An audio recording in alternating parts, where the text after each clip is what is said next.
So tell me, why do we do it? Why do we push so hard? Why do we test our limits? Why do we reach for perfection? When others leave, we stay. When others pack up, we work harder. When others keep in the dry, our blood turns to ice. When others give in, we dig deeper.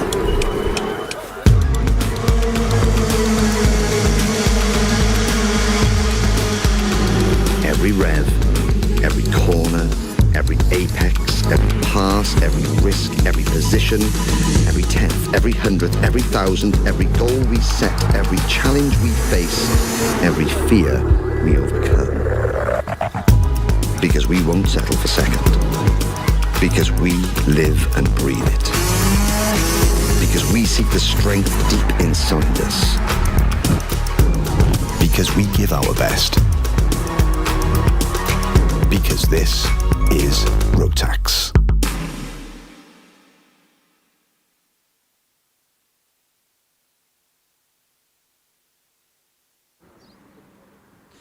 Good morning and welcome to what usually is a bright and sunny Zwarktops International Karting Circuit, but it's very chilly today as we are in round 4 of the South African Rotax Max Challenge. We're crowning 7 champions in total today.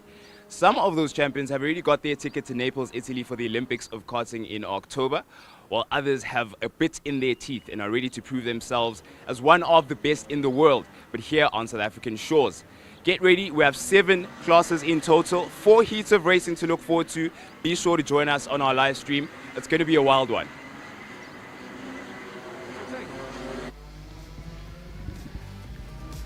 A bright and sunny but not so warm morning. Welcome to Zwarktops International Karting Circuit, where we crown 7 champions for the South African Rotax Max Challenge. As the warm-up session for the DD2 Masters comes to a close, we're getting ready to start things off with what I like to call the nursery school of karting here in South Africa, the Bambino class, getting ready to set things off and get it all underway. We have a total of 4 heats for each of the classes overall for this championship. Of course, we saw the first heat come and go yesterday for each of the classes, and as it stands, Roddy Harris is the young man on top of the championship for the Bambino class, and he's got a maintenance job on his hands for the rest of the day with 3 heats to go. He just wants to keep it clean pretty much and make sure that he gets his second hand on that championship trophy.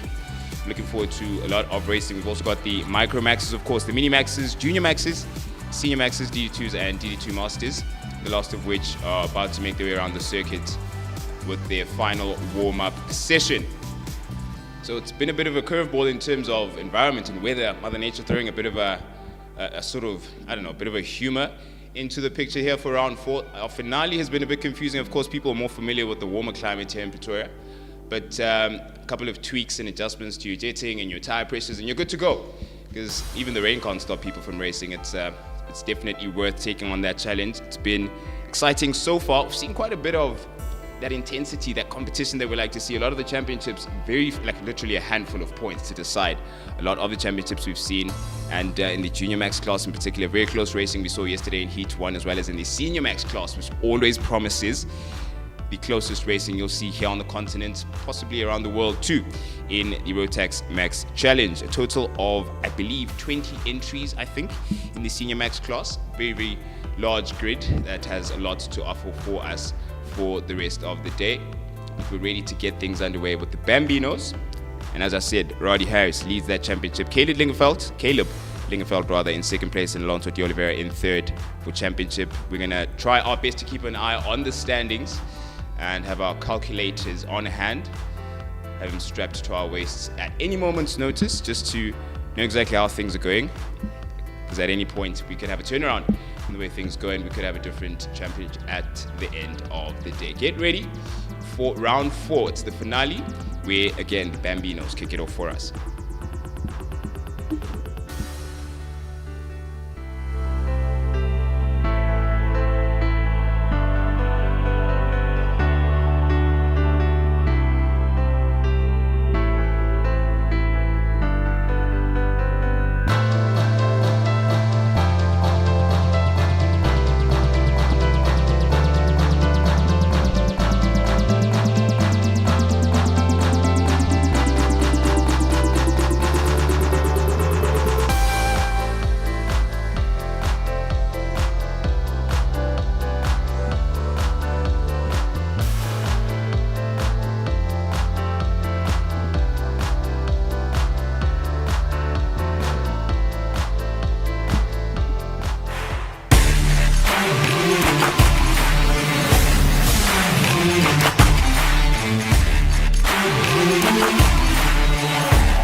It sits in silence, just one of hundreds, built to be equal.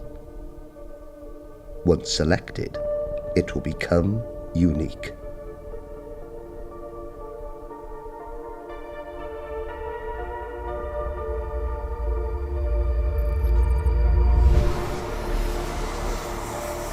Lap after lap, session after session, every minute change matters, a never-ending quest.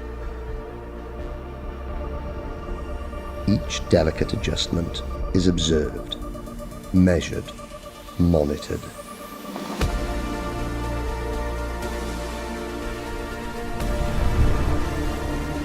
Piece by piece, the puzzle is solved. Speed, grip, hard on the brakes, turn in, make it bite.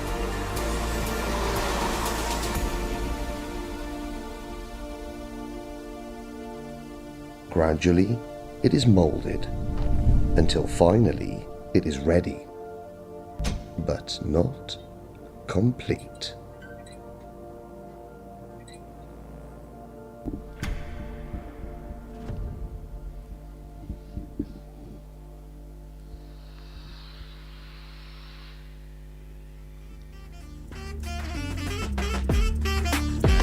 Forces of nature certainly have played their hand during what all of our young karters have to report to the rest. It's quite windy and chilly out there. We'll see if the temperatures improve. And this improve is relative in this case. I've heard some of the young karters saying they absolutely love a cold day's racing. So it depends on really your temperament and where you stand on that matter. But again, just to refresh our minds as to where things stand in the standings. It's Roddy Harris out in the lead and getting ready to set things off for the rest of the day. 3 heats ahead of him. And all of our Bambinos, of course, are competing not only for national honors, but for a fresh green and gold race overall that they're going to be competing with next year. So they have that incentive to look forward to look fresh and stand out from amongst their competitors for next year's racing. Some would be graduating, of course, to the high classes, given their age, but others may perhaps give it another go to get the basics ready and make sure that they have a solid enough foundation to graduate to the next class, being, of course, the micros and the minis. As it stands, it's the Western Province lads who lead. It's interesting, their preference for circuit is always quite, I suppose, a nice balance. You've got, of course, Roddy. Spoke to him a bit earlier this morning, and he was saying that he loves both circuits. He jumps in between, of course, ZWARTKOPS as well as Western Province that is in Cape Town. And your skill level, I suppose, has to jump in between the two. You have to juggle a lot of balls when it comes to karting and being able to be dynamic as possible. And that's exactly what gets you and earns you the kind of position that he sees himself in at the moment. And a lot of that dynamism has to be on hand today at the ready, as some of the Bambinos already filing out and getting ready to get their first race of the day, but second overall for round 4. It is heat 2 for the Bambinos. And of course, they're going to come to crawling pace as soon as possible at the command of the marshals.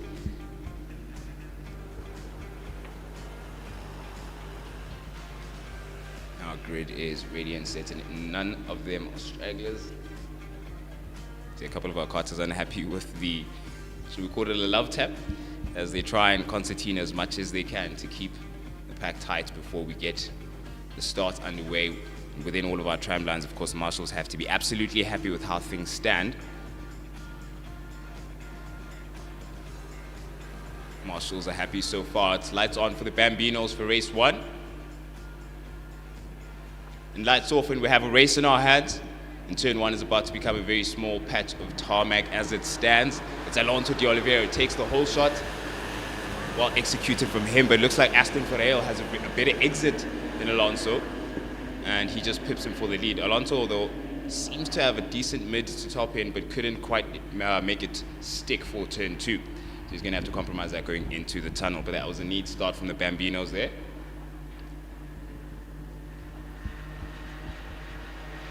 Alonso de Oliveira trying to recover what he may have lost going under the bridge, but going up to Rotax now, seems to have a decent run.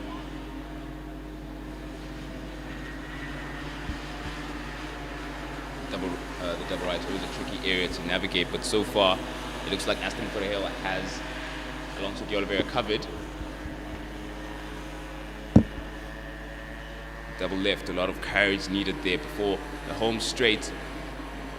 Alonso seems to have a lot more grunt in his kart, side by side with Ferreira, and inside belongs to Alonso again as we complete the first lap of racing and begin the second.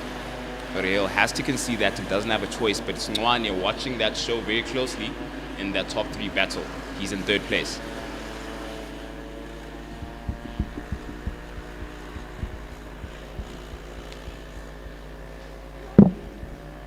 That's right.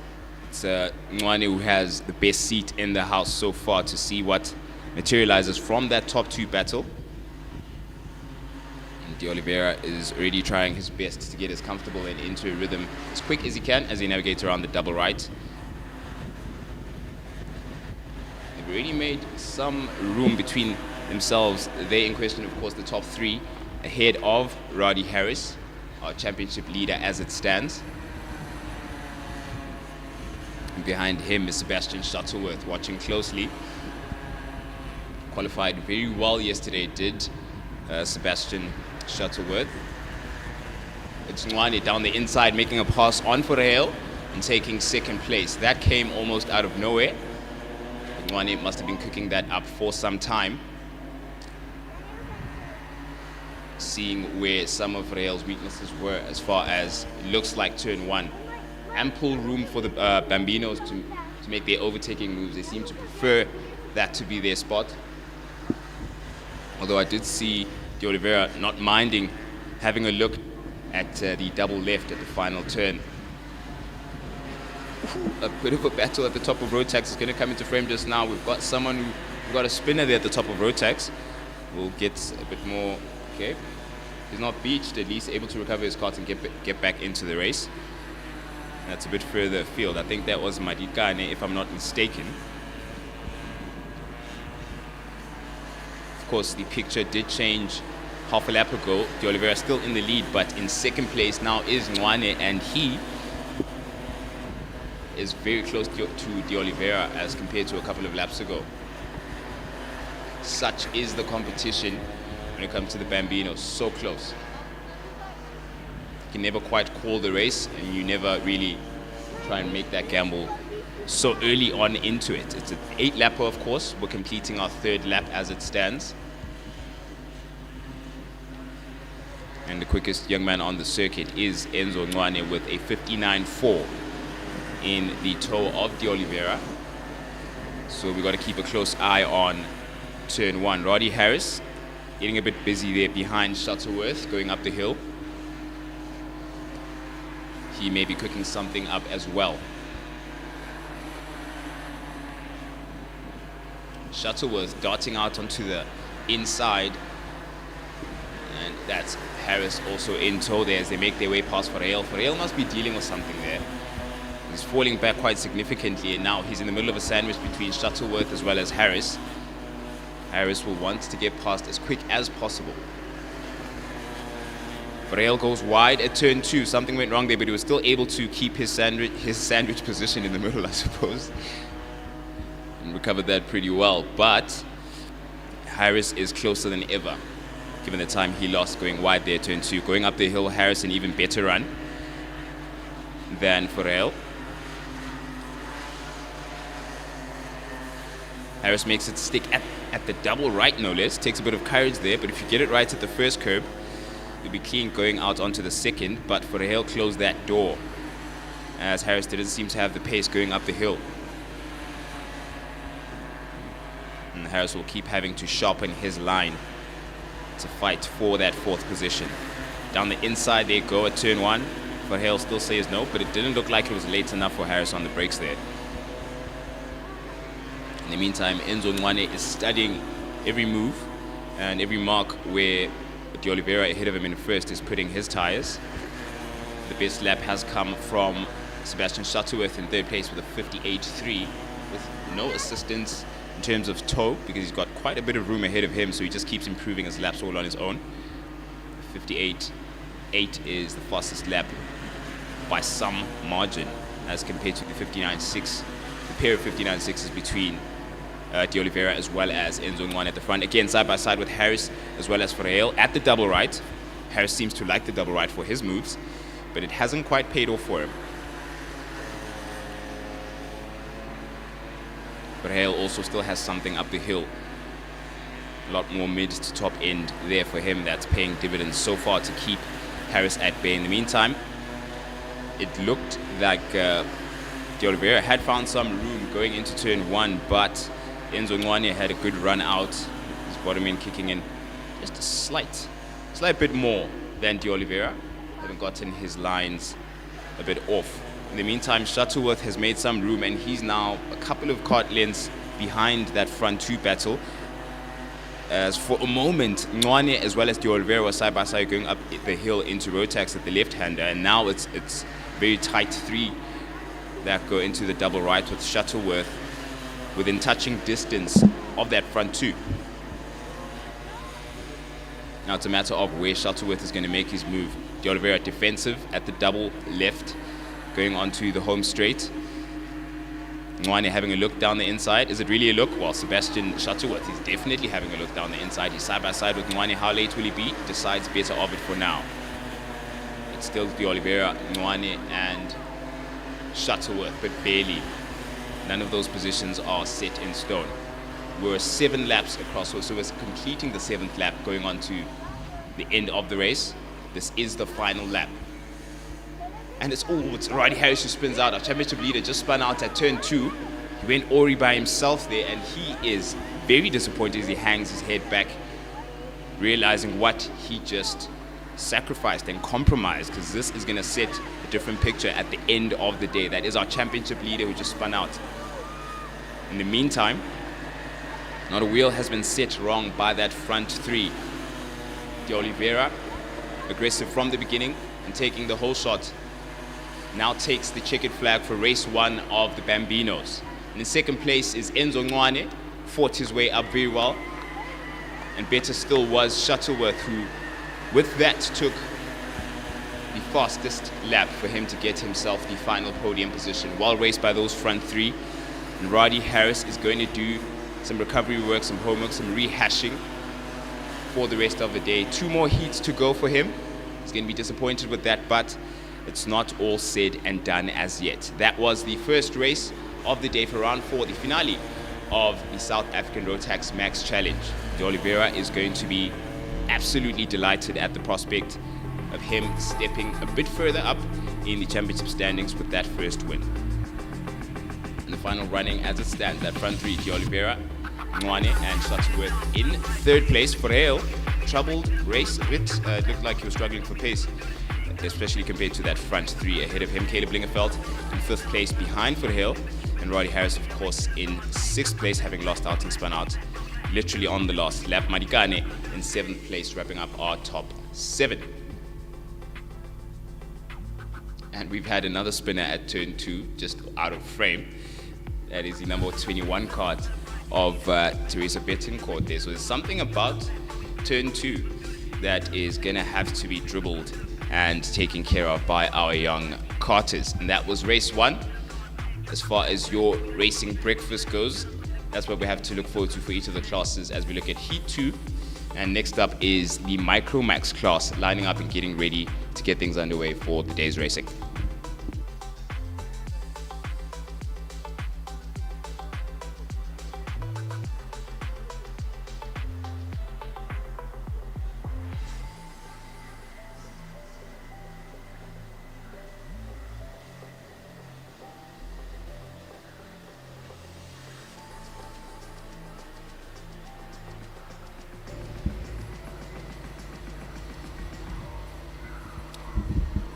I do beg your pardons, as it is the senior maxes that just went out onto the grid.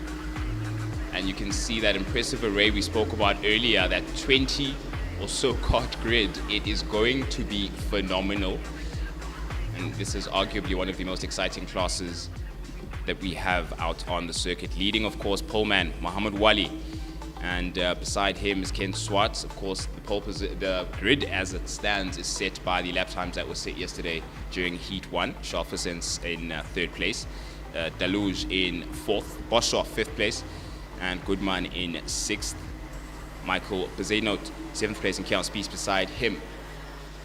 So many karters potentially could stake their claim on this one. Michael Visser, that was either Visser or Boshoff, violently getting his tires as warm as he could. That was a rather short warm-up lap, but we have all the senior maxes ready. It's lights on for the senior maxes heat 2 in round 4 here at Zwartkops International Karting Circuit. And it's lights off. We have a race in our hands. Wally trying to keep the inside, but Visser says, I want it badly, and I'm willing to put a wheel on the grass to get it. Does he keep it? No. It's still Wally in the lead. Visser's going to have to try again. Looking behind him to see what happened. It looks like Boshoff made a couple of places and jumped. We'll have a clear picture just now, but that was as expected when it comes to senior max. There is no holding back. Coming out of pit corner, it's Wally and Visser already showing the performance gain they have as compared to the rest of the field. But that certainly was Boshoff inside on the double right there. What a dive from him, and he made it stick. And it's him ahead of Swart there. Swart, I don't think he was expecting that move. And Visser is falling back significantly. Don't know what happened out of frame there, but Boshoff will be happy with where he stands. It's 2nd place for him, and it's Bezuidenhout now in 3rd. How's that for a switch up? And Visser is going to have to fight hard as he's now side by side with Jono Wilson. What is going on with Visser? Further he falls. Wilson down the inside of Visser at pit corner. Now it's Swart ahead of Visser. And it's Visser is going to be pressurized now, but it looks like, I think that is, yeah, Liam Polome down the inside has a look. It's Polome side by side with someone else there, but yeah, Visser managed to keep that position. In the meantime, Wally is stretching his legs. Where have you heard that before? Significant lead ahead of Boshoff as well as Bezuidenhout now in 3rd. I'll be very happy with his start, having jumped up a couple of places. Wilson has Swart as well as Visser right behind him. There are at least 8 karts in that battle as far as things stands. 2 massive groups of karts they're going to have to fight for a lot more comfortable and clearer positions, because there is very little to tell in between them for the time being. It's going to be a 15-lapper, so a lot of racing is yet to be done. But as it stands, it's Ken Swartz having a look down the inside, decides better of it, and tucks back in.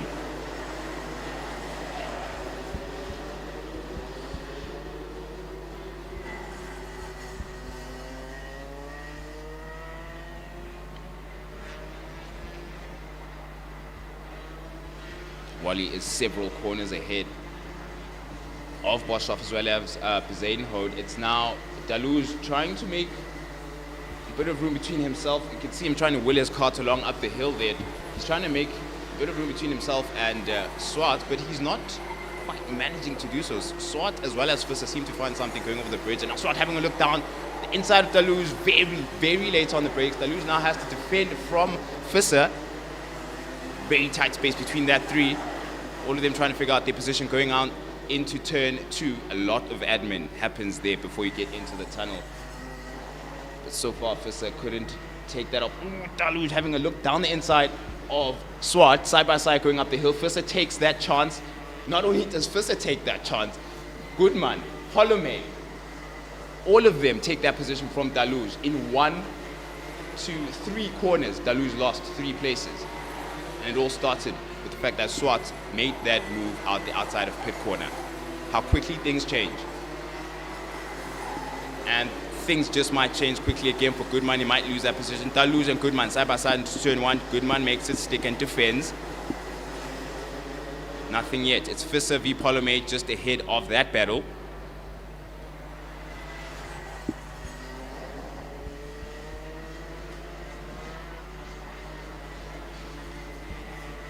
Quite a bit happening across several parts of this grid. It's a massive grid, 18 karts in total, and for now, potentially exciting battle is between Visser as well as Polome as they go up the hill. Bezuidenhout also reeling in Boshoff slightly ahead of him. Goodman seems to have the beating of Deluge for now. Deluge adjusting, it looks like his radiator flap, getting his engine to cool down a bit as up to temp. as it stands, we're 6 laps across, beginning to complete our 6th lap for the Senior Max race. It's race 2, so it's definitely not said and done. Something that isn't said and done is that 2nd place position, because apparently Bezuidenhout has something to say to Boshoff, and he has not let him go all race long.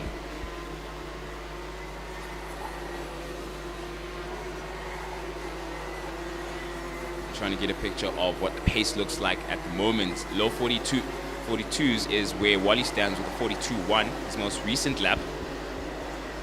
And it's also reflected in the gap that he has ahead of Boshoff as well as Michael Bezuidenhout.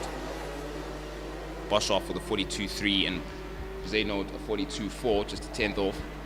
But he definitely can find that 10th somewhere, and he knows it. In the meantime, Swart and Visser have some unfinished business, with Polome having fallen back slightly. Man, so many positions rather lost there by Daluge, and he's still trying to will his KART along as he completes that run up the hill after the double right. Bezuidenhout having a look behind him to see what's going on, how far away he is from that battle between Visser and Swart behind him. It's a battle for 5th and 6th, that is.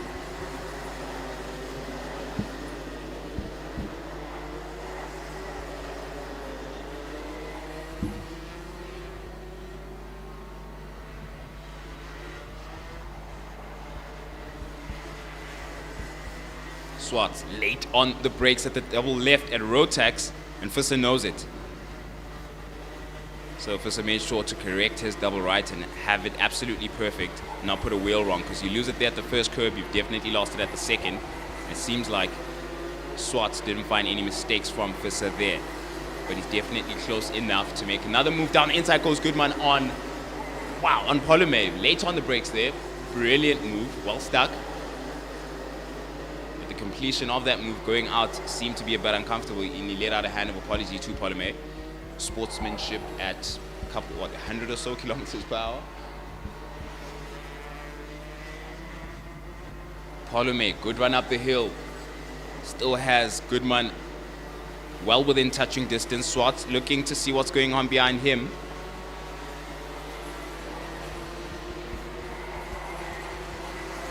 Swartz has to focus on Visser. And Daluge has to find that time. Where did it all go wrong at the start of that race?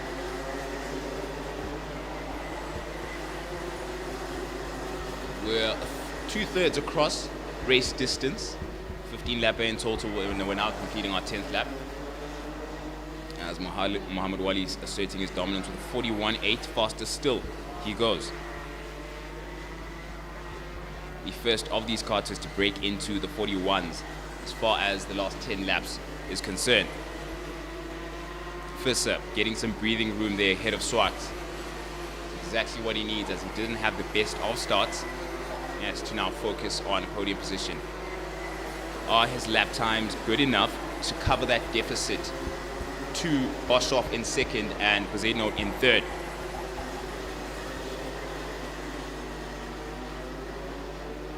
We wait and see, as he's on a 42.10. Bezuidenhout in the 42.14, so it's marginal. You need something like 2/10 maybe to see a gap of this nature closed a lot quicker. In the meantime, it's Daluge versus Polome into the double right. Tricky place to be. And Daluge, you can see in his body language, he knows he's got to find a bit more give in his KART, especially going up the hill. Because now you have Polome hot on his tail going into turn 1. Both of them have, as they complete that, still is within touching distance. That 3 may have a bit more to offer us as we now complete the 13th lap of the race, so we're very close to the final lap.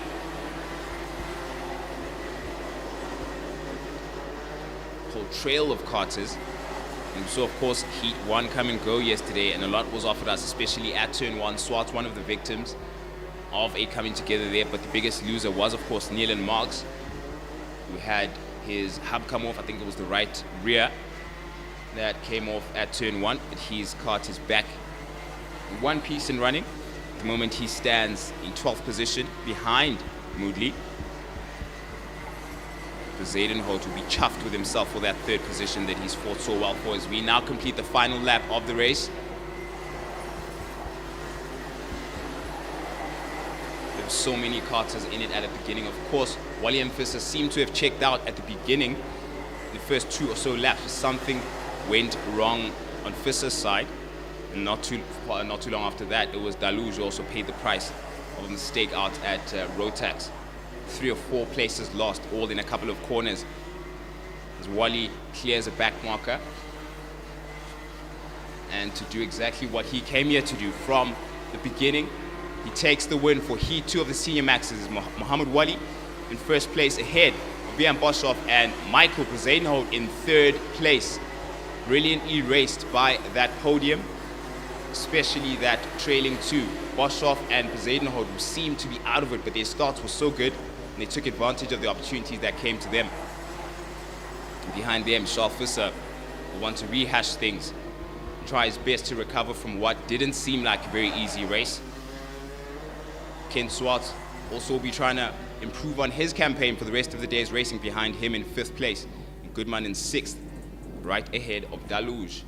Unfortunately lost 3 or 4 places all in one go. And that is your top 7. In 8th place is Liam Polome, who was in the fight there with Daluge for a couple of corners towards the end of the race. He certainly seemed to have the give to bring the fight to him. Behind him is Sri Naidu in 9th place, and your top 10 is wrapped up by Kian Spies.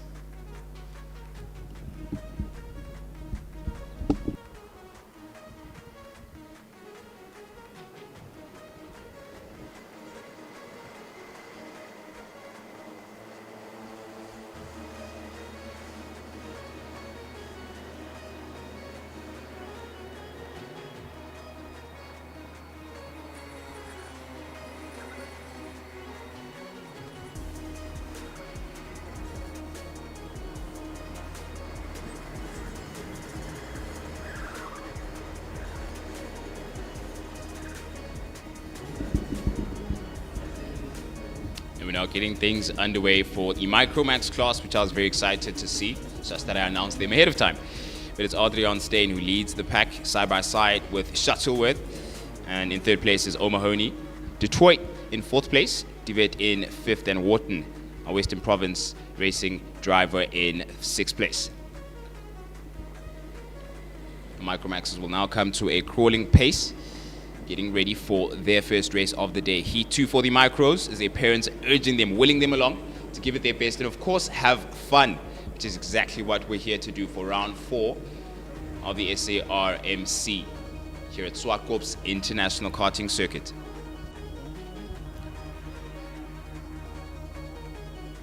Steyn leading the pace. Wants to try his best there to have the whole shot. All the Micros are going to try to keep it clean as possible within the tram lines. It's lights on for Heat 2 for the Micro Maxes. It's lights off and we have a race in our hands. Almost 3 abreast there, but it looks like Steyn has the whole shot. Yes, he keeps it, but Shuttleworth, brilliant start, does an up and under into turn 1 and makes it stick. It's Shuttleworth who has the lead going into turn 2. Wasted no time. And O'Mahony trailing them. He was nearly in a sandwich there. They were nearly 3 abreast going to turn 1, but they kept it clean. And he has himself a not so comfortable 3rd position as yet. Can't call it so soon. We haven't completed the first lap, and a lot can happen in the first lap as we've seen so far. And we've got ready there. Already got some room between him as well as it looks like Tekiso. Little leg Tekiso that is ahead of him. But Shuttleworth comfortably already in the lead, but behind him there's already a battle brewing. At least 3 or 4 karters are in a really decent tow behind Shuttleworth going into turn 2, so it looks like the first question will be asked by Steyn, but we've also got O'Mahony as well as Dutoy not too far off, so any mistakes will be paid for possibly by Shuttleworth.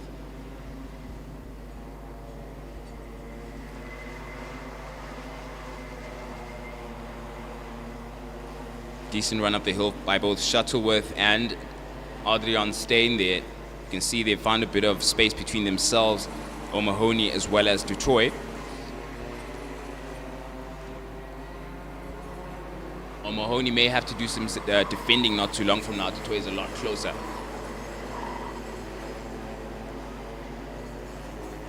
Looks like between that front 5, the home straight leading down to turn 1 seems to even things out. And them coming out of that corner all seem to have relatively close performance, but the difference is made where they are now. Rotax going into the double right and up that hill is separated a lot more. So it's going to be a picture of that concertina for the next 10 or so laps. It's a 12 lapper we have ahead of us. And it looks like Adrian Steen's not going to let Shuttleworth ahead of him go, and neither is Du Toit on O'Mahony as he takes the inside at the double left, going into turn 1. O'Mahony takes that place back. It was a 3-4 and 4-3 swap straight away. O'Mahony's not going to make it easy for Du Toit. But looks like Du Toit smells blood, so he's going to try his best to keep O'Mahony busy. In the meantime, fastest Carter on the circuit is Steen with a 46.3. He'll have the benefit of the toe from Shuttleworth ahead of him, of course, marking his mistakes and correcting where he's been incorrect. O'Mahony, decent run up the hill there. He's going to be wary of Du Toit now, as he's gotten a taste of what it's like to be in 3rd place. Late on the brakes is Du Toit, but not late enough to have a look down the inside of O'Mahony. In the meantime, Laurent de Wet is watching that front 4 from a distance, what is a bigger distance now than before, as he's in the 47.1s, the low 47s, so 2.2 seconds off the lead pace from Shuttleworth and Adrian Steen. Now, should say those names in the same breath because nothing in between them. 46.440 from Shuttleworth and a 46.430 from Steen. Make of that what you will, because we're only 4 laps across. We're about to now begin our 5th lap. Steen and Shuttleworth have immediately separated themselves. They've designated themselves as the cream of the crop, if you will. But their battle definitely is brewing. Steen closer still to Shuttleworth going into the tunnel. Du Toit doesn't seem to have as good of a run as compared to O'Mahony coming out of the tunnel. Shuttleworth and Steen are just neck and neck. It's so hard to tell them apart in that battle for 1st and 2nd.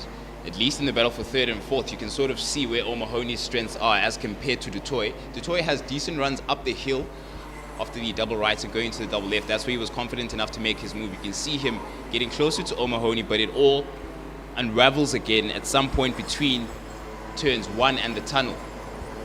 But he seems to have had a better run there out of turn 1. And see what materializes going on into the tunnel now. A lot cleaner from Du Toit, but that's where you lose it. It goes a bit wide out of turn 2 going into the tunnel. He seems to have lost it there.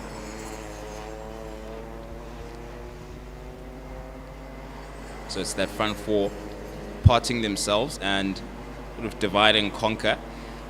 Du Toit can't necessarily focus on getting into 2nd without first getting past O'Mahony. In the meantime, we've got de Wet, of course, again in 5th, some distance off with Wharton, our Western Province racer, in 6th place, Alessio Brits in 7th, and Tekiso Ritlutling in 8th place. He was having a look earlier on in the race. It was him and Kyriev Chetty in a battle earlier on, and they're still thereabouts in that mid-pack fight. So far, it's Tekiso making the places as he now takes that 7th from Brits.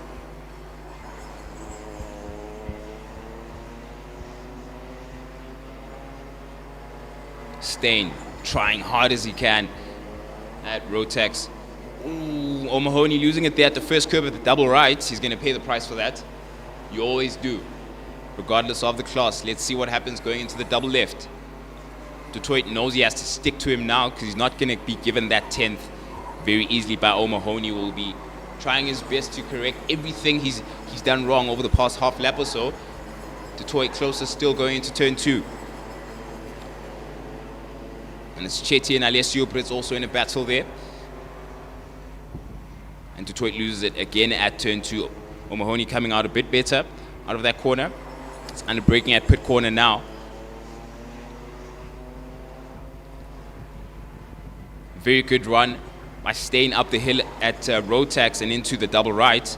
DD2 lost it at the double right, having hit the curb there, destabilized him and gave O'Mahony a chance to rehash things and neaten it up.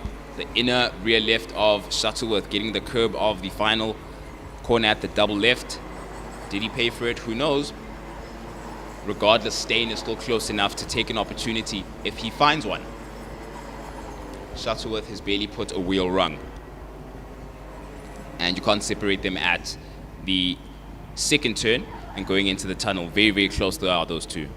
Still within the same tenth or so of a second.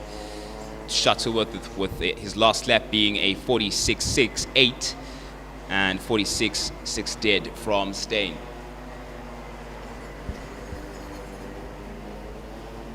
They're almost literally the same kart, taking up the same space here at the Zwarktops International Karting Circuit.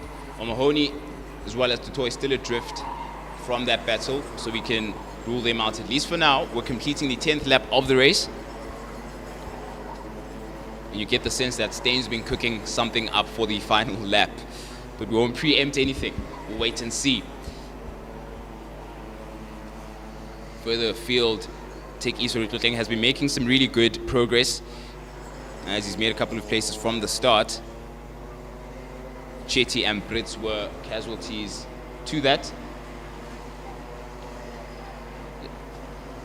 But Chetty there in the toe of Brits at the double right, where a lot of the mistakes have been made so far by the young karters, but Brits hasn't set a wheel wrong as yet.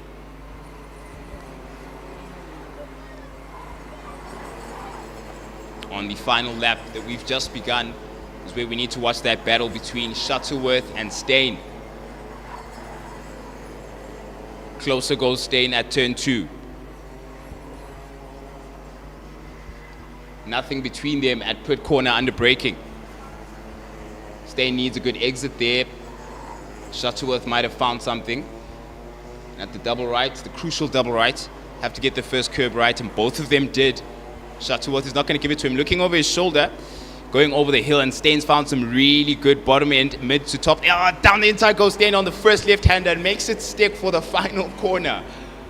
Well done. What a move pulled off there by Adrian Steyn. Final corner of the... Oh, wow. What timing. What calculated racing from that young man. He waited all race long, studying every move Shuttleworth was making to know where he'd make it stick. Brilliant racing. You got him comfortable and let him give him that space, and he took it. He made it stick. Brilliant. Very mature drive from Adrian Steyn there. First place goes to him.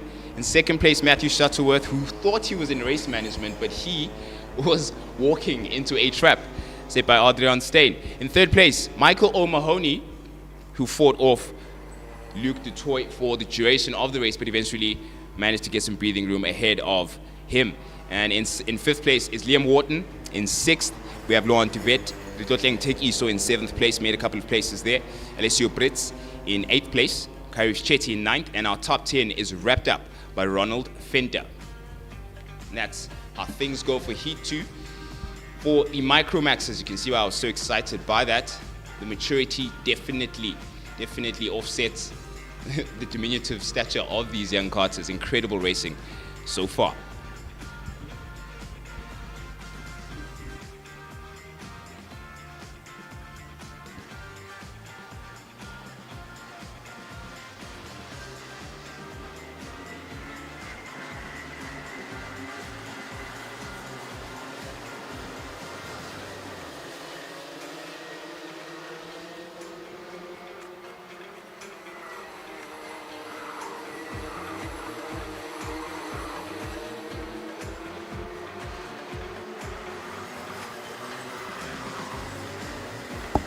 Just as all has been said and done for Heat 2 of our first couple of classes, still some racing to go for the morning with the Junior Maxes, who now stake their claim for national honors at the end of the day. It's Luke Hill who leads the class ahead of William Marshall, Pascal, Lennertz, Ferreil, Dowling. Beaumont is in the fourth row alongside Quinoa. Swart as well as Wadley are behind them. So equally exciting practice, qualifying and racing from this class of karters all weekend long. And we have a second go at it as far as racing is concerned. Equally as exciting as the senior maxes, I would argue. Barely any distance between them in terms of time, the two classes, and also barely any distance between them in terms of talent. Certainly a lot to look forward to as Marshall warms up his kart as much as he can. Hand on the radiator. Marshals are happy with positioning along the tram lines. It's lights on for Heat 2 for the junior maxes. In round 4, it's a lot of squeezing down the inside. About 3 karts went in, having a look there. Pascal being the most aggressive of them. It seemed to have paid off as we have 4 karts stuck. It's Beaumont, it's Lennox, it's Dowling, having lost out, and it looks like Ferreil was the first to escape from that incident at turn 1. Let's see what happened.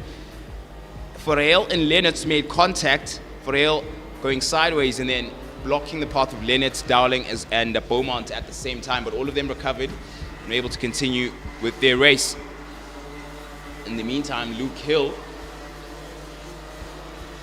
making way, some way ahead at the top of the hill as he completes the double left now. I just want to get a picture of things after that start, but very clearly Hill in the lead with Pascal, biggest gainer from that start. Brilliant from her. Marshall lost out. He's lost 1 place and he's going to have to fight to get it back. Kinua, also one of the biggest beneficiaries from that start. And behind him, if I'm not mistaken, is Jordan Wadley. Marshall down the inside of Pascal at pit corner. Does he make it stick? Pascal's not going to give it away that easily. She has a very good run up the hill.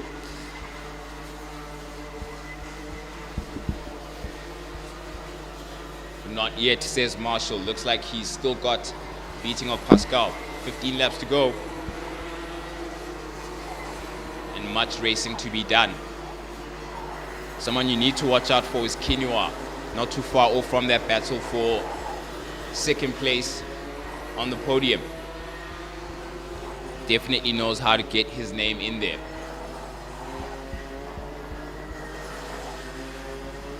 It's going to be a case of recovery from that 4 that was a victim of typical turn 1 shenanigans.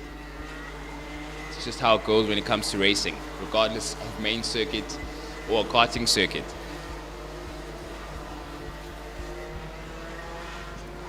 Luke Hill immediately into the 41s. 41.9 he's set.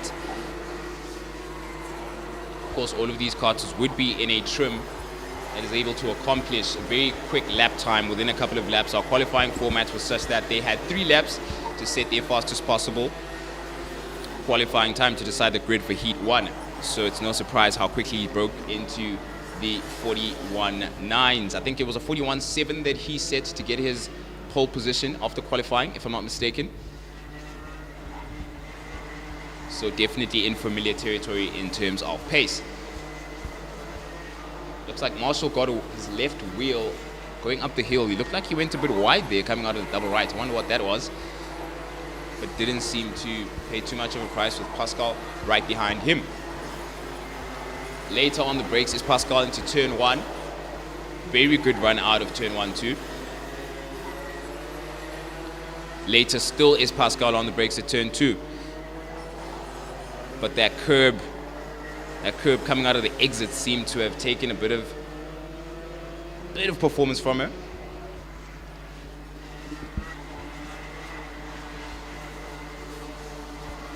Kinua also hooking it up at the double right there with Jordan Wadley not too far off now.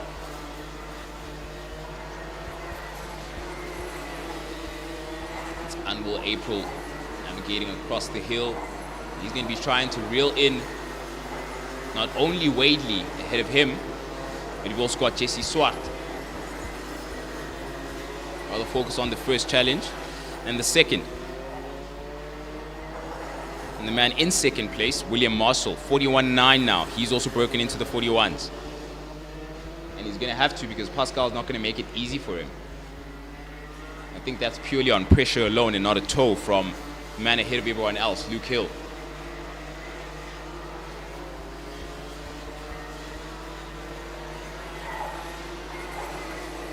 Equidistant, it looked like, between Luke Hill and Marshall. But now Pascal has made light of that distance, braking very late into turn 1 and now reeling in Marshall again. She has really good runs in and out of turn 1. That's where she's making up a decent amount of time. But coming out the tunnel is where she's lost it a couple of times, but she's going to be making up for that, it seems. Very good run out of pit corner by Pascal. Snow's going to bumper for a bit there. At the double right they came out. This battle for second place is going to be a tight one all race long. There's no saving it for later when it comes to Pascal, it seems. Marshall has a look over his left shoulder to see if she's going to have a look down the inside, but she won't. Not yet, at least. Marshall giving Pascal the signal to let's go, but I don't think Pascal's going to agree to that. She knows she has a bit more pace in it, but she's yet to break into the 41s, whereas Luke Hill and Marshall have. And despite the fact that she has a toe from Marshall, so that says something as far as pace and raw pace is concerned. Because Luke Hill and Marshall were able to achieve that relatively on their own.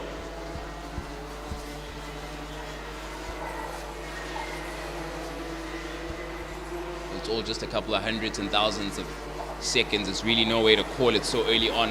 Very late on the brakes is Pascal. She and Marshall almost sharing a braking point there. Closer still. Nose cone to bumper into turn 2. Jana Pascal now breaks into the 41s and making use of that toe. 41.9 she just set. Out of pit corner she goes. Very good run there. Nearly flying over Marshall. Such a good run she had up the hill at Rotax. She had to reel herself in there and is trying not to get a nose cone into Marshall's bumper. It is so hard to take your eyes off the battle between these two down the inside going Pascal, but she decides better of it as Marshall had to be even later than her on the brakes. We're beginning the completion of lap 9 of this 15-lap race. Fastest person on the circuit is Pascal with that 41.92. Marshall is on a 41.93 as his most recent lap time. It's so hard to take your eyes off these two in that battle for second place. But we do have Amani Kinyua in a comfortable 4th position all race long, really. And a further distance away from him is Jordan Wadley in 5th place, Jesse Swart in 6th, Anwar April in 7th place, and Christian Ferreil in 8th place. Georgia Lennox, the recovery race it has to be for her, for Hale, Dowling, as well as Beaumont, as they were caught up in that turn 1 incident, which was sparked, it looked like, by the contact between Lennox as well as Ferreil.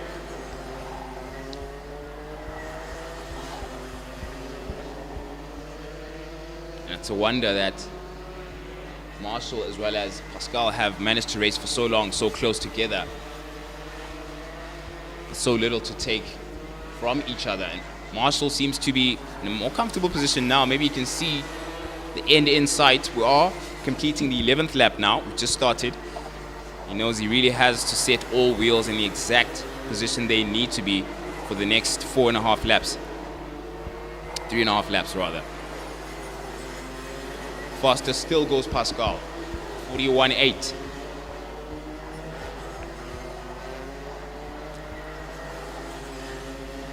And she'll only get quicker as she tries to fight for that second position. Her runs up to Rotax have been spectacular. Each and every time she looks like she's going to gain so much time on Marshall, but he finds it back going up the hill, over the tunnel and into the left-hander, the double left that is, going onto the home straight.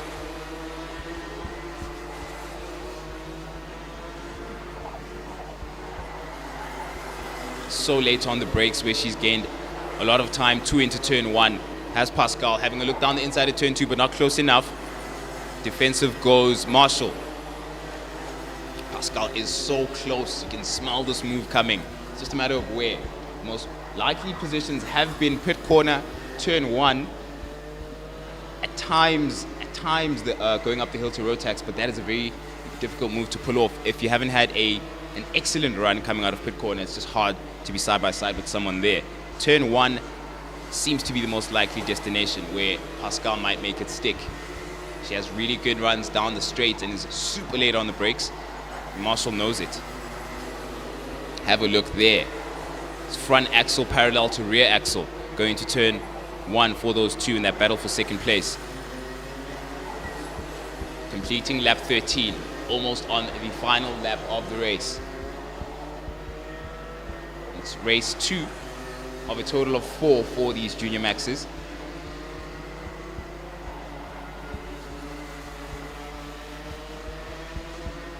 It's been a tight battle between these two all race long, and Luke Hill has been watching in his rear view mirrors while he's managed his race very well. Very impressive pace we've seen from the young man. Set the standard from qualifying and has kept it in race 1 and race 2.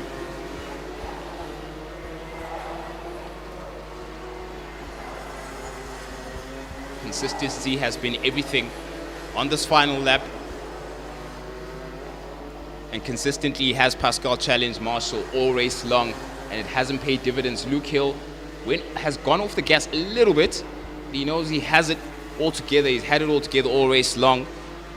Can Pascal make it stick? The only chance he has now is the double left. It's the final corner.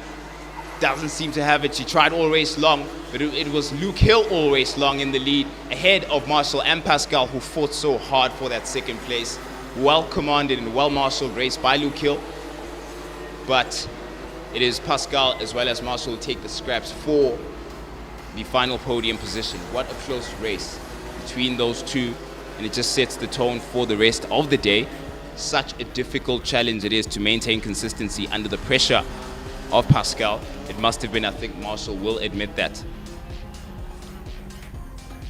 Certainly kept us busy, but the winner of the race, Luke Hill, total of 15 laps he covered in commanding form.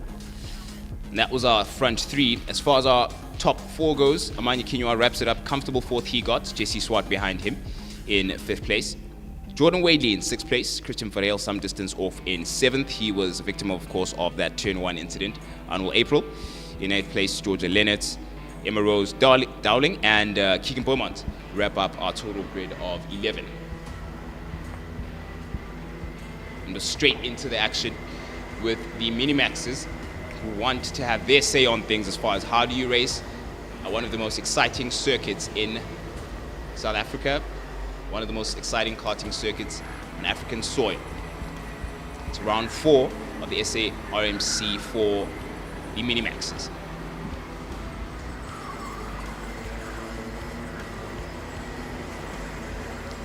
And leading the field is Goodman. Beside him is Brody Dowling, D'Souza behind them, and Sisinuana in 4th place. Boshoff and Nagarab side by side in row 3. In row 4 we have Marat and Reddy. Reddy's been impressive for the past couple of rounds of racing that we have seen. And we've got Kun and Kayamo side by side behind them. They'll all quickly come to a concertina going into Rotax. Crawl they will. Looks like Goodman is getting practice of how to meet the curb there at Rotax. I wonder if we'll see a lot more of that. Studying his line, is he? Who knows? But the Minimax is definitely not a lack of excitement across this field. So many prospects there, so many aggressive racing drivers.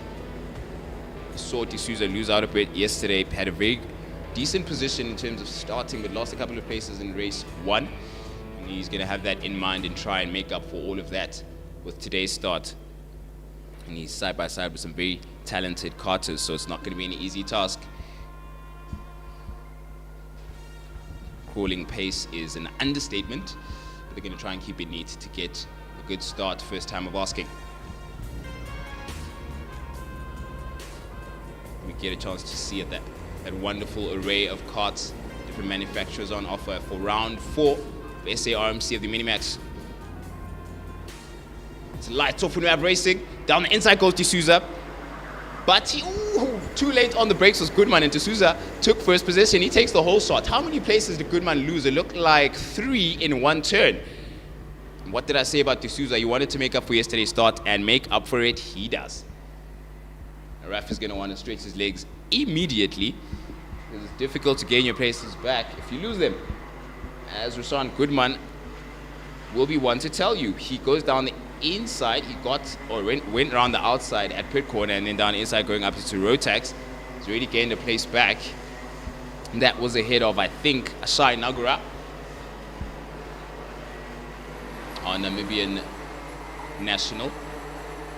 D'Souza not breathing. Sisinwana on his tail. It's Sisinwana as well as Max Boshoff. We're going to make sure D'Souza has no room to relax.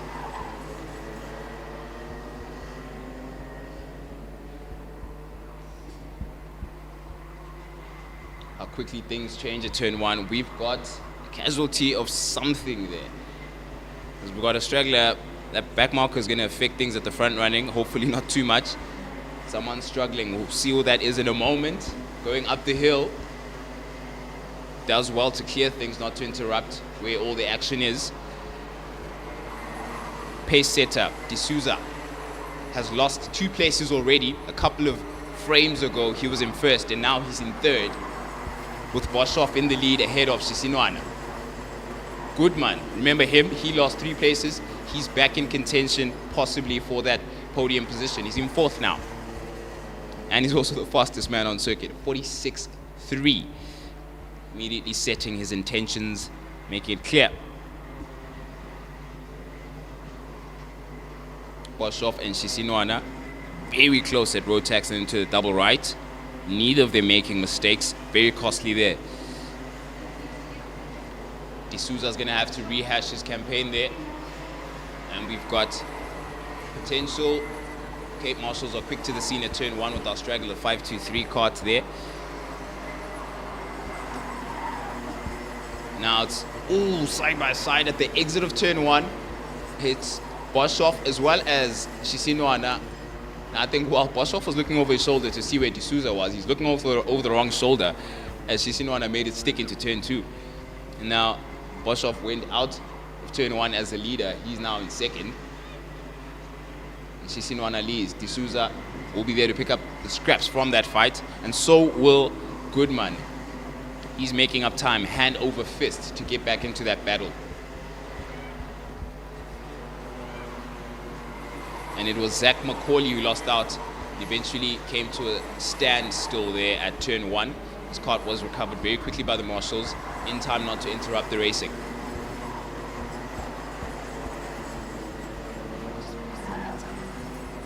Goodman can now breathe a bit. He had a bit of pressure behind him. Now he can focus on trying to get into that top 3. Not going to be an easy task.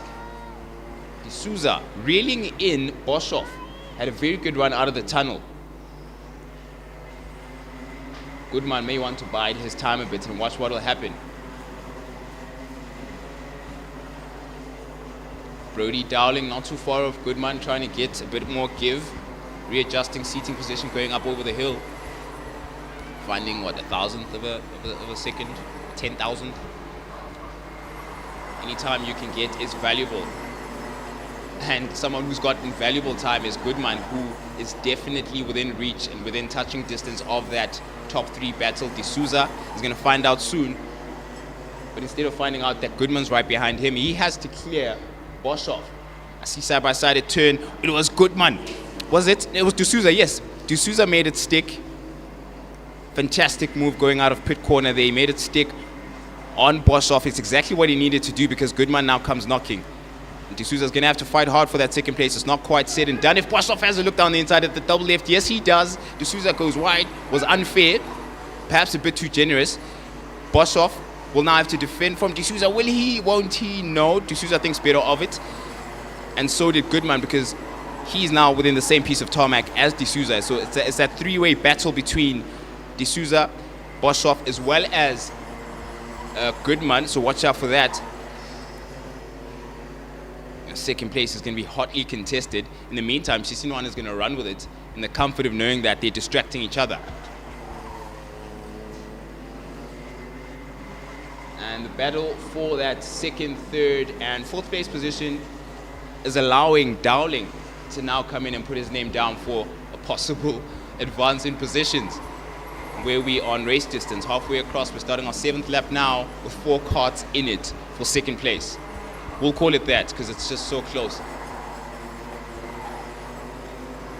D'Souza has a chance, maybe 2 laps or so, given the distance he has between him. Cancel that idea. Turn 2 close them up altogether again. Let's see what the tunnel did for them. I thought maybe D'Souza might want to make a move stick very quickly on Boshoff before Goodman comes and has a knock again for that final podium position. It's so close at the double right. Over the tunnel they go, nothing to call between them. Did I say the racing was going to be exciting? I think I did. Down the inside goes Goodman, late and squirrely. Squirmish was that. They lost the rear bit and couldn't quite keep the KART on all four, or stable enough to make a move on D'Souza. It's still not quite clean, as that four behind the leader, Shisinoan, are still in a battle there.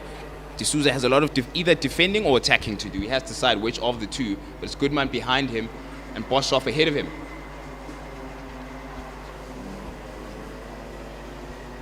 So much to look to for that battle for second place. Pressure's on. Goodman side by side with, I think, Dowling there at the double left. It looked like it, at least. Goodman now is more aware of the prospect of Dowling. So who's going to react first to the pressure? Would it be Goodman reacting to the pressure from Dowling, or is it D'Souza reacting to the pressure from Goodman side by side into turn 2 into the tunnel between Goodman and D'Souza? D'Souza still in this position. Goodman has a look and makes it stick on the inside. Did he? Yes, he did at pit corner. And D'Souza just lost one position. He paid the price for taking a bit too long to get ahead of Boshoff. Let's see what Goodman has to say to that. He's taken that podium position, hotly contested. It's been second and third place, side by side between D'Souza and Dowling, and D'Souza lost 2 places in the space of a couple of corners. I think that move from Goodman really got to him. Oh, he's gonna have to fight back a lot more. If Dowling doesn't clear him and sort of get his pace going, it's gonna be very difficult for D'Souza.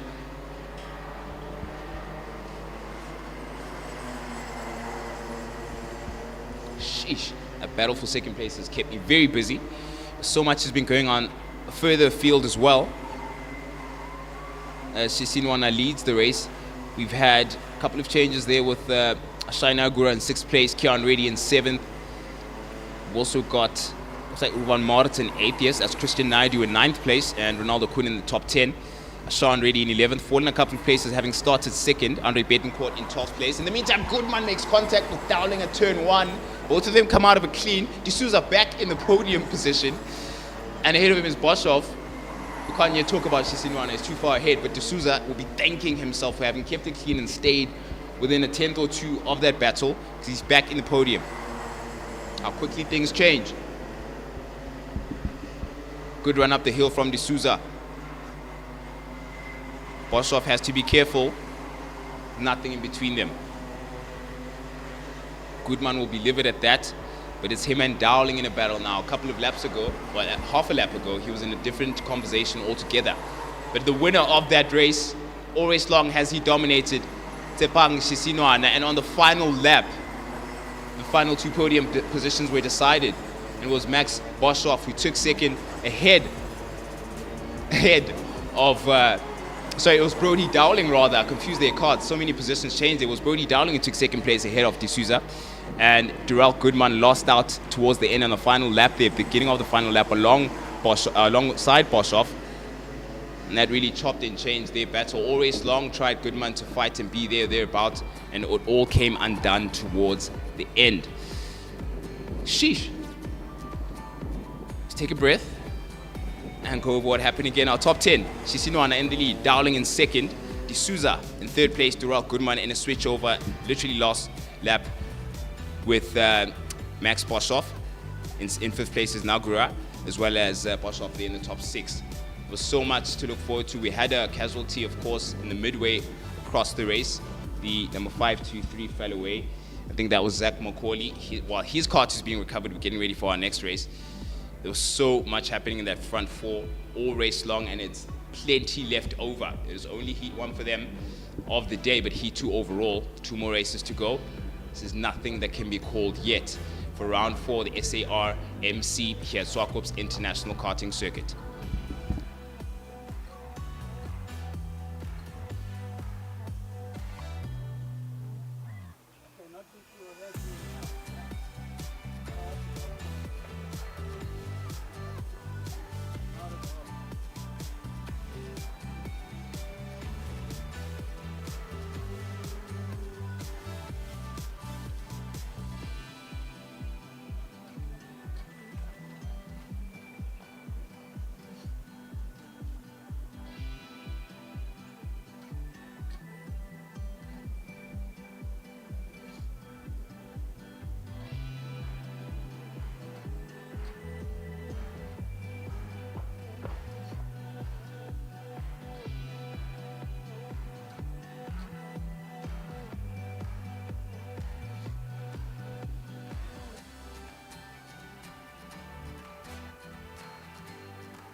I know you've heard that sound before. It's the DD2s getting ready to get things underway for the first race of the day. Race 2 overall for the weekend's racing.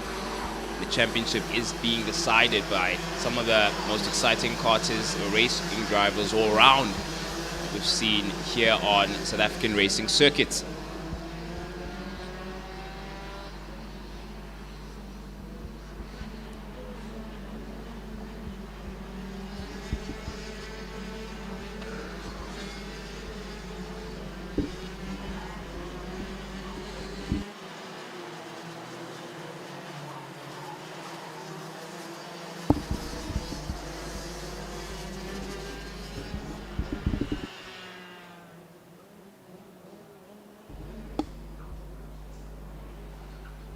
As we come to crawling pace once more with the DD2s, the premier karting class for SA RMC. Final round for them here at Zwarktops International Karting Circuit, and Jason Kutsia is going to want to fight for that whole shot. Ooh, Marshall's not happy with the start. Gonna have to rehash that again. Try warm up our tires. It's Kutsia ahead, or side by side rather, with Smith, and Liebenberg behind him is our starting three. Nick Verstanis not too far off, fourth place, and Boyd, of course, side by side with Siguru. So it's a very racy front 4 or 5. Radojevic and Grotis are the pair that follow, and Wadley, Fernandez side by side behind them, and Steer and Buten follow up, and wrapping up the field. 14 karts are 2 of our Namibian national entries. We're going to try this one more time and get the start going with Kutsia. Going to be vying to keep the whole shot as he's the pole man. Western Province karter, not unfamiliar with northern karting hills. It's lights on and lights off. Ooh, Verstanis has a look down inside, but can't squeeze. Liebenberg past Smith down the inside and makes the move stick. That was a lot of admin to do from Liebenberg, but somehow he made it happen. Side by side at turn 2 with Kutsia. A knock of Liebenberg's front right and Kutsia's rear left, but none of them lost their positions. Verstanis gained a place. Smith will be kicking himself for now. He's lost a couple of places in that bit of racing. Someone's gained from that. Once I catch my breath, I'll tell you who. In the meantime, Kutsia wants to check out while everyone's busy behind him. It's Verstanis trying to get as close as possible to Liebenberg for now, and he's very close too. Smith late on the brakes ahead of Siguru, trying to get back into that top 3. Biggest gainer from that was Sebastian Boyd, with the melee between the top 3, especially at turn 2.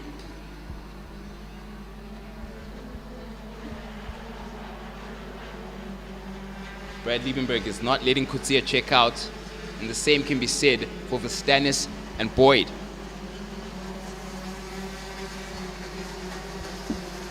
For now, Smith has been resigned to 5th position.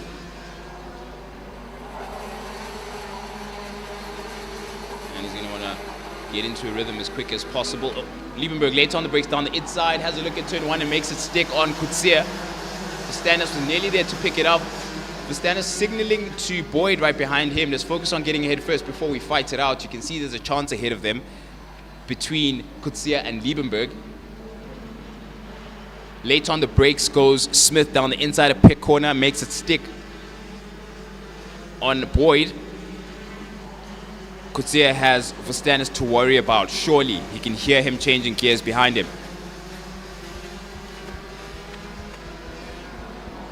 Nothing between Kutsia and Liebenberg. Kutsia getting his nose cone in frame at the double left.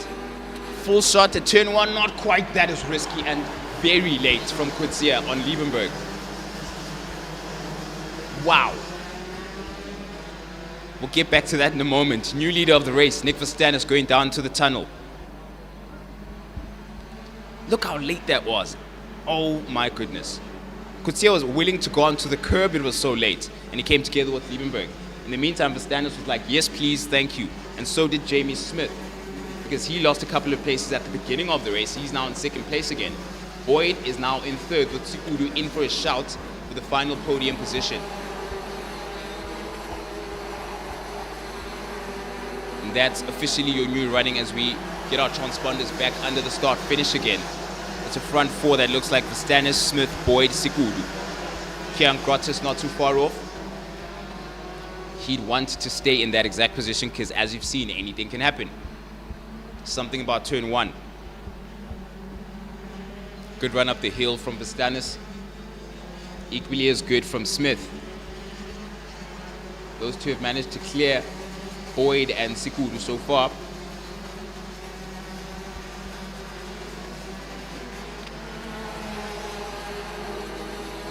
Nothing in between Vastanis and Jamie Smith there. The nothing in question being, what, 0.2 of a second, but that quickly changed. We've had the last lap, 41.5 from Nick Vastanis and Jamie Smith setting at 41.4. Very little between the two. The fastest man on the circuit, of course, then is Jamie Smith. Very good run up the hill from Smith, trying to catch up to Vastanis. The double right. The size of these karts makes the circuit a lot smaller at places where you think you've got plenty of space. Space in question being turn one, as we've seen. Head down to try and find as much horsepower as possible down the straight.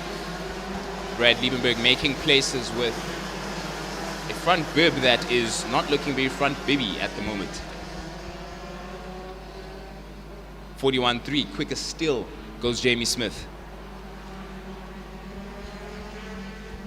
So many moves happening across the field.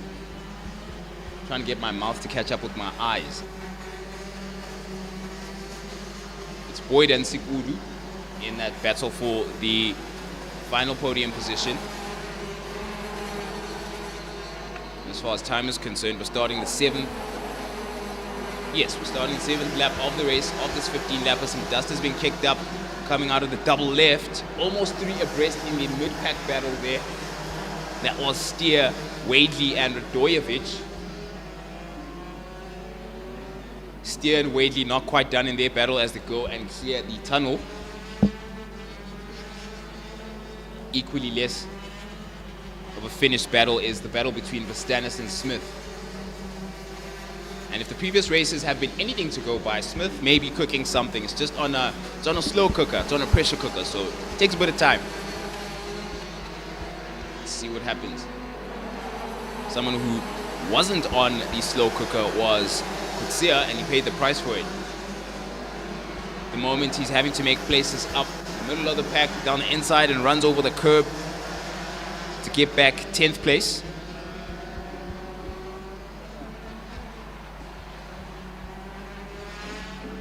No one's been able to challenge the lap time set by Smith so far. A shade off has been Nick Vastanis. And while I was looking at the rest of the grid, Smith made a move stick on Vastanis. Vastanis answering back, having a look down the double left. Couldn't make a stick as Smith says nope. See, Smith threw me off there. I thought he was going to save it for later. He did it now. And he did it clean. Good racing. Boyd bows out at turn 2. Is it turn 2? Get a clear picture just now. But Boyd is out of the running, and that promotes Sikudu into third. Get a clear picture of what happens not too long from now. We're completing, we've got what, 9 laps completed of the race so far. With a new leader, Jamie Smith. The race started with Kutsia in the lead, and so much has happened between now and the start. But Nick Vastanis is not giving that up easily. Sikudu's going to have a fight on his hands between him and Grottis.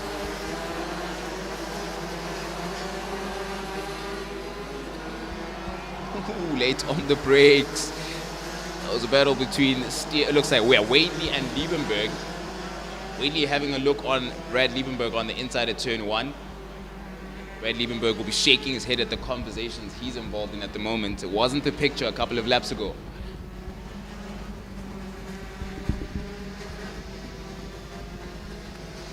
There's Wadley in that mid-pack battle with Liebenberg. In the meantime, there's a sandwich forming with Steer, Kutsia, and Radojevic.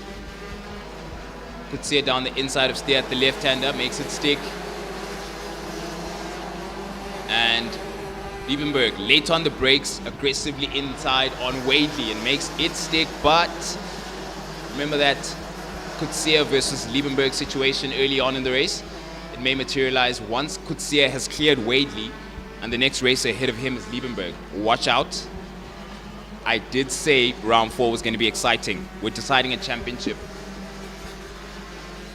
And it's a closely fought one between Coetzee and Liebenberg. In the meantime, Verstappen out in the lead on Smith. Relative comfort. Can't quite call it. Grottis reeling in Sikudu in that battle for 3rd place. Late on the brakes, he goes into turn 1. He gets a good run out going to turn 2. Down the inside on Wadley goes Smith. Sorry, Coetzee on Wadley rather. And Liebenberg is now aware of Smith behind him as he has a look over his shoulder. They're in a battle for 5th and 6th now. In the meantime, it's Verstappen reeling in Smith as much as he can. As we're looking at the completion of the 13th lap. Side by side are Wadley and Coetzee. Coetzee lost something up the hill.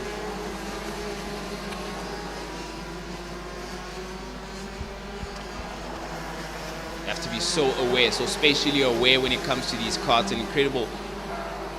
Having a look is Wadley on Radojevic to keep that place. He lost out, nearly lost rather.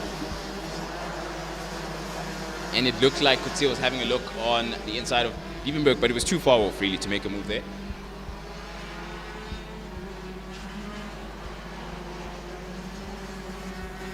And still Smith has set a benchmark that can't be beaten where lap times are concerned.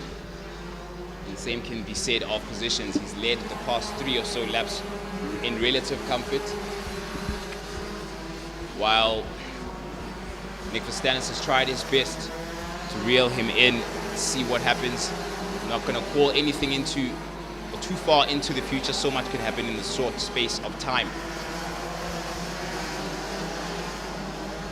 And meanwhile, Liebenberg with a not so aerodynamic looking front bib can hear Coetzee changing gears behind him in that battle that is now for 5th and 6th, but it's a bigger picture in the championship. Nick Verstappen on the final lap, being aware of the space behind him. He knows he's secured 2nd. The lead racer for the DD2 class in race 2 for 4 laps has been Jamie Smith, and he brings it home, taking race 2 and saluting Nick Verstappen in 2nd place. Behind him, Brad Liebenberg.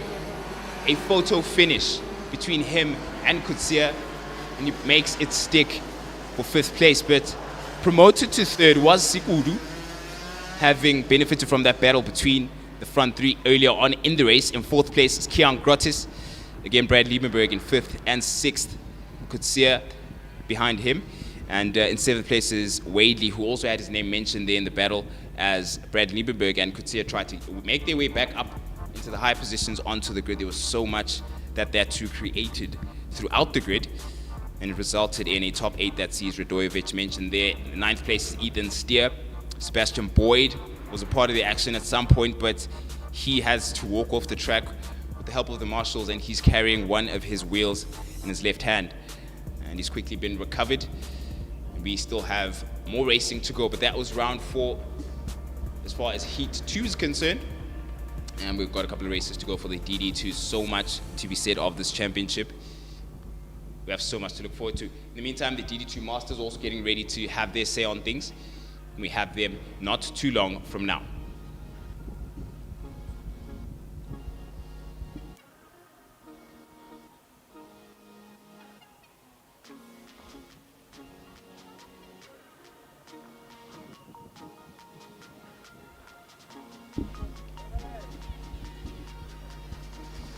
And we have green flags with the DD2 Masters peeling out. And Cristiano Morgado is in the lead. Where have you heard that before?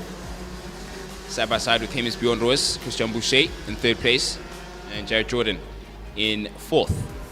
Rogers in 5th place with Petersen in 6th, and Chapman wraps up field of DD2 Masters.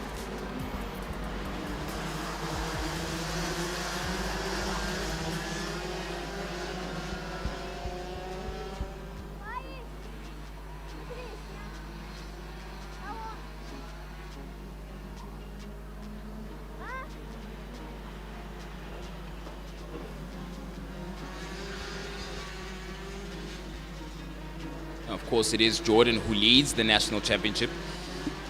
A shade of points ahead of Ruiz and Rogers. So watch out for those names. But our ticket winner, of course, for the Naples Olympics of karting is Ruiz, who's side by side with our pole sitter, Cristiano Morgado. So plenty to look forward to. A compact field, but the excitement certainly is not compact. We've seen what the likes of Morgado, needless to say, and Ruiz can achieve over the past couple of rounds. Let's see what lights on and lights off says for the DD2 Masters. Masters are happy. It's lights off. Morgado for the whole shot, side by side with Ruiz. Oh, down the inside, very aggressive dive there.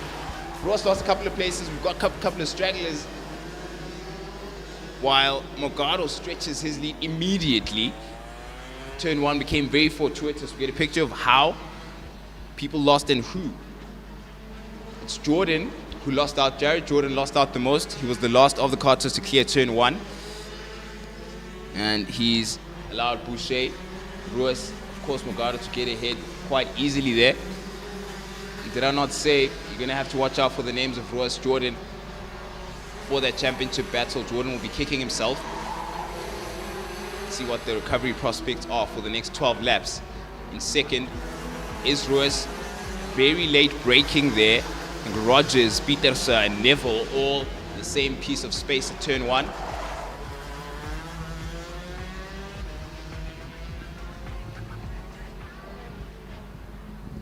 Going down into the tunnel, you can see the last of them is Jared Jordan, who'll be kicking himself. Really, it's so disappointing so early on in the race to have to fight back so much, but he's got a full day of racing ahead of him.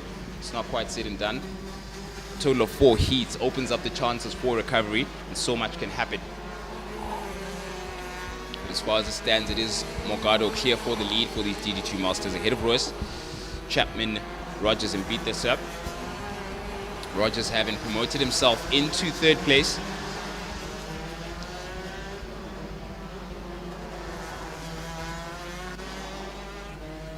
Pieterse looked like he got a bit too bouncy at turn 2 there. He's going to try to reel in Rogers not too far off from him. Rogers having a decent run, but it looked better still for Pieterse at the double right especially. Seems to have found half a kart length between himself and Rogers.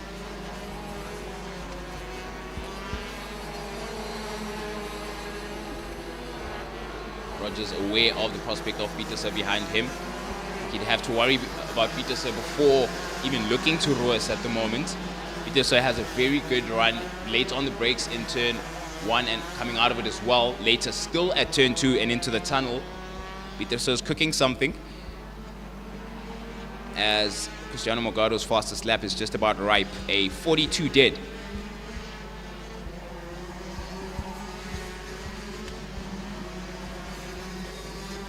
Pieterse and Rogers still announcing their application to be the headliners for this Heat 2 for DD2 Masters. It's all about the Olympics of karting in Naples later this October. We've got competition all the way through from the oldest to the youngest. These are the oldest and most experienced, and experience is what Pieterse just showed at turn 2 on Rogers, making it stick in a very, very tight space, and a very good run out of the tunnel too. And Rogers now will be focusing on what's ahead and behind him. Boucher just lost it. As I was about to say, he's part of that battle. Not quite. The double right seemed to be a bit tricky for him to handle.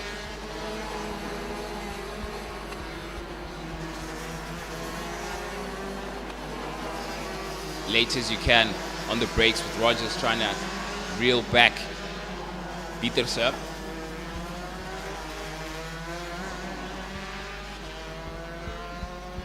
Pieterse wants to get into a rhythm quickly. He doesn't want to have to focus on defensive work. He now wants to attack for that second place, which Ruiz has very comfortably.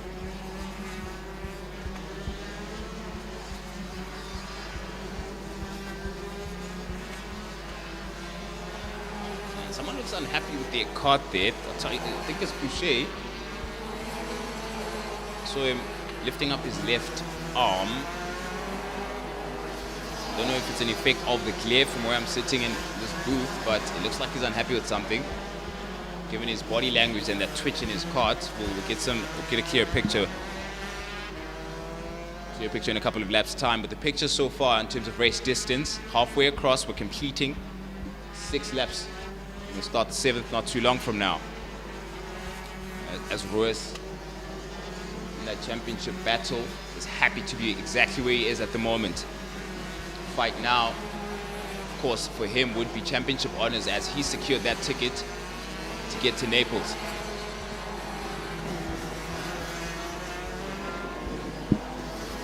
Beat this up, found some breathing room between himself and Rogers.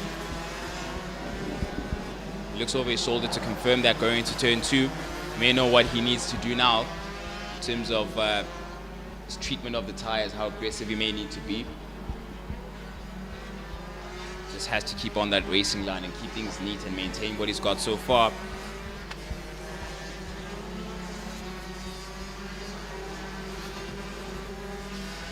Best lap still belonging to Cristiano Morgado, a 42 dead, 42.041. I have to be specific because so close in terms of lap pace is Bjorn Roos. The best lap he set was a 42.044. It's literally about an eyelash worth of distance between the two.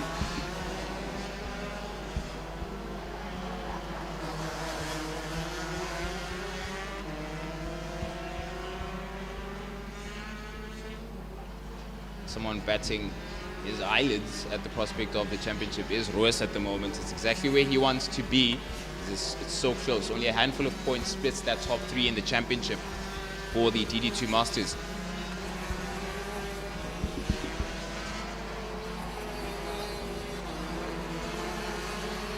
And Cristiano Morgado in the lead and well within his rhythm, as is the case, multiple world champion.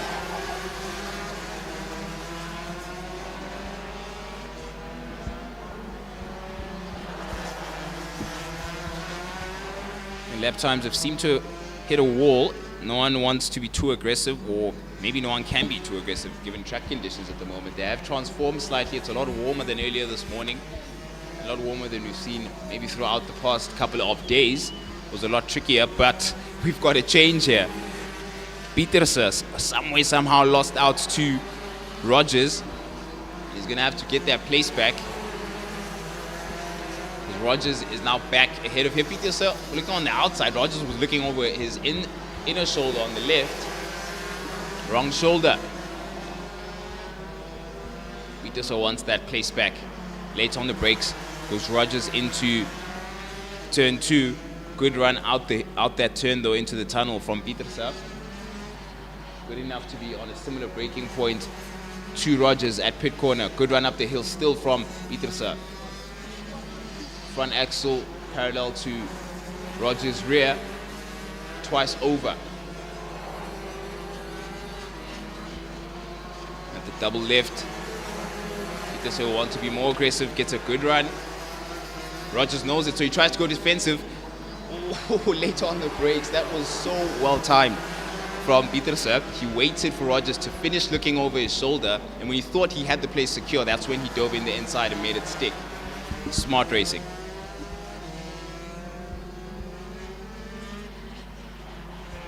And he's now back into that top 3 position.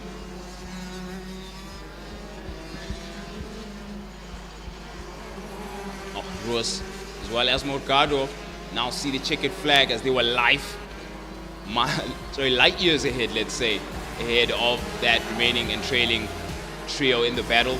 The front 3 for the DD2 Masters going into the end of this race is Morgado, Bjorn Roos, as well as Jonathan Pieterse, who took it on the last lap, having to recover that position that he lost from Rogers. It was a very close battle between those two throughout the race, but Pieterse made it stick and made his skill level pay dividends for him. Fastest man on the circuit all race long was Cristiano Morgado, and he's got a checkered flag to show for it. Bjorn Roos in second, of course, Pieterse in third, Rogers in fourth, Christian Boucher in fifth place, as well as Jared Jordan lost out the most at the beginning of the race at turn 1, and he's had to recover into 6th place, and Neville Chapman is the last DD2 Masters karter in 7th place.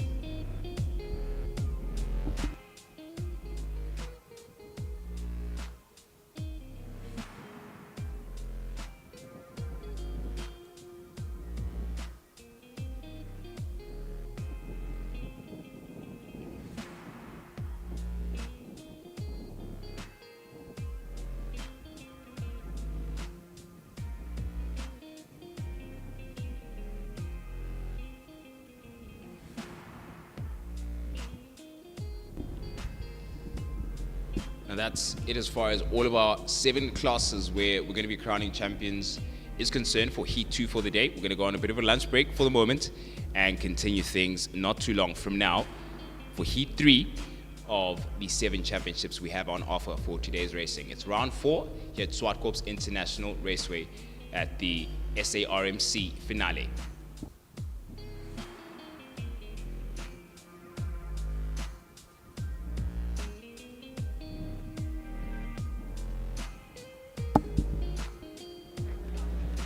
Winning is everything, but it is not the only thing.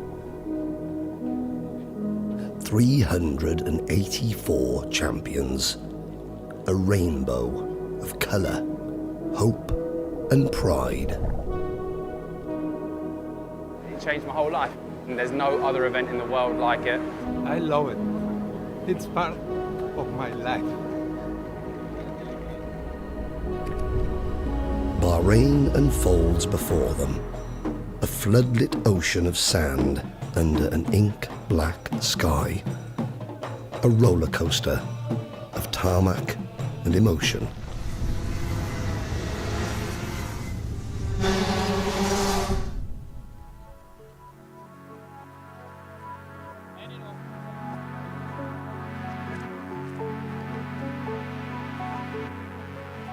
Months after month they have toiled in every country, at every track, in all conditions, to grasp hold of their prize, their ticket, their golden opportunity.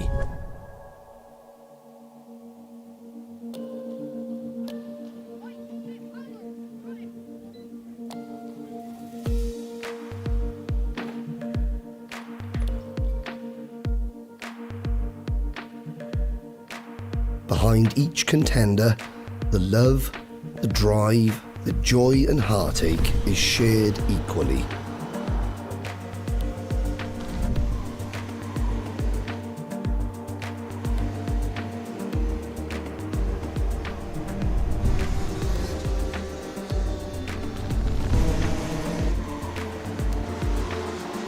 The time and sacrifice is all of ours. Each moment, each race is felt from afar, from the pits, the stands, the grid.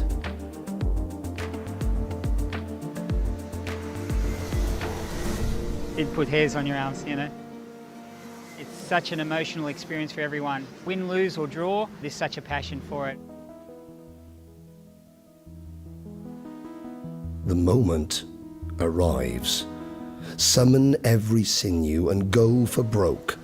If you don't take your opportunity, a rival will.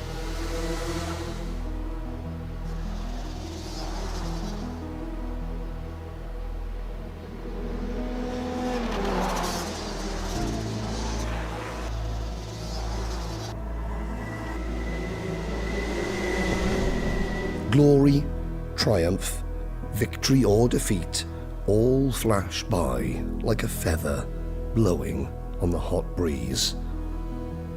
With every grand final, a champion is crowned, standing tall on the shoulders of us all.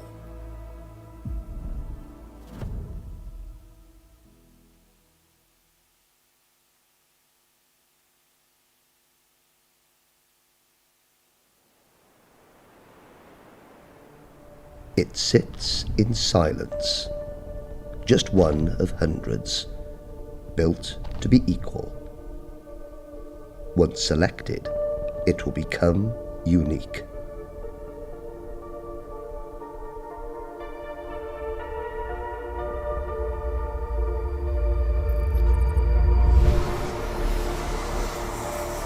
lap after lap, session after session, every minute change matters, a never-ending quest.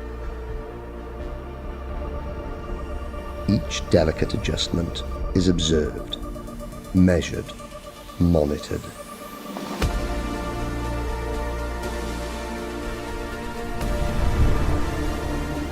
Piece by piece, the puzzle is solved. Speed, grip, hard on the brakes, turn in, make it bite.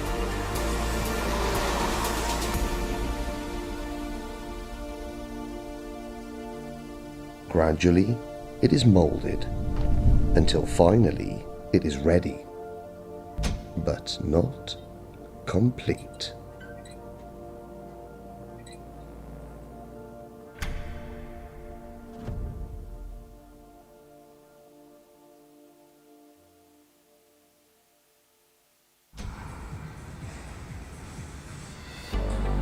Each driver unique.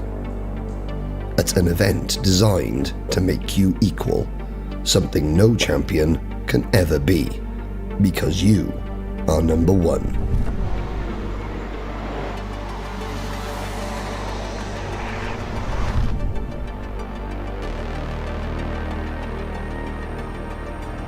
Your every move, every line is followed. You must listen, watch, learn. Each sense heightened, each emotion harnessed. Corner after corner, apex after apex, don't miss an inch, maximize every tenth. Focus, react, trust your gut and make your move. Cold metal becomes memory. You are synchronized, connected. Your goal lies ahead. You can reach it together.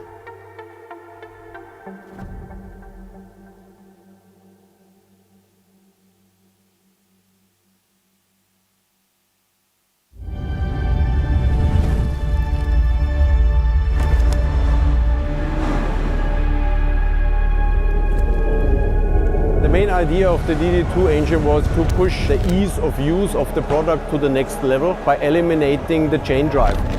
Obviously, not having a chain and a sprockets, the dynamics of the kart work a little bit different than a normal kart. We also wanted to offer our customers a top-level category with a 2-speed gearbox, which is very close to the Formula racing in the future. So for the ones who would like to step up into Formula cars, this is a perfect preparation. I've done junior and senior for many years now, so I wanted to try something different this year, and that's why I made the switch to the DD2 category. It's always fierce, it's always competitive, always very close. No one has ever won junior, senior and DD2 before, and that's what we are aiming for this week. The chassis manufacturers, they have been quite skeptical if this concept can work. So we had no other choice, to prove it to the market, and the only way has been to introduce the engine concept, in combination with our own chassis, which was the RM1.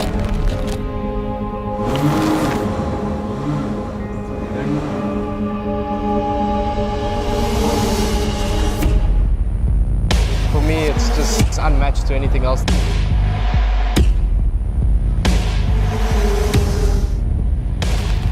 And as of this day, we have been pulling out with the RM1 and have been offering the DD2 engine to all chassis manufacturers. And as you can see here, the positive feedback continued and we have really good results.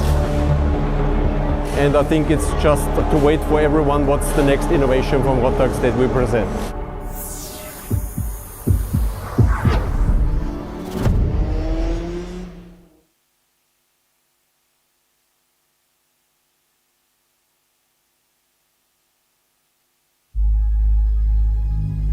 So tell me, why do we do it? Why do we push so hard? Why do we test our limits? Why do we reach for perfection? When others leave, we stay.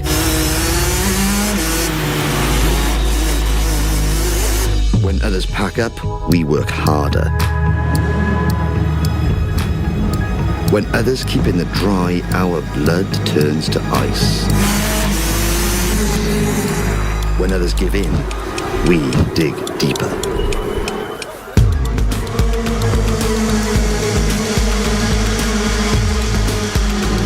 Every rev, every corner, every apex, every pass, every risk, every position, every tenth, every hundredth, every thousandth, every goal we set, every challenge we face, every fear we overcome.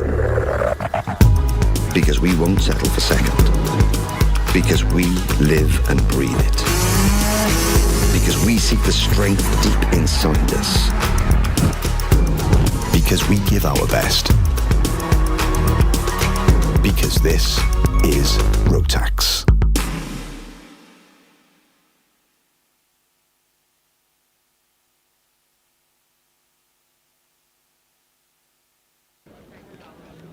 Winning is everything, but it is not the only thing.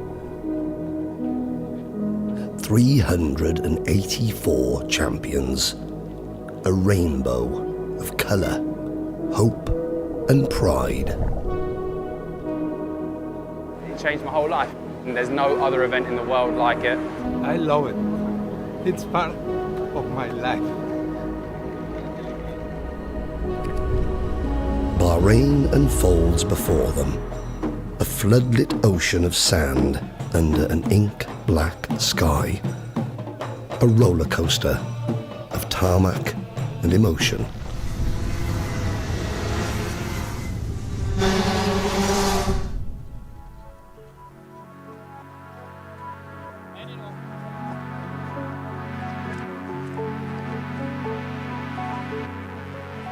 Months after month they have toiled in every country, at every track, in all conditions, to grasp hold of their prize, their ticket, their golden opportunity.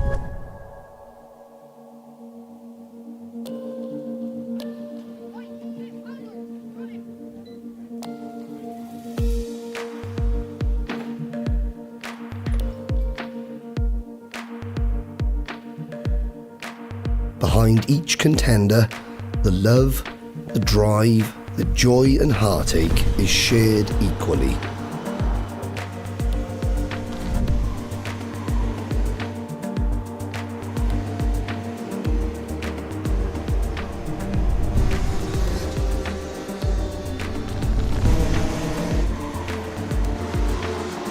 The time and sacrifice is all of ours. Each moment, each race is felt from afar, from the pits, the stands, the grid.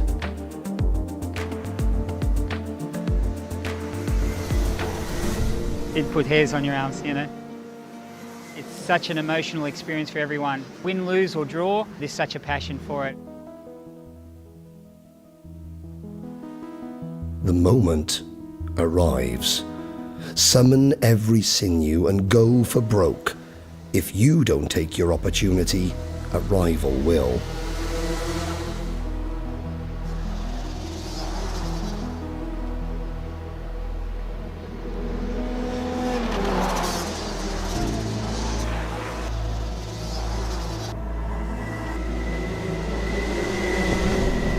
Glory, triumph, victory or defeat, all flash by like a feather blowing on the hot breeze. With every grand final, a champion is crowned, standing tall on the shoulders of us all.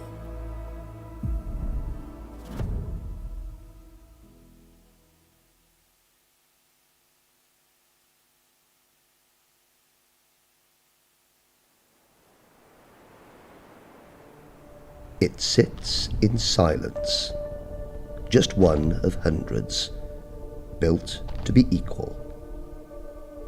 Once selected, it will become unique.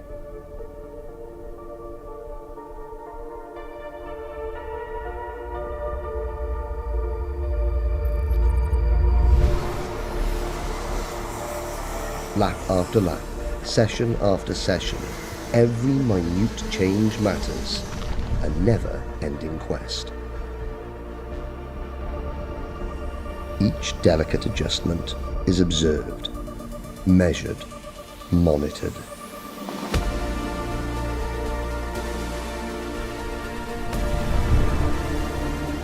Piece by piece, the puzzle is solved. Speed, grip, hard on the brakes, turn in, make it bite.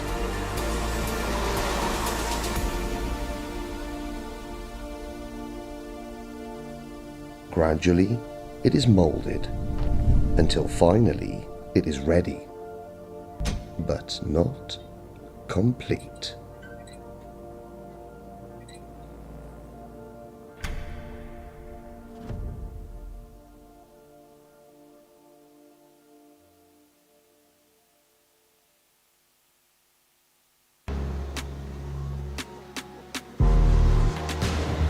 When the sun goes down, the lights come on, and it's the driver's chance to shine.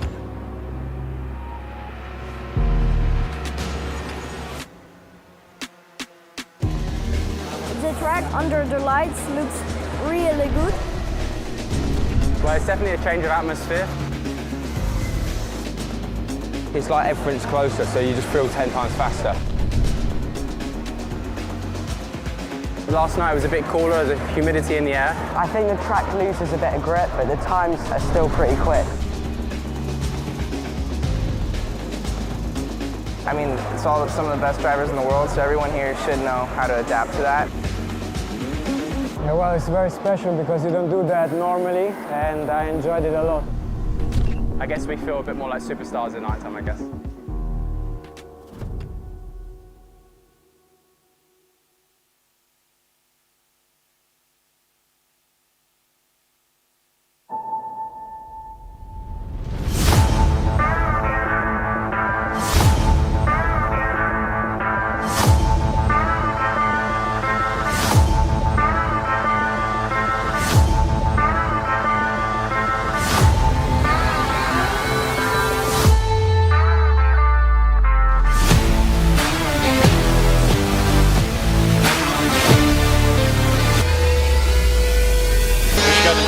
Absolute cracker jack of a race day.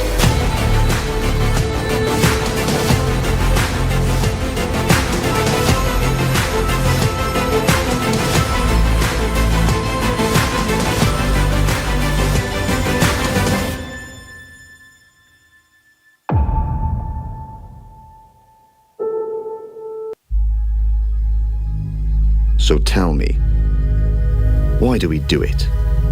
Why do we push so hard? Why do we test our limits?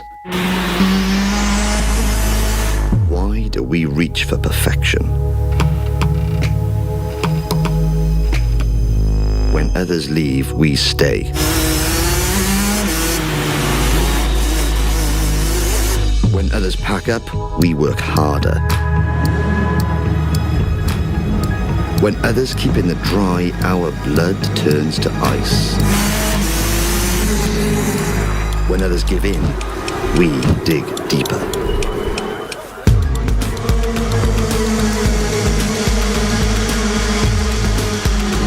Every rev, every corner, every apex, every pass, every risk, every position, every tenth, every hundredth, every thousandth, every goal we set, every challenge we face, every fear we overcome. Because we won't settle for second. Because we live and breathe it. Because we seek the strength deep inside us. Because we give our best. Because this is Rotax.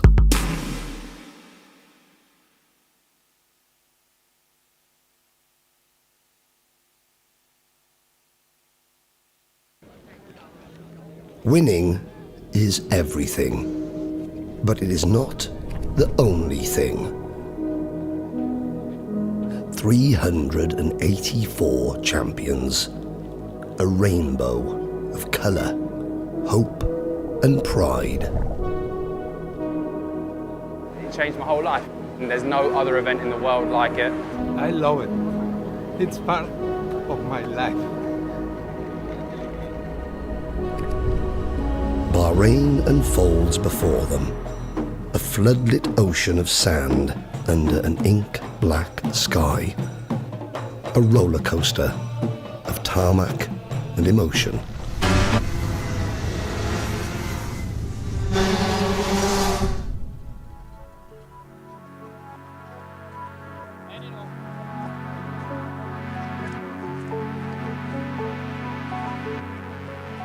Months after month they have toiled in every country, at every track, in all conditions, to grasp hold of their prize, their ticket, their golden opportunity.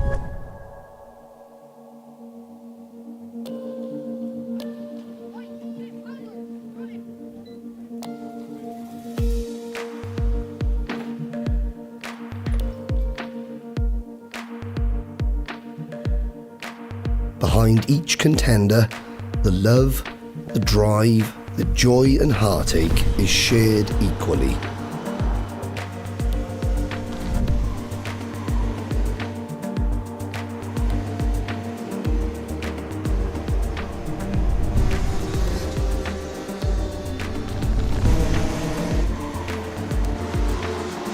The time and sacrifice is all of ours.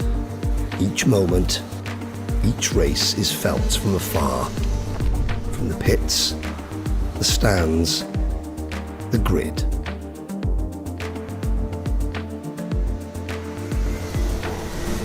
It put hairs on your arms, you know. It's such an emotional experience for everyone. Win, lose or draw, there's such a passion for it. The moment arrives. Summon every sinew and go for broke. If you don't take your opportunity, a rival will.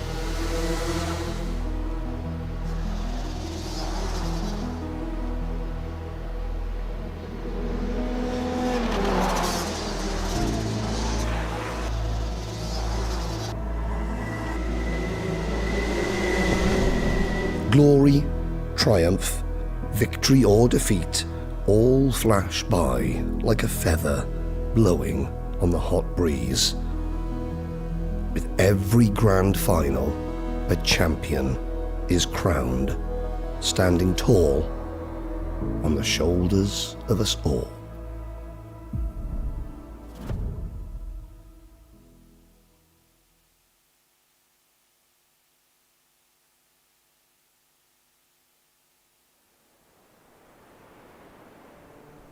It sits in silence, just one of hundreds, built to be equal. Once selected, it will become unique.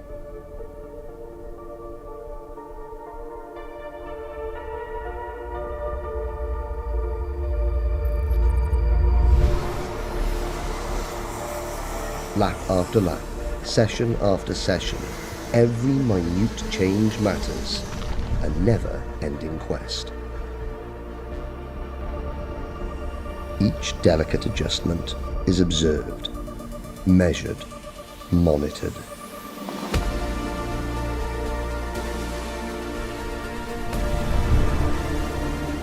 Piece by piece, the puzzle is solved. Speed, grip, hard on the brakes, turn in, make it bite.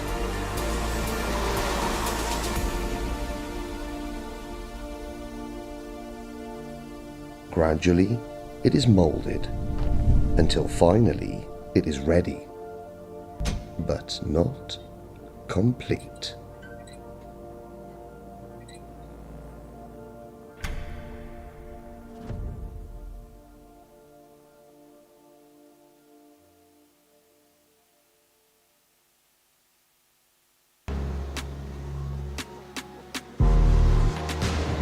When the sun goes down, the lights come on, and it's the driver's chance to shine.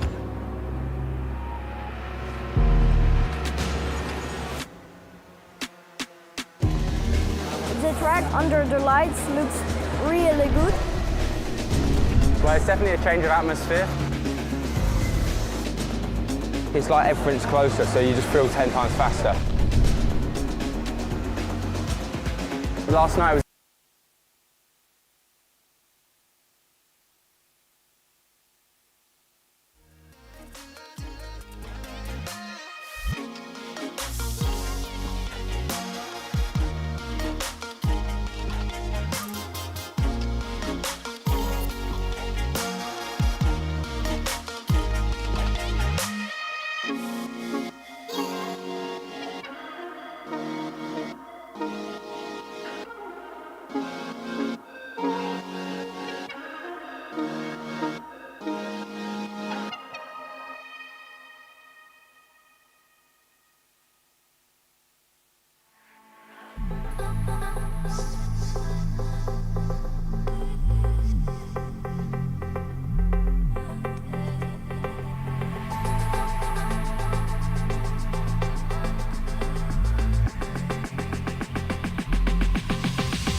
Lights off for the Bambinos, and we're back racing again with Shuttleworth having turn one. Alonso de Oliveira takes that back very quickly. Roddy Harris in third, side by side of Rail and Enzo Ncwane. Turn two will be undecided. Rail goes with his left rear, it looked like, onto the grass, so he lost out at turn two to Ncwane.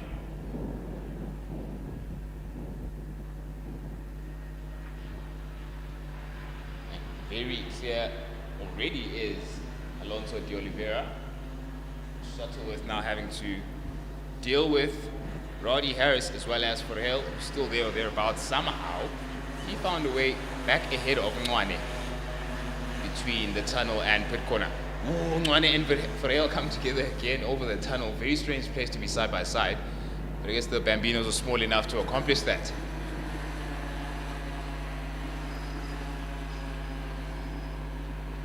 As we reset our transponders in the standing, Enzo Ncwane down the inside had a look on Ferrell but didn't make it stick, so he stays in 5th place.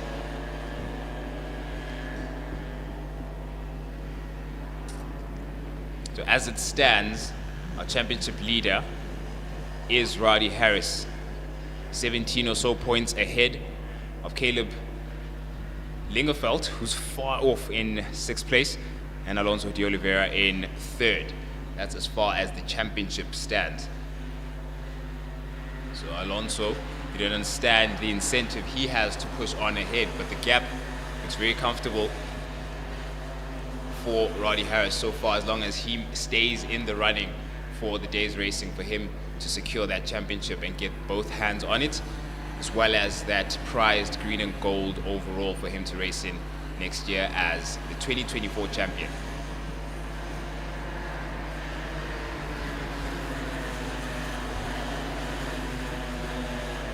Alonso de Oliveira will have to watch out for Shuttleworth a couple of laps from now.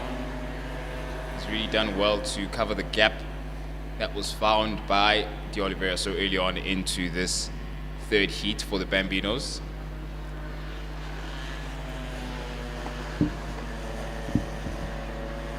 Very good run out of pit corner and up the hill from Shuttleworth. Better still going into the double right now.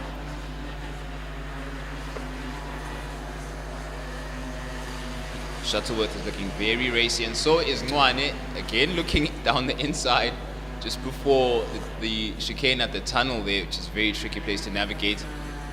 He's trying to get ahead of Harris, our championship leader, and Harris and Ncwane now side by side going down to turn one. And so Shuttleworth and Alonso de Oliveira. Shuttleworth makes it stick and takes first, and so does Ncwane, taking third from Harris.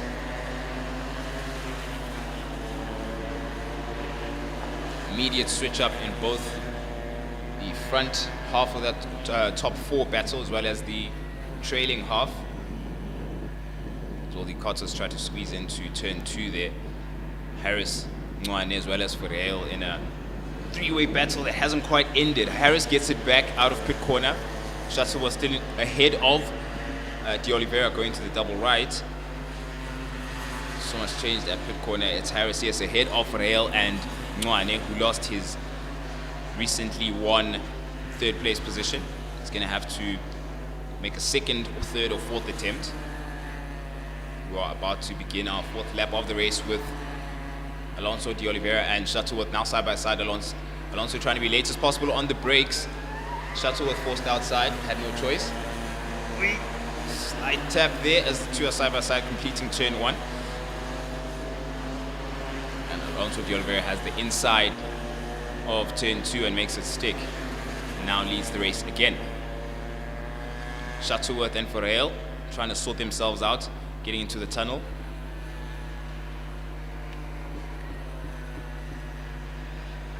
There's nothing in it there between, I beg your pardon, Harris and Ferreira. It was in that turn two battle. There's nothing between Harris, Ferreira, as well as Ncwane, who may be there to pick up the scraps from that battle.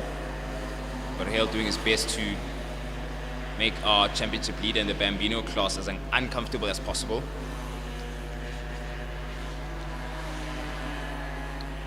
Trying to offset the comfort of the 17-point gap out at the top of the championship. It's late braking for Shuttleworth again. These two are constantly at it, and he makes it stick at turn one. Ferreira ahead of Harris at the same time as Ncwane going on the inside of Ferreira, so it was a double overtake. Side by side are Ferreira and Harris, but Ncwane now takes and leads that position for the final podium position. And that is third place now for Ncwane, but I doubt it's anywhere near over, as we're completing the fifth lap of this 8-lap race.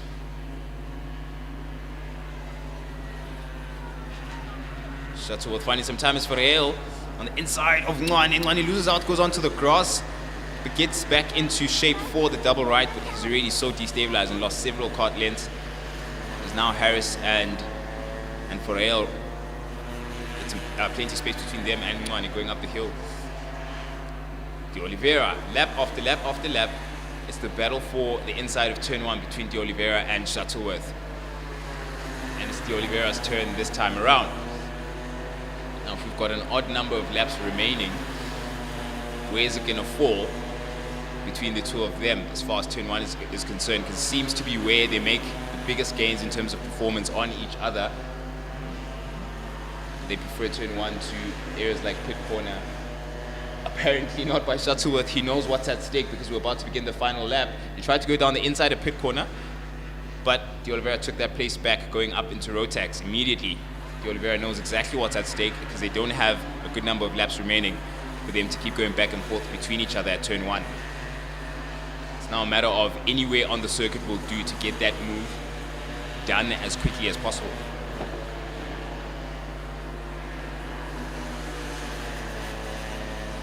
Okay, now race leaders have cleared the double left, so has the trailing three, and we begin the final lap of this third race for the Bambinos with Alonso de Oliveira in the lead. Shuttleworth will be looking to make it stick the same way Harris had a look down the inside of Ferreira at turn one, but it's still Alonso in the lead. Very, very close. Shuttleworth out the tunnel they go. Let's see what pit corner looks like for them. Shuttleworth taking the inside line at pit corner. and keeping it. And going up the hill, De Oliveira has a very good toe, but he's lost that place. He's going to have to get it back somehow. Double right, not very popular in any of the classes, let alone the Bambinos. So it all leaves it to the final corner. The double left is where De Oliveira would have to make that move. Can he? Can't. Defensive goes Shuttleworth and keeps that place. It's going to be a photo finish, is it? Very good run from De Oliveira. It's so hard to tell, but it looks like Shuttleworth takes the win ahead of Alonso. De Oliveira will get their comfort. Yep, it was Shuttleworth who took the win. Nothing in between those two, right up until the very end. Talk about close racing. Wow, that was exciting from those two karters. And in third place, Ferreil, while we were paying attention to that battle in the front, Ferreil found some sort of performance and pipped Harris of third place. And Ferreil took the final podium position. Enzo Mwane in fifth place from there. Brilliant performance from our Bambinos for race 3.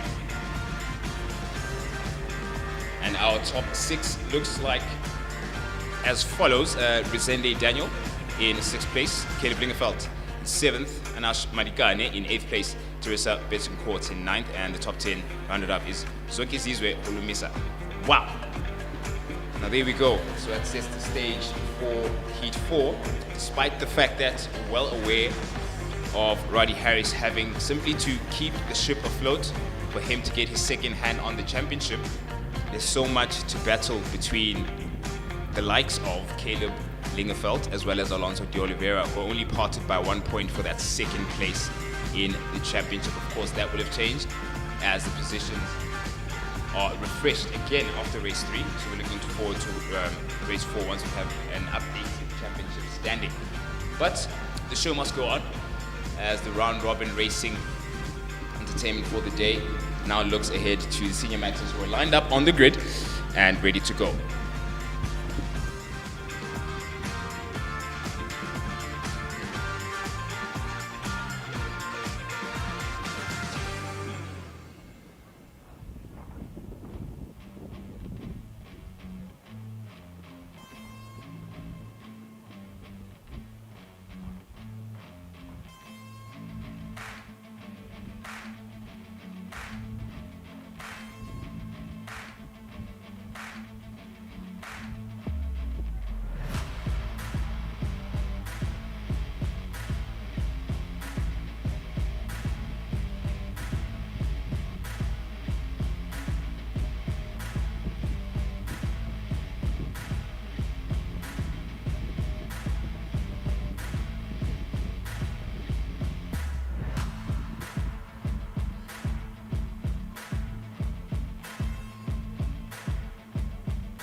And the Senior Max grid buzzes anew for round 4, the finale, and it's heat 3 of round 4. With one more heat to go for the day. Most of the racing, half of the racing has been done so far. And we're getting into the second half. Muhammad Wali leads the pack And he's alongside Daluge, who fell back in the previous heat, and his lap times made up for it, which determined his position as it stands. It's going to be a sigh of relief for him to clear whatever happens between Goodman, Swartz, Boshoff, Naidu, Polome, Moodley, Spies, as well as Hewitson. All of them in contention for, let's say for the time being, for turn 1. And we'll see what the race brings us later on.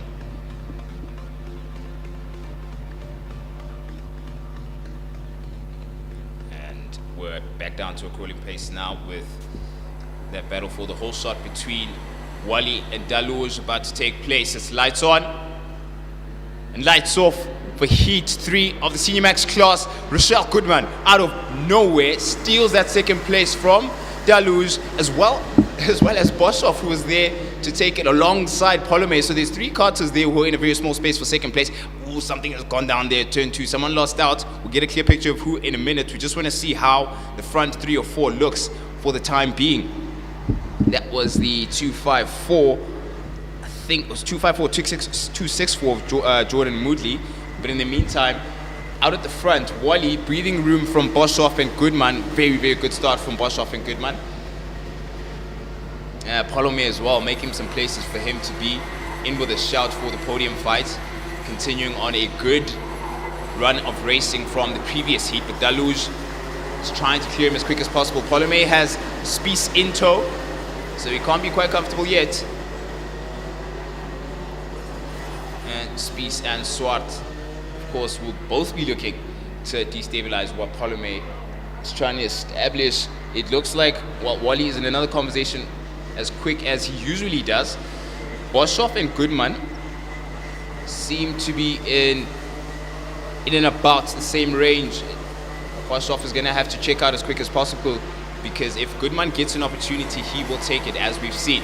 In the meantime, Polome, Spies has made a move on Polome and made it stick. And that was at the double left. As you can see now, Polome is now in the middle of a sandwich between Spies and Swart behind him. Polome looking over the wrong shoulder. The Spies goes down the inside of turn 2. Sorry, Swart goes down the inside of turn 2 and makes it stick. Polome should have been looking over his right shoulder, because that's where the move is coming. Now he's going to have to fight his way back up to get in that top 5, top 6 contention. He's now worried about Nilan Marks right behind him.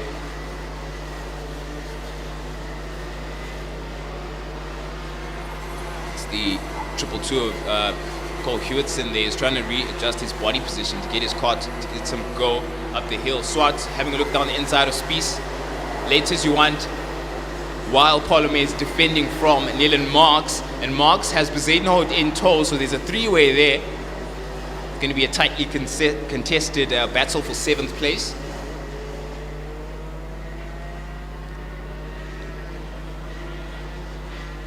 Muhammad Wali clears the double left at Rotax.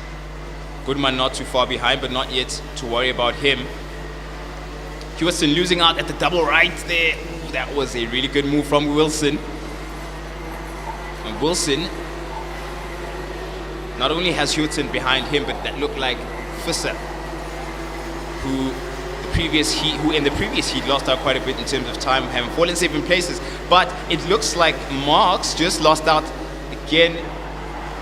Side by side, he go down into turn 2. Very busy moment, very busy couple of laps there for Wilson. And he made a move stick just now at turn 2. We'll have a clearer picture, but now is Marks and Visser behind Wilson. Visser down the inside of Marks at the double right. Chose the first curve for his move and he made it stick. Marks was fair on space, but now he's got to be, or will he be fair on space for Hewitson right behind him, going to the double left. Out of the front, your front 6 and 7 or so, spreading out quite evenly. They're all getting into rhythm, while Bezuidenhout has to defend. And that looks like he was defending from Naidu, was late on the brakes there, but he was fair on him. He lost out of place. No good deed goes unpunished, they say. For being fair, turn 1, you lost out on opposition. Completing our 5th lap of this 15-lap race, so there's plenty of opportunity. Bezuidenhout still looks like he's got the pace to take that place back from Naidu.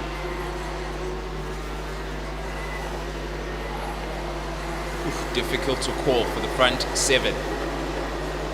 More especially from second place onwards. They are getting into a decent rhythm. Someone who needs to find his rhythm is Visser. Well, he has secured his ticket already to go overseas. He sits in second in the championship, some way, well, a way not too different from the kind of lead Wally has in the front. It's about 40 odd points between him and Visser in first and second. Now Visser and Wilson at Rotax, very close together, but in the meantime we've got another battle forming between Daluge and Zwarts. Zwarts having a look down the inside, choosing better of it into turn 1. Daluge is going to have to watch out. There's something brewing. And Goodman is very well aware of that, having a look over his left shoulder, which is an odd choice going down into turn 2. But he has the space, I suppose. Best lap we've seen, 42 dead from Ken Zwarts. I wonder why. Daluge maybe some motivation as Zwarts has a good run up the hill going up into pit corner, but it looks like Goodman lost out a bit on pace from the tunnel into the double right, side by side of Zwarts and Daluge going up into the hill. Zwarts, by the time the chicane is complete, has made it stick. Brilliant move. You rarely see a move happen there, especially with the bigger karts. Takes some skill and trust between karters. And good on Daluge and making it fair there and giving him enough room. He's going to have to try and find an answer back.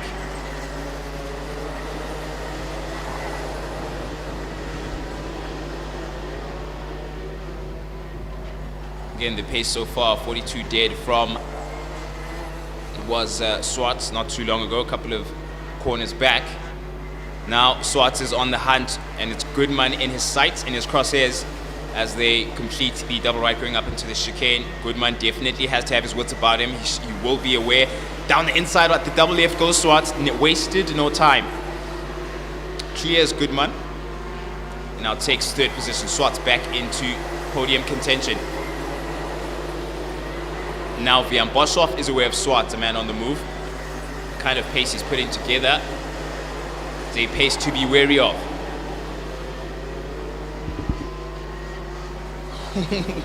Boshoff defending aggressively from Zwarts. They go side by side into pit corner, but that brought Goodman back into the conversation, but he couldn't make it stick on Boshoff. Fell back and was in a close bumper to nose cone position there with Daluge. They've cleared that up quickly. Boshoff keeps his second place for now. And someone then who's fallen away significantly from that battle is Ken Zwarts. Pit corner became a very small space very quickly. In the meantime, a man in 8th place, Visser, trying to gain places back. He may want to focus on lap times at the moment. His track position hasn't quite gone his way. Coming out of the second heat into the third. Speaking of thirds, we're 2/3 across race distance, completing our 10th lap of this 15-lap race, with Wally disappearing into the distance, and several mid-pack battles now forming, like the one I recently mentioned with Visser there in the mid-pack. He now has his sights set on Naidu. Meantime, Zwarts and Daluge going at it. Zwarts wants that place back. He had the podium secured and all went wrong. Still the fastest man on circuit with a 42 dead and pit corners where he tries to make it stick. Wow, Zwarts is going super late to be side by side with Daluge, but it's just not quite there. Not quite there yet. Let's have a look. Zwarts is not shy at the double left. Has a look down on Daluge. Daluge was fair, went wide. Zwarts makes it stick and takes, that is now his 4th place. Daluge wants to answer back late, but not late enough on the brakes at turn 1. Hotly contested 4th and 5th place battle.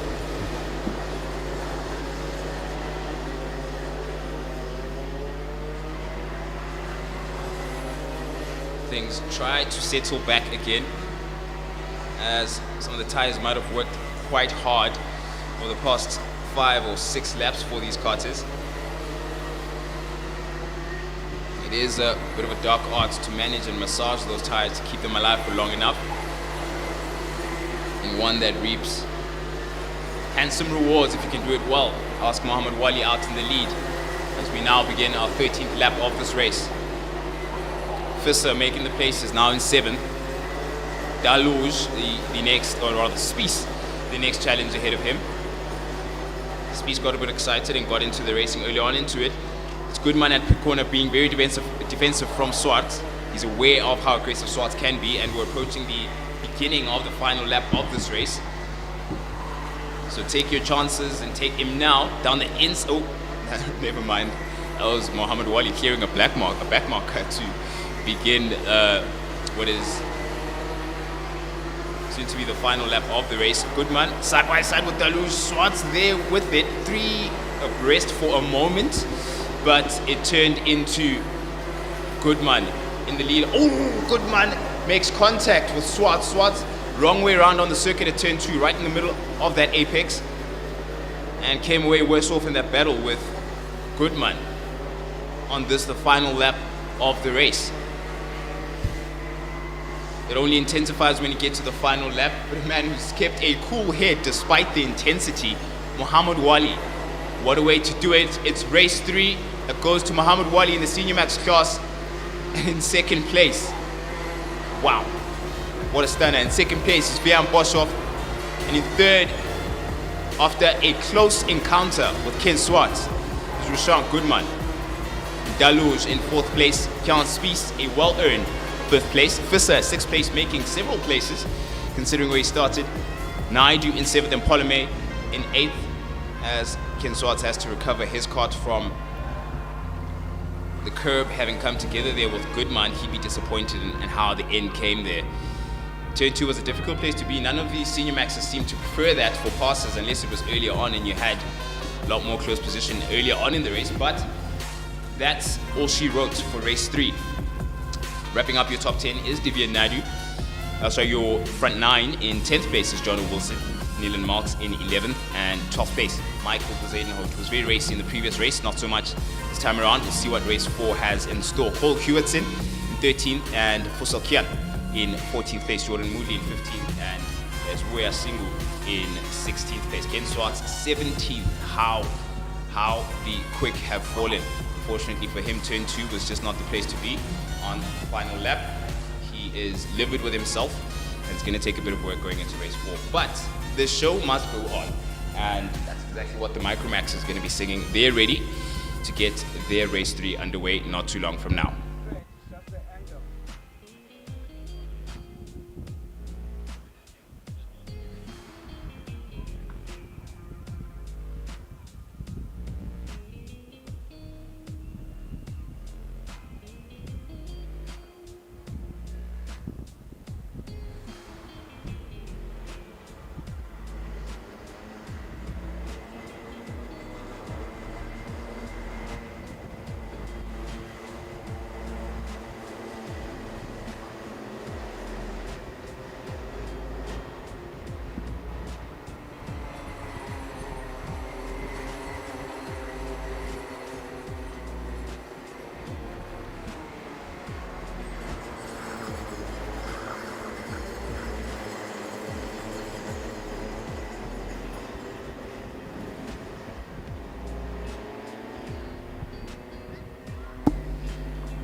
Diminutive but not slow is what the Micromaxes will tell you. Adrian Stein, the first of which, in pole position, side by side with Detroit. And it's Shuttleworth, O'Mahony, Tekiso, and DeVet all in it with a shout, at least for turn 1. It's just called turn 1 from now. We'll take it one apex at a time and see how what the race unfolds for us. Behind them is Wharton, Brits, Chetty as well in the mix there. Chetty was quite involved in a couple of battles in the mid-pack. He'll be looking to improve on what race 2 was. Our championship leader being Shuttleworth, 18 points clear in the lead of Stein. And behind Stein, only a handful of points, Liam Wharton in the 294 points, that's 6 points clear is Stein. But for now, let's see who's clear for turn 1. It's lights on for the Micromaxes, and lights off. Stein leads going down to turn 1, Shuttleworth in tow. Clean train of 4 carts, the tail of which it seems it was Chetty, if I'm not mistaken, let's reshape ourselves to get clear who that was. Turn 1 can be very small. In second place still is Shuttleworth. Stain making, it looked like O'Mahony lost a couple of places there to fall back. Going into turn 2 and coming out of the tunnel, the concertina a little bit as Shuttleworth is very late on the brakes and has a good run up the hill from Stain. Those two had a very similar pace in race 2. It may be more of the same in race 3. We're going to get a clear picture of who's who in this Micromax Zoo not too long from now when we clear our transponders once more. But the unmistakable glare from that brightly colored helmet of Stain leads the pack. Behind him is Shuttleworth, Detroit in third, Tek Iso in fourth place. It was Tek Iso who made several places in that start. DeVet now fifth place and Wharton in sixth. O'Mahony in seventh place, which he won't be staying in for too long if things go his way.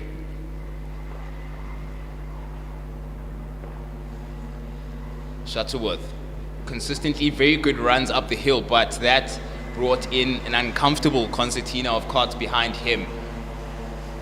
4 almost coming together there and riding over themselves, but they neatened it up by the time they're done with the chicane. O'Mahony having a look down the inside, difficult to do at the double left, but thinks better of it. Detroit now sits in third as Tek Iso's fallen, or still in fourth place. Detroit rather is now opening a distance and trying to stick to the front too. O'Mahony is in a very busy situation where he sits. O'Mahony is 2 points behind Liam in terms of championship position. So the incentive certainly is there to make places and keep them.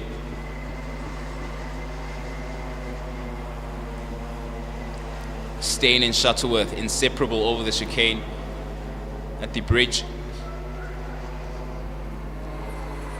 Shuttleworth getting ready for something possibly. In the meantime, Detroit will be watching to try and capitalize. Shuttleworth looks really good and chooses a shorter line. Stain goes wide, bit uncomfortable there side by side. They are on to turn 2, but Stain has the inside. Ooh, Shuttleworth around the outside. What are you saying, bruv? Wow, that was very late. Couldn't have called that. And the fastest lap to go at the 46.7 is Shuttleworth's recent lap, having benefited from that tow from Stain. But knowing Stain, it's far from over. Patient racer, mature racer. He's got something in the bag. Detroit watching while rubbing his hands at the prospect of something coming his way. Positions have come the way of O'Mahony over the past 1.5 laps. He's gotten himself a lot further away from that pack he was busy with. He now has a bit of work to clear. Tek Iso ahead of him in that is 4th place.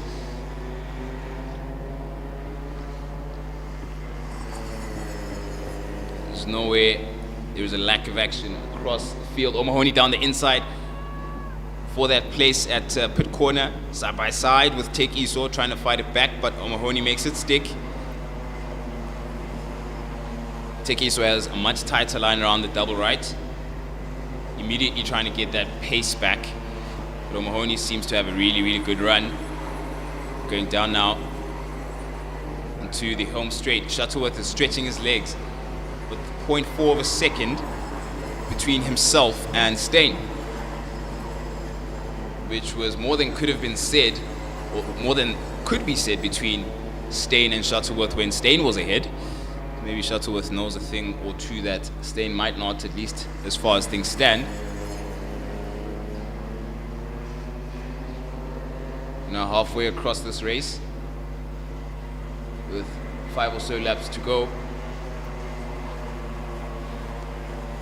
O'Mahony trying his best to stay in range of Tek Iso now, because Tek Iso's back in a position to annoy O'Mahony, who's trying his best to pip Liam Wharton. That 2 points difference in the championship, maybe all that's on his mind at the moment.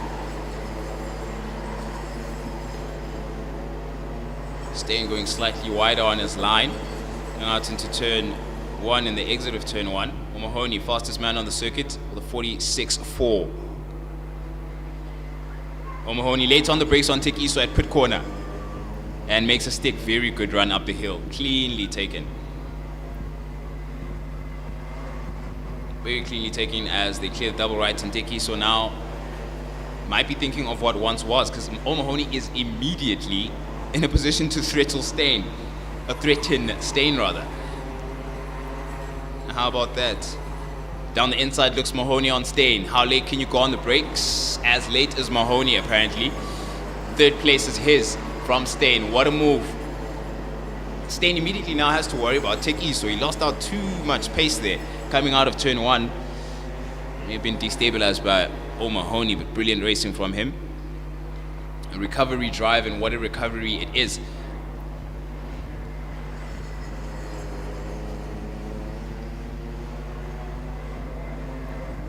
The double right seems to be spreading out that O'Mahony, Steyn and Tekiso situation behind Shuttleworth.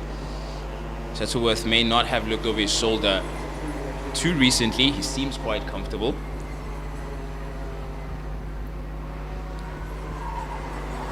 Steyn, having been demoted to third place, will have his focus shifted now. Tekiso not necessarily pressurizing him, at least as for the time being. Things change very quickly. But he definitely wants his position back from O'Mahony.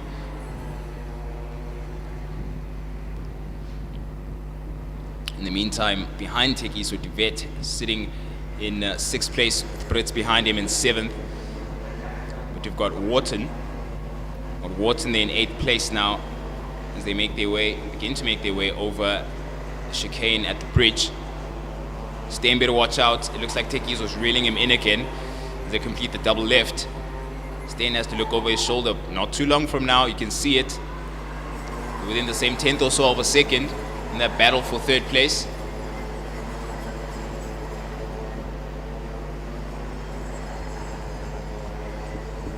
Through the tunnel they go. And Tekiso is closer still to Steyn for that third place. Down the inside, late on the brakes goes Tekiso on Steyn at pit corner. And he has a good run on the exit there. Steyn immediately having to tighten his line to get that place back. So can't waste any time in trying to fight back, because that gap between now and the end of the race is narrowing. It's a closing window. O'Mahony late as you want on the brakes to try and catch up to Shuttleworth.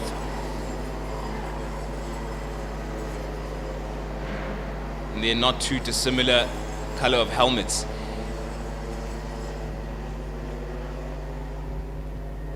O'Mahony has gained a lot of time over the past couple of laps. I wonder if it's time or a matter of fact that he's more aggressive now, knowing that that window is closing. We're going to begin the final lap not too long from now. But Shuttleworth seems to be handling the pressure well so far, while Steyn has to reapply pressure to Tekiso. It's been a race-long battle for that 3rd and 4th position, depending on who was there. Someone who made impressive moves across that position was O'Mahony, and now he's in a fight for 1st place. Shuttleworth choosing which shoulder to look over where O'Mahony might make his move. He's just looking everywhere to make sure he's defending enough. As the leader of the championship, trying to secure it. Doesn't matter how wide that 18-point gap is, he's not going to compromise. Do the double right, they go. O'Mahony closer still. He has O'Mahony. Several places he's had to make, several recoveries of positions. But 2nd place is the best he could do, as Shuttleworth, right up until the end, secures that 1st place. A well-fought and well-controlled race from him. It was race 3 of the Micromaxes where he showed what he could do. Race 2 seemed a bit challenging, but asserted his dominance there. O'Mahony, again, impressive race from him. DeToy and Steyn in your 3rd and 4th positions. Now Steyn, unfortunately for him, had a better looking start than the end, but he's not too far off in 4th place. Tekiso in 5th, Duvet in 6th place, Brits in 7th, Wharton in 8th place, and we've got the top 9 and 10th being rounded up with Chetty, and we've got Ronald Fenter in 11th, Hussein in 12th place. And it's been an exciting one for race 3 of the Micromax. We've got one more to go for them. Definitely offered us a lot to look forward to for the final race going into the close of the championship. It is round 4, of course, and we're deciding the national champion for each and every class. It was literally a handful of points between 4 or 5 of those young karters. Like I said, it was 18 points between the leader, Shuttleworth and Steyn, going into this race, and 6 points between Steyn and Liam Wharton in third. 2 points between Wharton and O'Mahony. It's so much to fight for with so little to tell in between them. But in the meantime, the battle continues in older sibling where performance is concerned. The Junior Maxes are out and they're ready to get things started once again. Turn 1 became a very small space as ever in the previous heat, and we saw 4 or 5 karters lose out all in one sweep. But their lap times will have reset all of that, and we've got a grid that looks like Pascal, Marshall, Hill, Beaumont, Ferreil, Dowling, Wadley, Swart, April, Quinoa, and Lennox, rounding up the 6th row of the grid.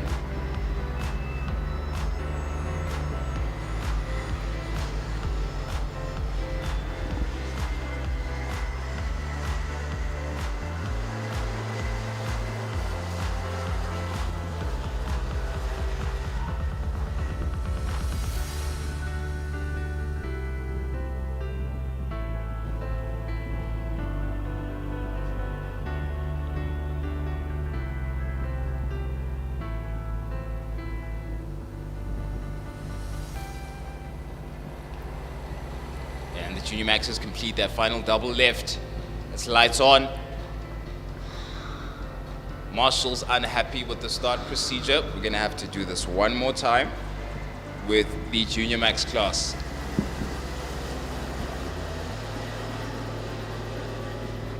I'll give you that starting grid once again. Pascal leads William. Marshall leads Luke Hill in 3rd place, who had an impressive heat 2.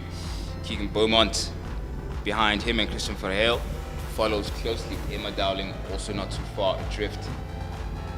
Any of these names could be in it for the next couple of corners. And the pace of Luke Hill has been quite impressive if he gets some breathing room. Now it's going to be difficult to breathe with the 4 or 5 karts that are surrounding him. His company is very racy as well. He's going to be looking to get a clean start if possible and clear the scene as quickly as he can. Let's try this once again as we clear the double left for the start of heat 3 for the Junior Maxes at round 4 SA RMC. It's the final round and it's lights off and away we go. Pascal keeps the inside, Luke Hill trying to be there or thereabouts, but William Marshall later than them all on the brakes and takes the whole shot with Beaumont not too far behind, but Beaumont is now side by side with Pascal. Luke Hill with a shout in it there, but loses out to turn 2, so Pascal takes 2nd with Beaumont in 3rd and Hill not too far behind. How about some admin between your left and right foot there? That was very impressive from Beaumont. But you still got Hill to worry about as they clear Rotax and go into the double right. Pascal does not want to be a part of that scene. She's looking over her shoulder as she makes a good run up the hill. Marshall on the inside of Beaumont at the double left, makes it stick. Doesn't want to waste any time.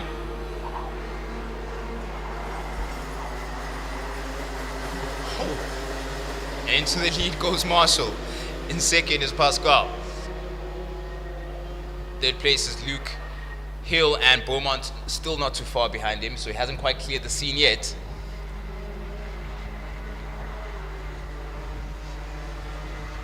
It is Beaumont in a battle there that is building up behind him. I think that is Verheil behind him with Lennox in tow. So there's something going on in the mid-pack. Just keep an eye on that. In the meantime, Marshall checking out. Pascal saying, not if I have anything to do with it, but Beaumont is really keeping Luke Hill within touching distance here.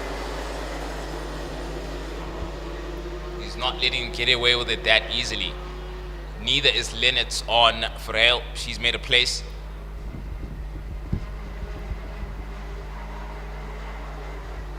Later on the brakes, Beaumont tried to get into range to threaten Luke Hill. But at the double right, he continues his campaign. Luke Hill, quick look over his shoulder. He knows he's there. That is Beaumont. He's going to have to up the pace. Oh, Beaumont went off the circuit, coming out of the double left. What happened there? Lost his focus, something on the circuit. Wonder what it was, but now he's going to have to wonder about Lennox right behind him, having lost that gap. He seemed a lot more comfortable a couple of seconds ago. But Lennox is not quite clear of Verheil at the moment. Coming out of the tunnel though, she found some KART lens, but Verheil, a good run up the hill, sees him recover that gap as the two try to reel in Beaumont. In the meantime, Luke Hill is looking a lot closer to Pascal as they make their way over the hill, then onto the double left, I beg your pardon, onto the home straight. Pascal's aware of the threat of Luke Hill, and the kind of pace he showed in race 2 is something to be wary of. Late on the brakes he goes. Closer still he is. That three-way fight between Leonard, Beaumont, Verheil, constantly changing shape. The spearhead of that fight so far is Beaumont now. May just change going into pit corner. Yes, it does. Leonard takes the inside of Beaumont, but also has Verheil to worry about. Side by side with Verheil at Rotax. But Verheil has to concede the position by the time they complete the double right. Beaumont is now worried about Emma Dowling, who's fallen back significantly. Verheil down the inside at the double left of Leonard, who goes generously wide. She still has enough pace to recover that and go down the inside of Verheil at turn 1. This race is close. Verheil makes contact with Lennox at the exit of turn 1 and takes that place back. In a way, obviously Lennox not too happy about the hand signal there. Beaumont right behind now, bringing Dowling in tow. Listen, we'll get back to the series forming at that top 3. What's going on in the mid-pack is quite something. Verheil, good run up the hill. Lennox shortening that line, keeping it tighter, doesn't miss the apex at double right, making sure to get back into that position to threaten Verheil. Someone with no threats so far is Marshall out in the lead ahead of Pascal and Hill. Battle of the race so far is Verheil and Lennox. Beaumont there might want to pick up whatever comes his way. In the meantime, Pascal setting the fastest lap with a 42.3. Completed 1/3 of the race. So far it's a 15-lapper. Pascal seems to have found something that's paying dividends. She's a lot closer to Marshall than she was a couple of laps ago. While that race in the 4th, 5th and 6th position was materializing, she was gaining lap time, lap after lap. And Marshall definitely can hear Pascal a lot louder behind him than before. Through the tunnel, that 4th, 5th and 6th battle is going now, but Verheil seems to have found something to allow him to breathe a bit. They want their tires to recoup side by side for a moment where Lennox and Beaumont. Either Lennox, nicely taken double right there by Lennox, which seems to have found a lot of pace. Down the inside she goes at the double left to get a picture of that in the moment. Did it stick? Yes, it did. Lennox now retakes that position into 4th. Beaumont down the inside of Verheil, taking 5th place from him. Almost as instantly as 5th came to Verheil, it left him. And Beaumont now has it in his hand. Lennox immediately looking like she's checking out because of how Beaumont and Verheil didn't have quite the clean exit after Beaumont made that move stick. In the meantime, it's Hill on Pascal now. While you thought Pascal was gaining on Marshall, Hill was gaining hand over fist on Pascal, having a look on the outside and inside at the double left. Where do you want it? Pascal aggressively defensive. Bob and weave between the two of them there, that takes some skill. Pascal trying to see which shoulder to defend from. The inside always the priority, so she secured that. Hill having a late look on the inside. Looked like they were side by side very momentarily going into the tunnel. Very, very well taken pit corner and exit by Hill. Pascal will be well aware of the defensive work that has to be done over the next lap or so. People's tires seem to have come into their peak operating window. Well put. Oh, Pascal and Hill. Circuit not big enough for the two of them apparently. Turn 1 taken by Pascal ahead of Hill now. She says you can't take turn 2 either.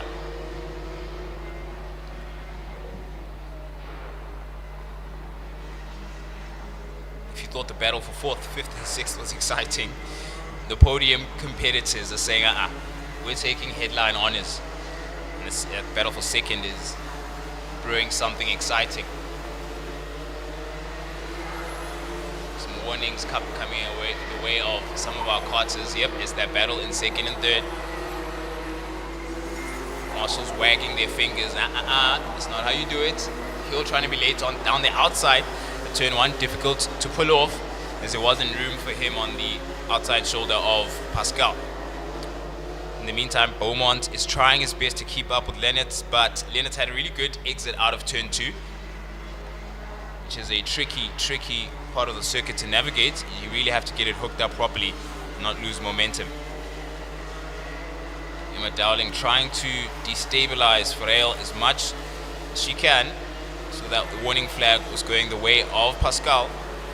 Overly aggressive defensive maneuvers against Luke Hill, who shakes his head as if to say absolutely agreed with the marshals.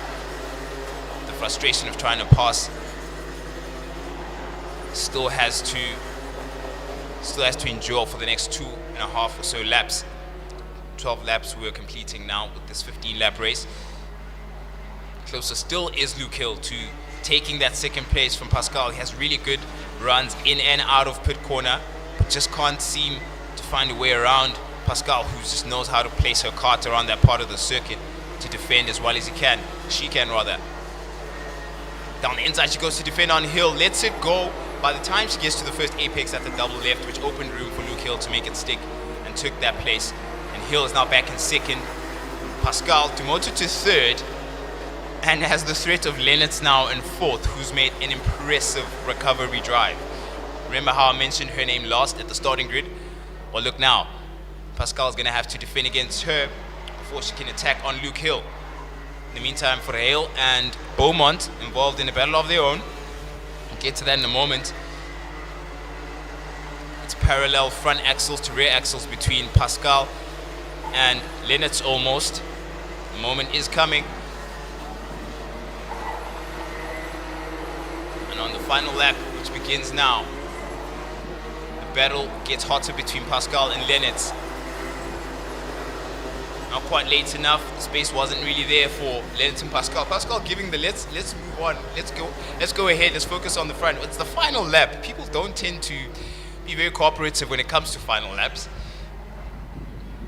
So I doubt that's going to work.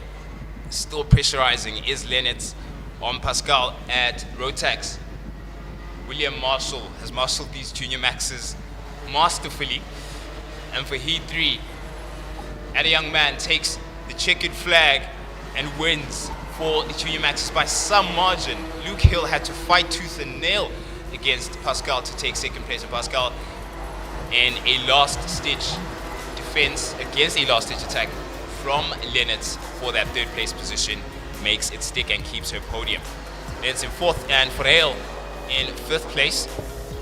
Beaumont tried to trouble Ferreil towards the end, but it didn't quite materialize, didn't seem to have it. But we still have one more heat to go. They may have studied each other and seen where the weaknesses are, and they know where their karts may need to improve. We're well past, of course, the halfway mark for a lot of our races, and we've still got one more to go for the junior maxes, so stay tuned for that. But in the meantime, the mini maxes are lining up. But just to give you that finishing 7, Emma Darling was behind Beaumont, Jessie Swart in 8th, Jordan Wadley in 9th, April Unwell in 10th, and Amani Kinua in 11th place for the junior maxes.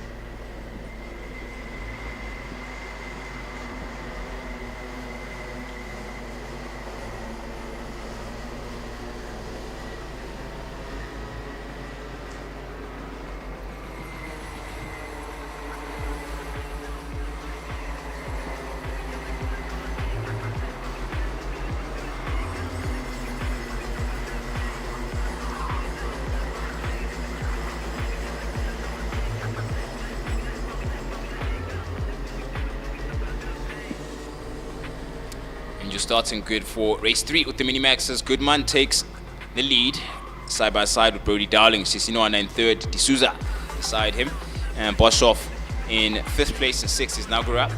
In 7th is Martz. Ready. So it's a battle of the siblings there. And Naidu follows them. And you've got Ronaldo Kun in the 6th row alongside Arda, Kayamo, and Kayamo. Another sibling battle in 7th row.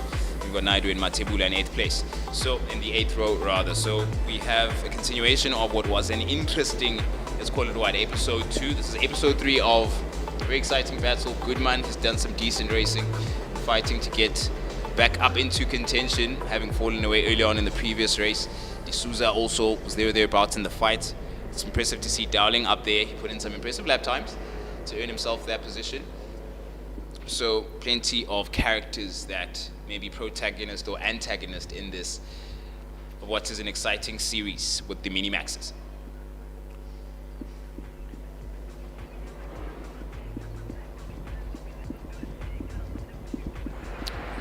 Final attempts to warm up their tires one more time as they clear the double left. It's lights on for race 3 of the Micromaxes for the final round, and it's lights off immediately. The inside is taken by one of the readies, very aggressive, very late on the brakes.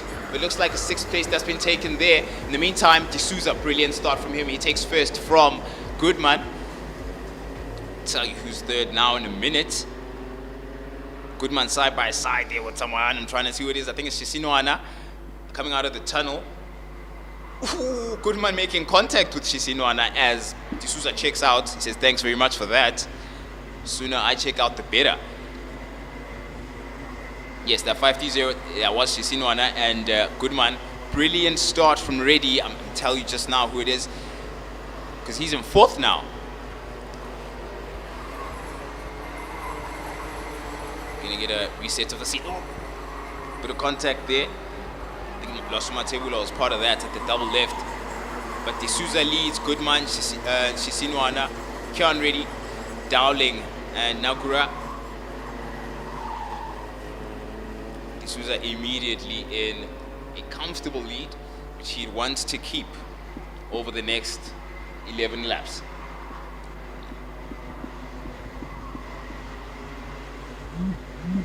Goodman and Shisinoana seem to have sorted themselves out. Goodman saying, 2nd place is mine. You're gonna have to come and get it, because he's trying to clear him. He has a bit of a KART also between him and Shisinoana, but that really is nothing. Very, very impressive start by Reddy there, who's now taken 4th place. But it's not quite a comfortable 4th place because Dowling is hounding him.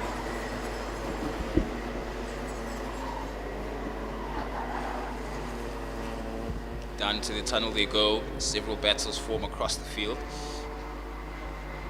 Catch up with each and every one of them as far as is possible. Foremost of which is between Goodman as well as Shisinoana, inseparable as it stands. But Kian Reddy cannot get comfortable ahead of Dowling because Max Boshoff is there, and Ashai Nagura also is not too far off. Shisinoana closing in on Goodman at the double left. Kian Reddy has to be careful. Yep. Looks like Dowling's having a look down the inside. Late on the brakes goes Dowling, takes that inside turn. Close the door, does Reddy, because I think it was Nagura, it was Boshoff rather, was also there to try and take the position on at the moment, because that front 3 is now literally on the same braking point as we begin the completion of the 4th lap.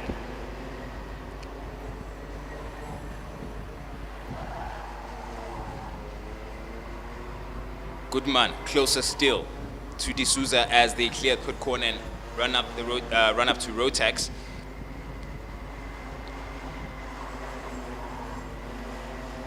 So difficult to keep an eye on those front 3, while 4th place to Dowling. Goodman has taken that place from D'Souza and made it stick by the time we get down into turn 1. D'Souza now has to worry about Shisinoana as well as Dowling. Dowling really is not too far off.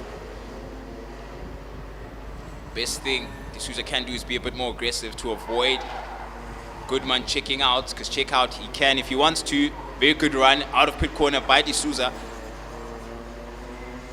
Sisinwana was there to try and nibble at his heels there. And Dowling is just there watching and waiting. It's so close. But either of these four karters are going to have cat-like reflexes to react to whatever happens. So many switches and changes. Sisinwana down the inside of D'Souza. How late can you go? Didn't have it in him. And decided better of it.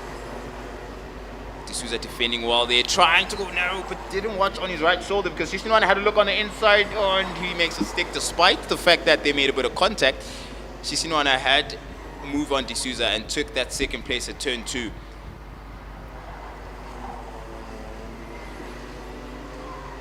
Halfway across the race we are. Fastest on the circuit, 45.8 by Brody Dowling, who oddly enough has been watching all the battling I've been waffling on about for the past 5 laps. Brody Dowling down the inside of D'Souza, another place within the space of a lap lost by D'Souza.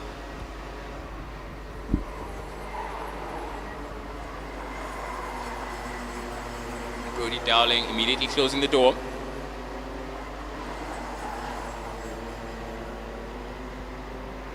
Sisinwana trying to be as late as possible at turn 2 to trouble Goodman out of the tunnel. They're closest still. Coming out of it, it's Goodman taking an aggressive inside line to defend from Sisinwana. What just happened in the past couple of corners? Because all of a sudden it's 5 or 6 karts within the same tenth or so of a second. What is going on? Sheesh. Goodman more aggressive in defending. Dowling says, yes, please, thank you, I'll take that. And he now sits in second place ahead of Sisinwana, who opened the gap a bit too much there.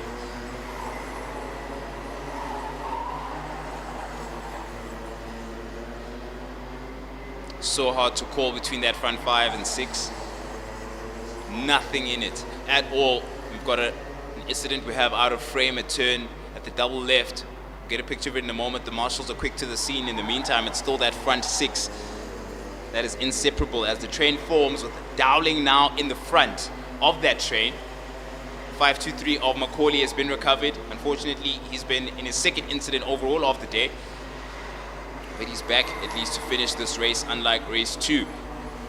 Dowling now leads. Goodman in second. Sisinwana third. D'Souza fourth.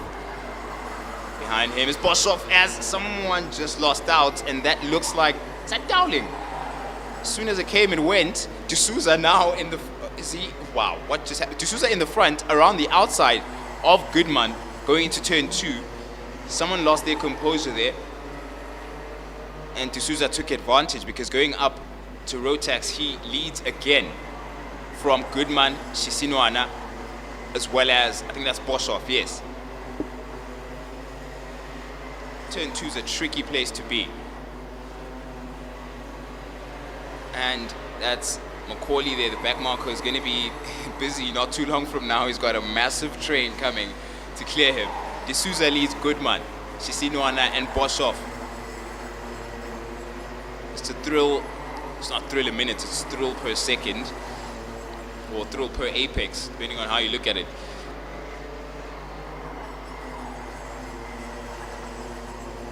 On the edge here to see what happens with this battle. Sisinwana, is that Sisinwana very, very late on the brakes? Nah, I think I confused the helmet there, because Sisinwana is pressuring that is Goodman. Now Dowling is in a battle he didn't want to be. I think that's, yeah, Dowling and Nagura. I beg your pardon. And Goodman down the inside of Sisinwana at the double left. Goodman and Sisinwana making contact down the straight as we begin the final lap. Sisinwana takes the inside, more contact between the two of them, but they made it out clean on the exit. D'Souza, if he had rear view mirrors, he'd be smiling at them because of what's happening. In the meantime, Macaulay may be an obstacle for him. Don't look behind you, Raf, look ahead of you. There's a back marker. He's cleared him out of pit corner. Oh, Goodman and Sisinwana. Wonder who of the two is more frustrated at what just happened a couple of corners ago, because that's resulted in not only D'Souza clearing them more than you already had, but a change in position where Sisinwana lost out. But the winner for Heat 3 for the mini-maxes is Rafael D'Souza. Shisinwana in second place in a closely fought battle with Goodman. Right up until they went in the end, they fought. It looked like it was all gone for D'Souza early on, but he fought back very well, bided his time, and it came to him. Dowling in fourth place, another who bided their time, ahead of Boshoff in fifth place. Wow, what an exciting race for the Mini-Maxes. That front four certainly gave us a lot to look into and talk about. Kian Reddy made such an impressive start at the beginning, the aggression, earning him fourth or fifth place thereabouts. But eventually Boshoff, the likes of Boshoff, Dowling and Goodman were there to make it very difficult to keep, and he finished that race in sixth place. Nagura in seventh, Naidu in eighth place, Ronaldo Kun in ninth. Now top 10, Ashan Reddy wraps it up there, and Michael Arda in 11th with Mandu Mekamo in 12th place. 13th goes to Luashuma Tebula, who was involved, I think, in an early incident, but came clear of that. And Andre Betancourt in 15th with Nick Mostert in 15th place.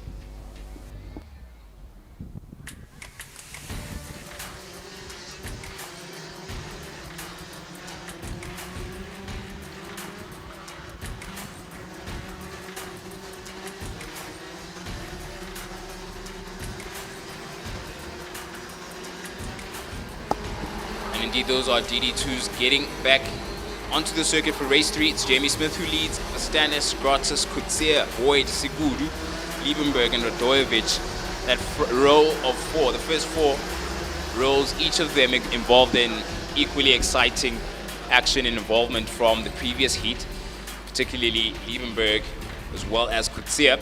We'll see if their ducks are going to be in a row for this one. But be sure that Liebenberg's kart was beaten back into shape to get ready for race 3 for the DD2s.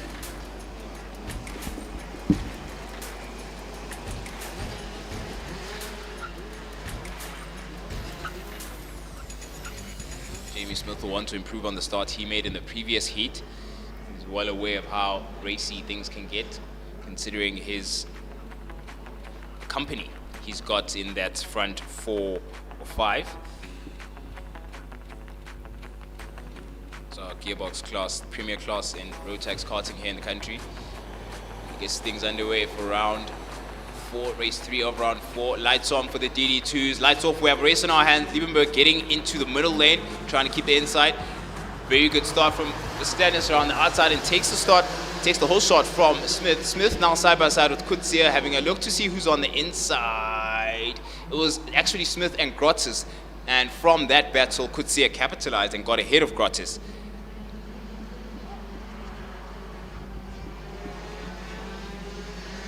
Stanis trying to clear the fight as quick as possible. It's now Smith behind him, Kutsia, Liebenberg in tow, as well as I think that's Boyd and Siguru following not too far off.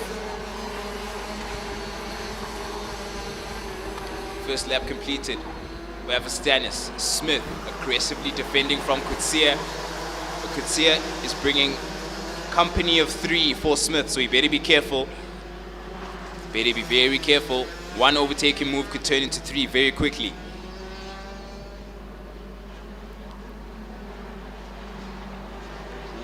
Nicely done on the inside there, pit corner by, I think that was Grotis.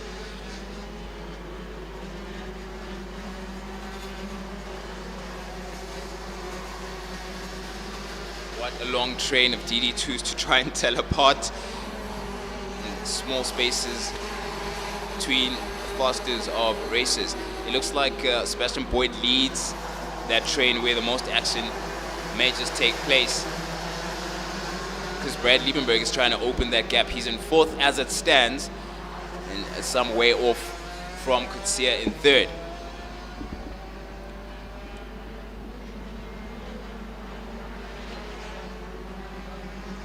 Nick Verstappen is setting the benchmark at 42.1 so far. Times will keep tumbling as the tires get into their optimum operating window. The engine starts cooking as it should. In the meantime, Boyd pressurizing Brad Liebenberg as he should. Definitely can't relax. Boyd had the pace in the previous race last out. Liebenberg aggressively defensive. He's aware of the threat behind him. And very late on the brakes, or that 3 or 4. Hard to tell apart. Looks like Boyd has something on Liebenberg, that's for sure. Could see a fastest man now on the circuit, 41.7. Liebenberg still holds the head of that train behind him for now. In the meantime, Grottis with, I think that is a number of karters behind him. That's Sikudu, Radojevic, Stier.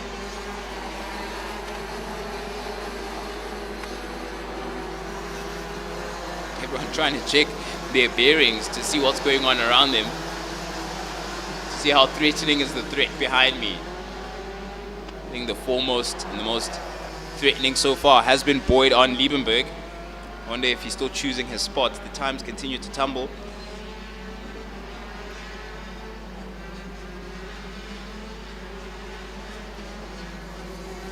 Smith may be able to hear Kutsia behind him as they clear the double right, but it's a lot more space than he had a couple of laps ago. Side by side with Grottis and Boyd, as Liebenberg will be very grateful for that. Still side by side, it looks like. Who's later on the brakes? Grottis lost the... Grottis just couldn't keep it. Boyd has much more momentum going out into turn 2 there. And well done for him to make it stick. Sikudu will be there to make things uncomfortable for Grottis. Can't quite relax, and Sikudu immediately had taken their place. Looks like coming out of the tunnel. Oh, someone just went off. It is Grottis. Yep, that is Grottis, number 13 of him at the top of Rotax there. The battle between him and Sikudu turned out not to favor him. What it did favor is space. Brad Liebenberg has found between him and Boyd, because Boyd was a factor in that a couple of corners before. Grottis seems to have been able to recover his kart. And unfortunately for him, he's out of that battle for the top 5 and 6. It is now up to Sikudu as well as Liebenberg ahead of him, as well as Boyd. A pair of Liebenberg and Boyd ahead of Sikudu now wrap up that top 6. Jamie Smith and Kutsia inseparable as they clear double left. Smith having a look where to defend. The inside is usually the best at turn 1. Boyd and Liebenberg inseparable.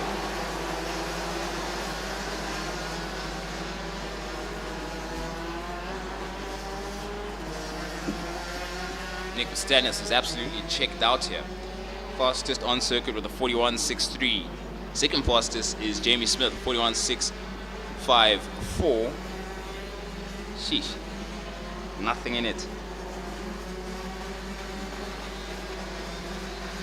Now it looks like the fastest man is actually Kutsia, but it's hardly anything in it between him and Smith.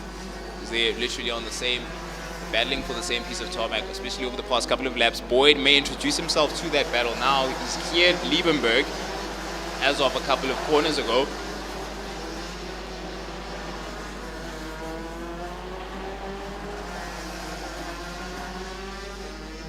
Not going to be too difficult for Nick Verstanis, at least as far as the next couple of laps is concerned. We're completing the 8th lap. And Kutsia, contact between Kutsia and Smith. Smith very late at the double right, especially at the first apex, and he lost out more than Kutsia. But Kutsia now has to worry about Boyd. It's very close. Boyd is exactly where Kutsia should have been. Kutsia signaling to let's go ahead, I suppose. Wait until a bit later to Boyd. Boyd doesn't strike me as a type to wait, but we'll see. And something was frustrating Liebenberg. He had a hand signal there down the straight. I wonder what he saw. Or I wonder what he feels on his kart. Someone who feels frustrated definitely is Smith. He's been demoted to 6th now. Overcooking it there at Rotax. But it's ripe and ready for the Stannis Arts in the lead. We're approaching the beginning of the 10th lap. It's Boyd, Kutsia, and Liebenberg. Kutsia down the inside of Boyd, later on the brakes, tries to stabilize his kart as he clears the apex and does so well. Boyd aware of Liebenberg now behind him. Liebenberg down the inside at turn 2 on Boyd, makes it stick. Where did he find that space? I don't know. That is alchemy of some sort. 41.4, an alchemy of another sort, is Jamie Smith. Fastest from wherever he is on the circuit. I'll catch up with you now. KZ in 6th. Boyd trying to recover that position from Liebenberg as they run up the hill. Smith is right behind. That is Smith right behind Radojevic.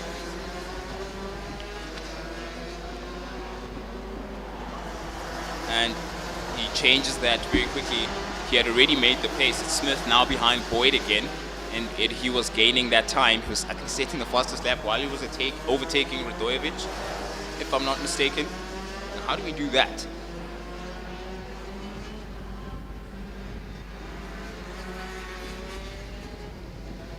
Smith now reintroducing himself to the fight against Boyd. Boyd will be very well aware. Smith at the double left down the inside of Boyd, puts his nose cone in but pulls out. Or Boyd was just later there, carried more speed into the double left.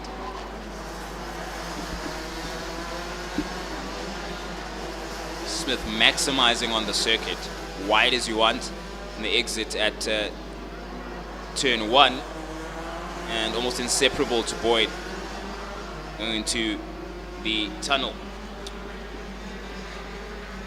Sheesh, that is now Liebenberg, Boyd and Smith very, very close together. Okay, something's wrong with Smith's kart. He's falling away just before the double right, so the focus for now will be Liebenberg and Boyd. Boyd down the inside, Liebenberg at the double left, but a contact between the two, a lot of contact it turned into, both of them out onto the grass. What just happened there is probably what that hand signal by Liebenberg means. Have a quick action replay there. After the contact, they were both destabilized and couldn't get their karts and keep them on the circuit on the exit. Now both karts are onto the grass.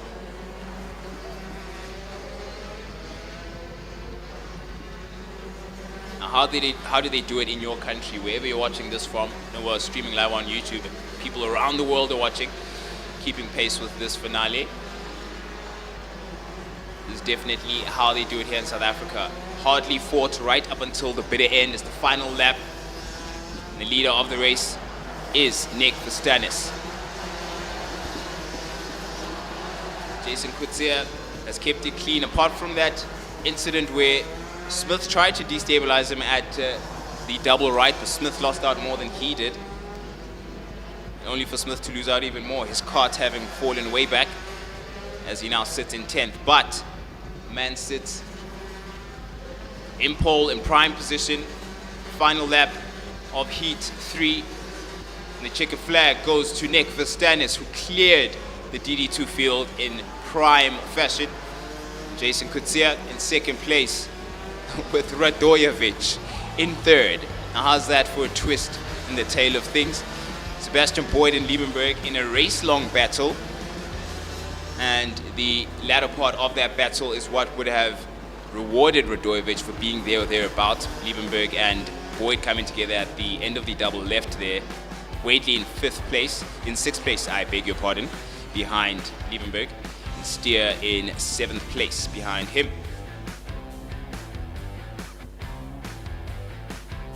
As the DD2 Masters line up, a quick wrap-up of this grid for the DD2s. Ethan Steer in 7th, Gabriel Fernandez in 8th place, Zane Butin in 9th place, the Namibian national, Jamie Smith losing out in 10th place. He was in 4th initially. Last 2 laps is where he paid the price for overcooking it. And that's how it goes for race 3 of the DD2s. 1 more to go for them, and 2 more to go as far as the DD2 Masters are concerned. Stay tuned.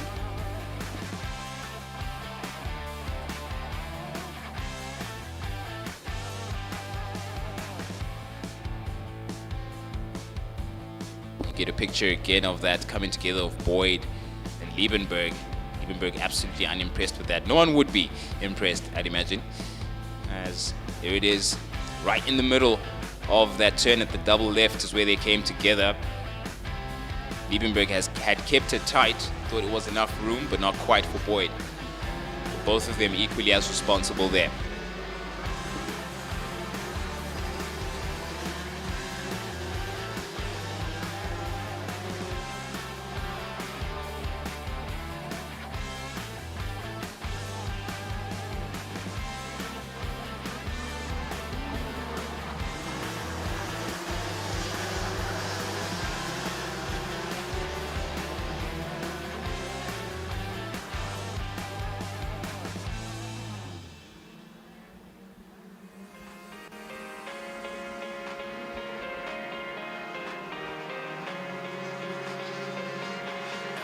Great for the DD2 Masters sees Morgado lead, Ross in second, third is Rogers, Peterse in fourth place, Jordan in fifth place, who had a challenging start to the first race, so he would have intentions to recover. Beside him is Boucher. We'll see if the start can offer a lot more position gains for Jordan in particular.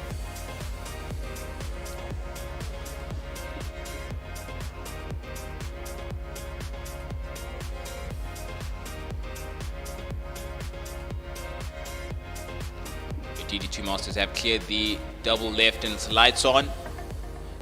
Lights off for race 3 of the DD2 Masters. The whole shot goes to Morgado. Roos loses out on second. It looked like he had it and around the outside when Peter said to steal it from him. Again, Jordan loses out at turn 1. He's the straggler once more. Roos super late at pit corner to get that position back from Peterse. I think it's Christian Boucher now who's announcing himself on the rear bumper there of Peterse, but he also may have some defensive work to do from Justin Rogers. Rogers getting a little bit of dust and grass, but still has all 4 on the circuit. Yeah, Peterse is going to be a busy boy over the next couple of laps rather.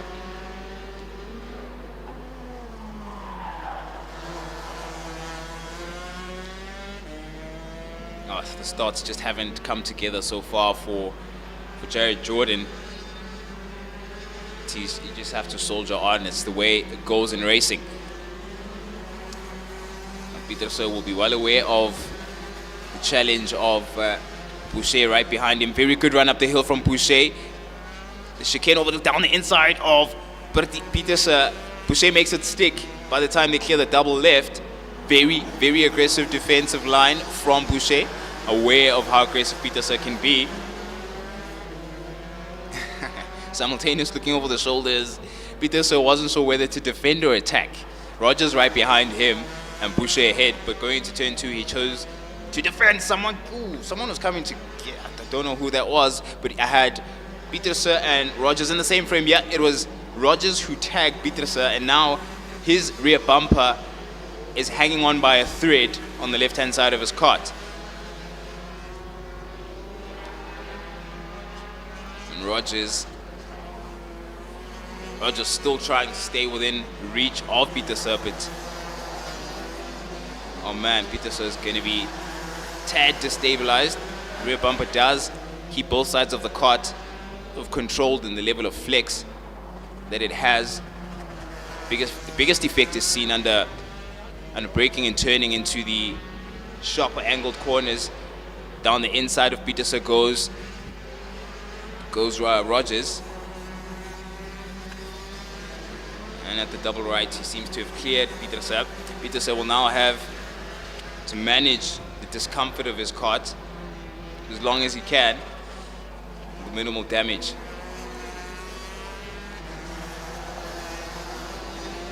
It's the 116 of Neville Chapman behind Peterse now. It's just not the same. Just not the picture of the start that he had. That is Jonathan Peterse.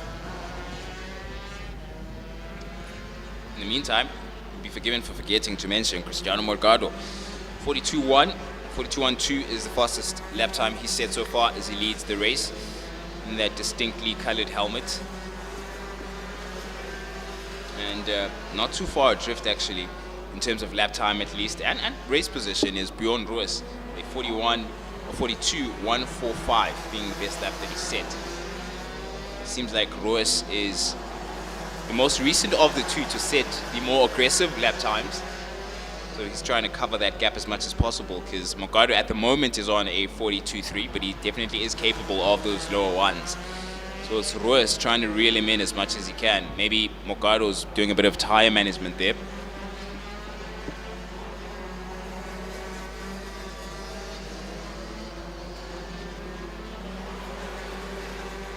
Looks like Rogers and Boucher brewing something there.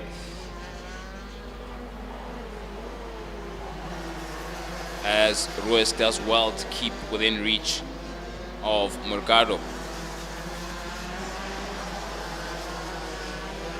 Looks like Morgado preferring either to meet the curb. It looked like his right inner rear there flexing and lifting a lot more. It's either he actually went onto the curb as he exited turn 2, or it's just the amount of flex that he has, but Roos looked a lot more stable on all fours there.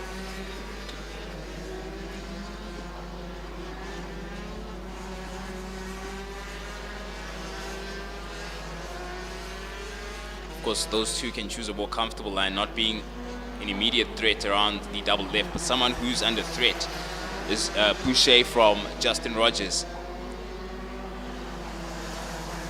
Closer still goes Roos to Cristiano Morgado. He's not letting him get away with it. Bjorn Roos with now a 42 dead as Rogers and Boucher getting closer. Rogers very late on the brakes on turn 2.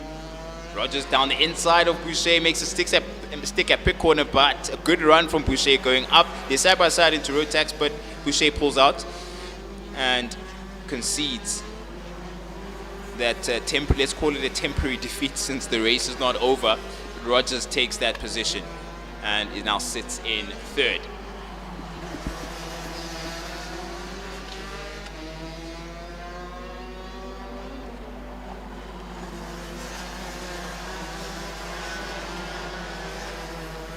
Peter has just resigned to that position and has accepted his fate in 5th place. He's a lot more pacey, because now the handling characteristic of the kart is a lot different.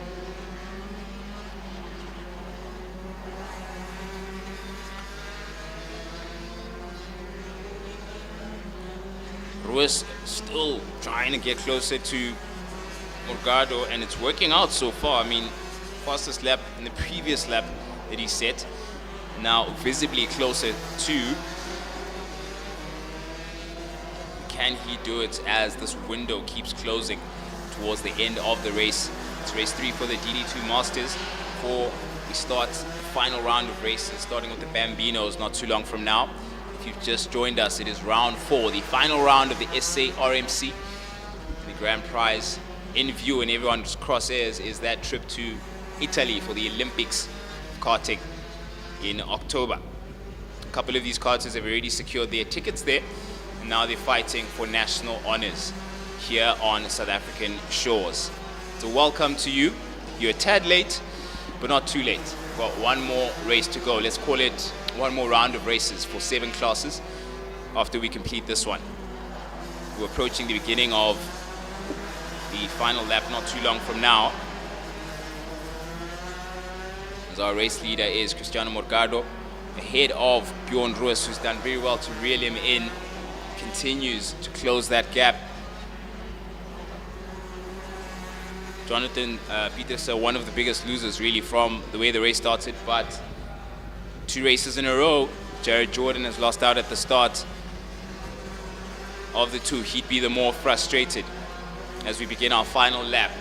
Roos, his lateness on the brakes has paid off for 3 or 4 laps in a row now. Has he left it to the final corner to make a move on multiple world champion Cristiano Morgado? We wait and see as they meet the curbs on the exit of the tunnel. It would take the latest of the late braking for Roos to make a move stick down the inside here, as the kind of gap we've seen and been able to gauge that is needed between these karts is minimal. We've got a kart length in between Morgado and Roos, and several wins in between Morgado and all of these karters, as he takes another win with race 3 under the belt for Cristiano Mercado, ahead only slightly of Bjorn Ruiz, and some way off was Justin Rogers and Christian Boucher involved in a battle towards the end, but Rogers came out tops. Jonathan Peterson will be significantly disappointed with how the latter part of the race went. He had a very good start, very aggressive start. He had the pace, but his rear bumper came loose. It just changed the shape of the race for him later on. It's Chapman in that 116 in 6th place, and of course Jared Jordan again. Turn 1 turned out to be not too friendly for him, and it just made things a bit awry for him for the rest of the race, and he finished in 7th. So we start things again with the Bambinos. It's race 4 for them. They're lining up and getting ready for their final race of the season for the National Championship. Stay tuned.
Once again, your grid sees that front two ever present in the battle for victory here. It's lights on for the Bambinos. It's Shuttleworth and Alonso de Oliveira. De Oliveira immediately losing out there to Ferreira, goes aggressively out wide past Alonso and Shuttleworth in one sweep. What a start. That possibly is the most impressive start we've seen for today's racing.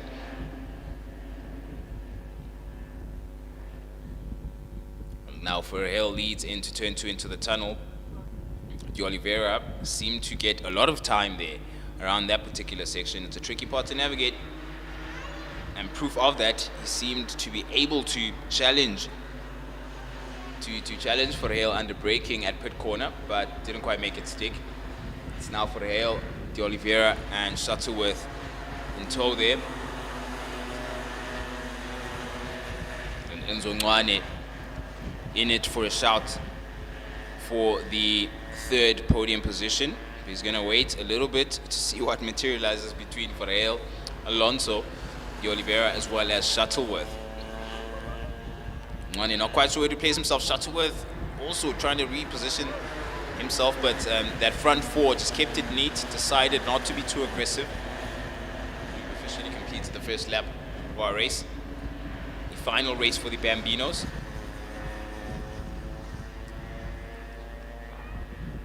We have Oliveira now in the lead, ahead of Ferreira. Ferreira not letting him go quite easily. Very good run up the hill there from Ferreira. Very, very good run up the hill from Ferreira now. Trying to make sure De Oliveira does not get away and check out from them.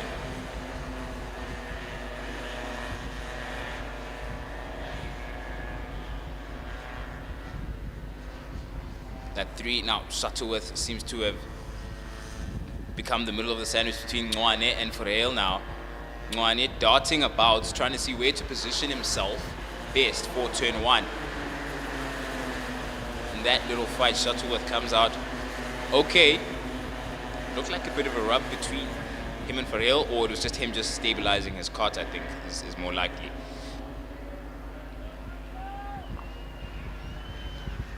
De Oliveira will be grateful for that, as De Oliveira's main mission has been to finish ahead of Lingefeld, championship rival, closely at that, as they sit in 2nd and 3rd respectively in the championship.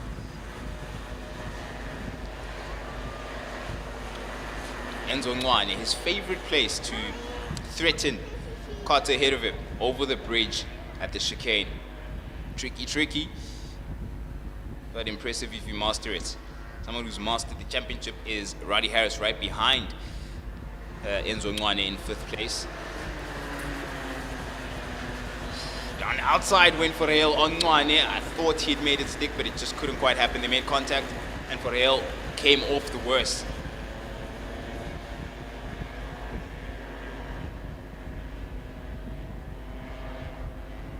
He's going to have to settle for where he is at the moment and chug along. It's just the way of racing. Shuttleworth, good run. Out of pit corner and up the hill. Side by side for a brief, very brief moment with Alonso de Oliveira before the double right. Not too often that you see that. Such was the power advantage, it seemed, at Rotax. Momentum was good enough to do that. But de Oliveira still has the lead as it stands.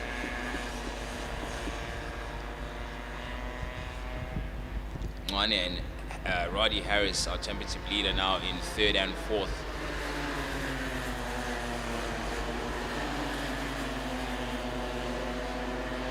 Roddy Harris looks like he's in a position to, look down the inside of Ncwane, and that he does. Going down to turn 2, no, he's too far off. And he had a good run there. Sebastian Shuttleworth, quickest on the circuit so far.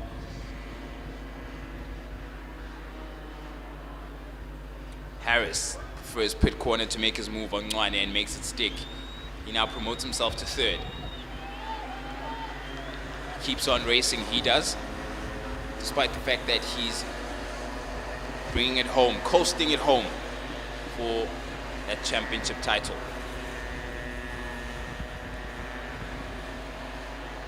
Shuttleworth now more comfortable ahead of de Oliveira. Halfway across the race we are. We're at a total of 8 laps, and we've just completed 4th, beginning to completely 5th now.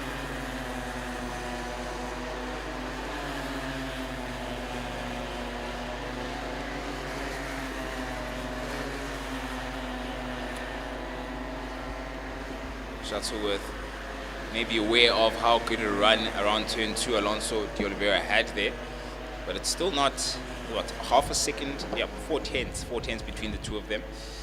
So,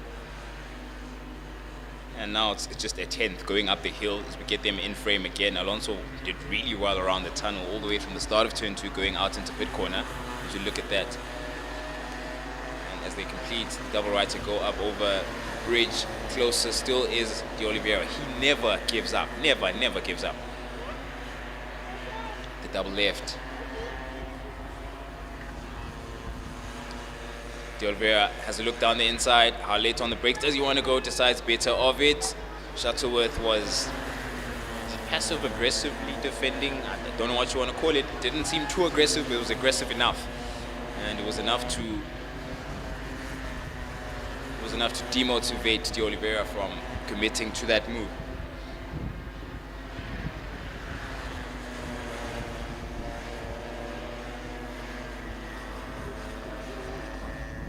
Enzo Ncwane and Harris a couple of laps ago were not too far off from each other, as they still remain in their 3rd and 4th positions respectively. Rosende of Mozambique in 5th place. And there's Ncwane now trying to reel in Harris at the double right.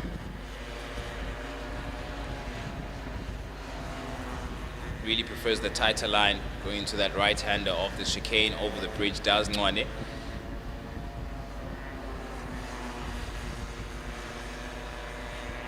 Shuttleworth, I won't worry too much about de Oliveira as the final lap of the race begins. Roddy Harris, man who's impressed all year long across 4 different rounds. 13 races in total he's put together for these nationals. For him to now manage this race and secure himself that crown. Of course, there was a closer battle which Alonso de Oliveira managed between himself and Caleb Lingefeld for second in the championship. They were only a point apart going into this, and as it stands, as of the previous race, they're only 6 points apart, and De Oliveira would take second in the championship. But first in the race, the final race for the day of the Bambinos, is Shuttleworth, as he takes first ahead of Alonso De Oliveira, who secures himself and cements his name second in the championship. And there is your championship winner, Roddy Harris, for Bambino class for 2024, finishes the race in third place in the championship in first. Enzo Ngwane beside him for photo finish. Hardly any distance between the two of them. I think Harris may have started celebrating, and Ngwane was like, I might just pip you there for the position, but certainly not the championship. Ruzende in fifth place, and Lingefeld in sixth, having been demoted to that third place in the championship. And that was the final race for the Bambino class, the nursery school of Rotax racing in South Africa. Sebastian Shuttleworth in first, Alonso De Oliveira in second place, Roddy Harris, the champion of 2024, in third, Enzo Ngwane in fourth place, Daniel Ruzende in fifth place, Caleb Lingefeld in sixth, Aston Frail in seventh place, falling away there significantly, Nash Marigane in eighth, so Zwarktops Olumisa in ninth place. Next up, of course, we have the Senior Max class, which is never short of the thrill for their final race of the day. Stay tuned.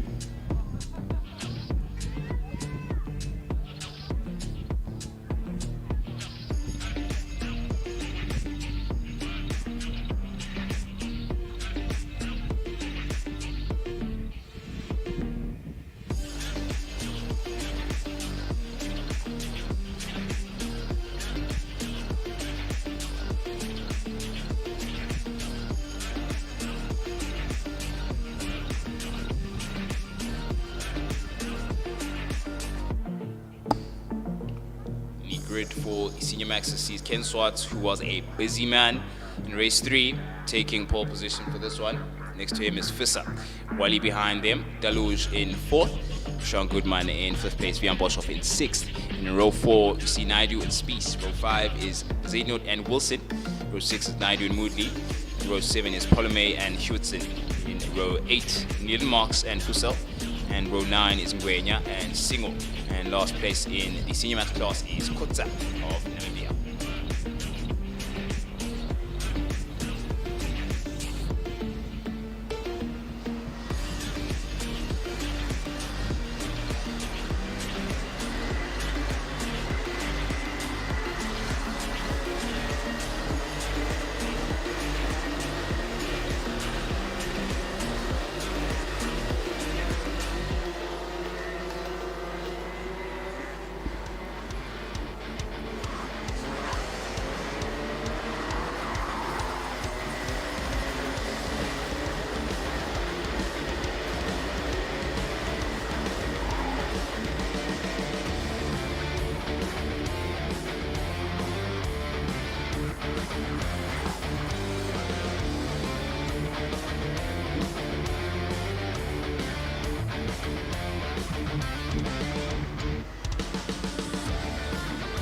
One last time for the National Championship 2024 in the Senior Max class. One last time we see the fastest young karters on the cusp of the Premier class racing, on the cusp of getting into the Premier class of racing, as all of these teenagers are in contention for the final points available for the 2024 season. It's lights on for the Senior Maxes.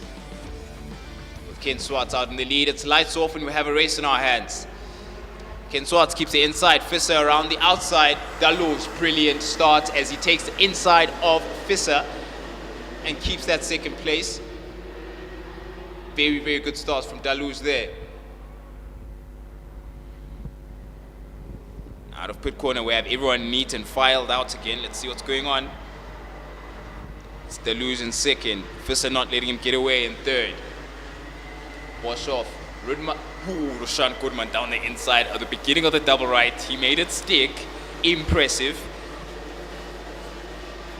Goodman and the starts. Oh my goodness. And Visser we're grateful for the goodness of Daloj not closing that gap at the double left, because he's taking second place back, and Daloj is going to have to work back his position. Ken Swartz mimicking something of a checking out. 4 kart lengths between him and Visser while they are fighting it out, so it is understandable. But you can't relax this early on. 15 laps we have to see for this final race of the day for the Senior Maxes. I want to look for our championship leader. There he is in frame ahead of Goodman. That is Mohammed Wali, now sitting in 4th place. Let's get a clearer picture of how things stand there. Spies makes a move on Gwenya at the double left. Palome trying to tuck in and see if he's got a move on for the turn 1, but decides better of it. Oh, Visser, Daloj, as well as, I'll tell you who that, I think that's, Wally and Goodman. That's all I'll say. Let's keep an eye on that one. It's going to be interesting. Senior Maxes know how to race. Doesn't matter how far along in the championship you are. There's always something up for grabs, and they'll fight for it. Daloj will forever readjust his body position going up at the tunnel there at the bridge, and Wally makes it stick down the inside, the double left on Daloj, and takes that position in 3rd. Daloj had a look down the inside to see how far Goodman was behind him, and Goodman gave him the signal to just focus on what's in front of you. Let's try get ahead and not fight too much, because we may pay the price earlier than we'd want to. And that's because Goodman is aware of the threat of Naidu right behind him, so he doesn't want to lose too much pace. Goodman, very good run out of pit corner. Just look at the flex there of Daloj's kart at the peak, the apex at Rotax. Goodman breathing down Daloj's neck. Yeah, Goodman's pace. He's going to have to clear Daloj if he can, because Naidu is right behind him. Goodman messed up turn 1 there. I think he missed his apex, went a bit wide, and he messed up his exit. Ken Swartz, 42.2, fastest lap so far after what we're completing the 5th lap of the race. And it's Visser ahead of Wally. Visser ahead of Wally in 2nd and 3rd place. That's the inverted picture of the championship, where Wally leads ahead of Visser, 40 points clear of him. Visser, of course, has already secured that ticket to Italy, having taken honors at the African Open early on this year.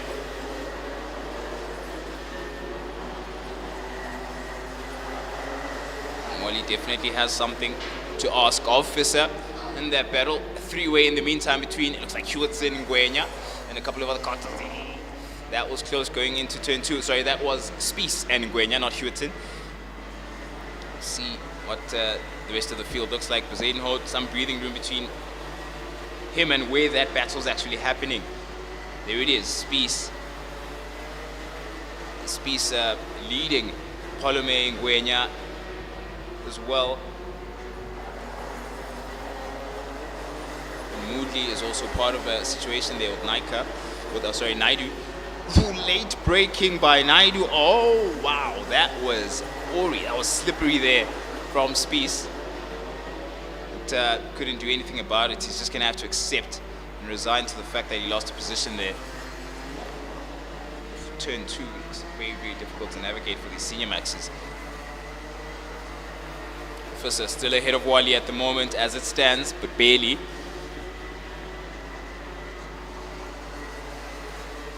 Looks like Wally's still studying the situation ahead of him there. Boshoff watching that front 5.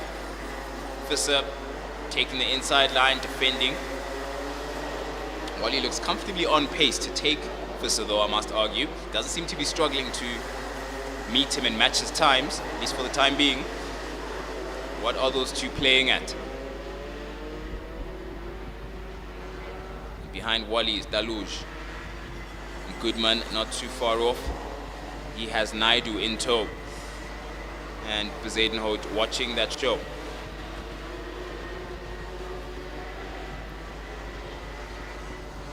Behind Bezuidenhout is Shreen Naidu. And we have John Wilson in 10th place. Kjell Spies has been quite active. He and Polome, that four, Naidu, Wilson, Spies and Polome all have gained significant places. And in 13th, having lost out, is Moodley.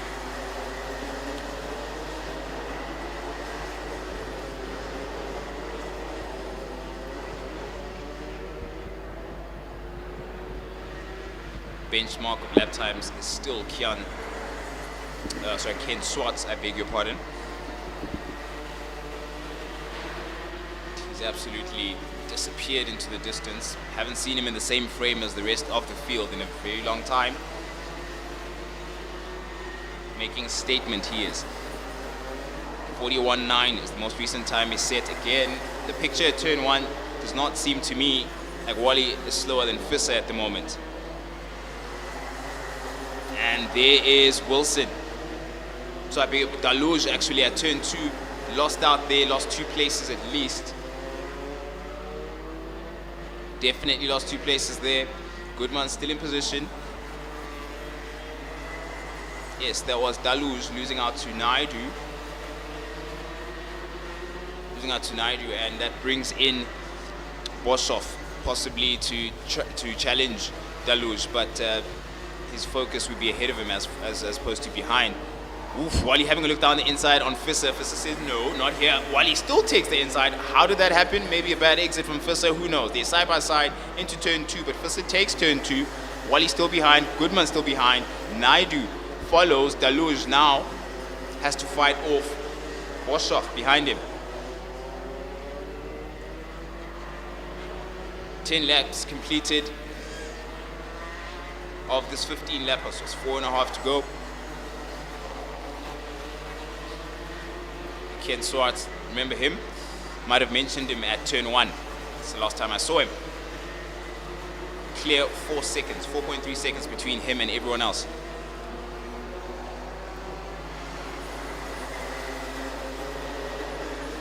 Visser wide at the exit of turn 1, allowing the trajectory to take its full shape there.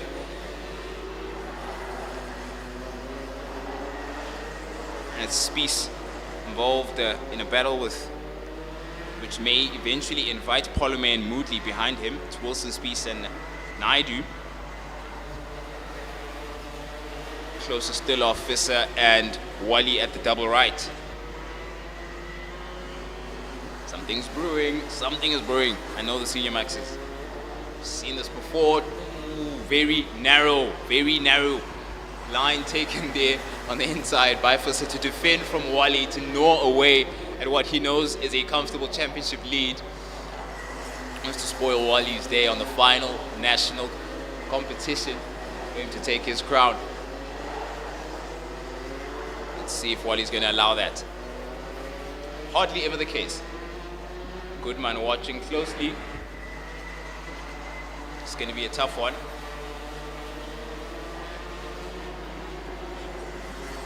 In the meantime, Polome leads a 4-strong train further afield. Behind him is Moodley, Spies, as well as Marks and Naidu there.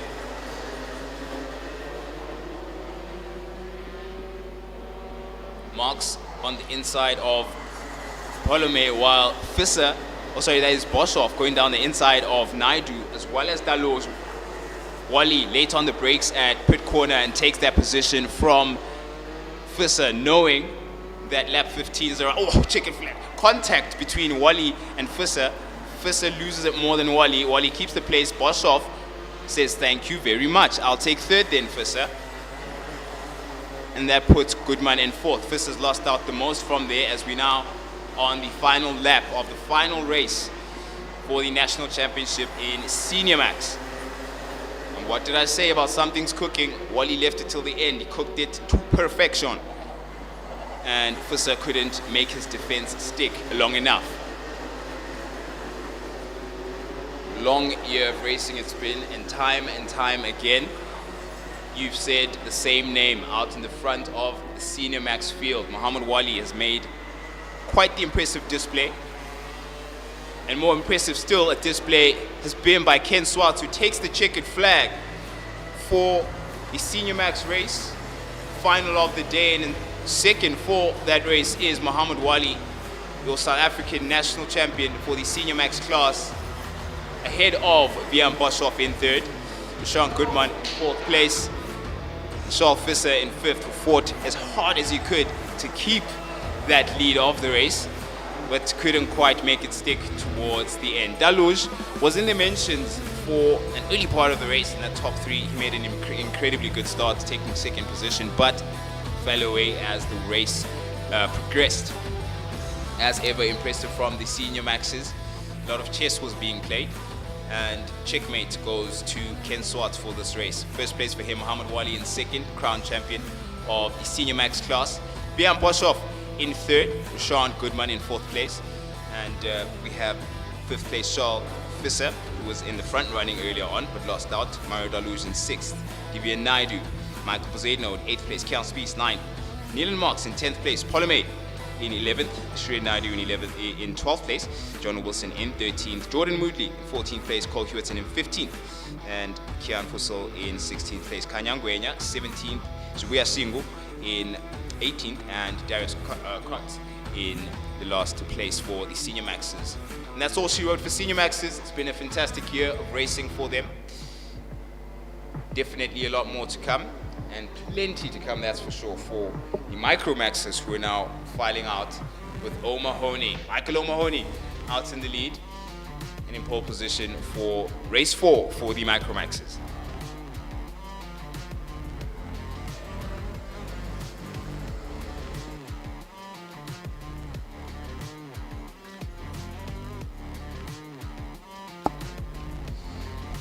O'Mahony is in pole, side by side with Detroit. Shuttleworth in third, Ron DeVet in fourth place.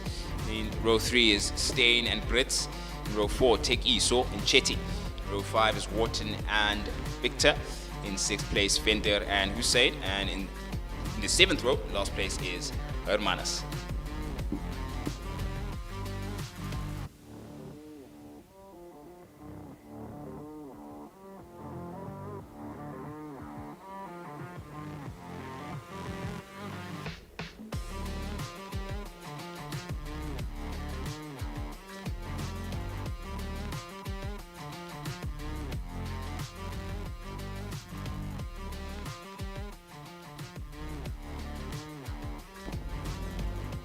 Clearing the double left for the final time for the day.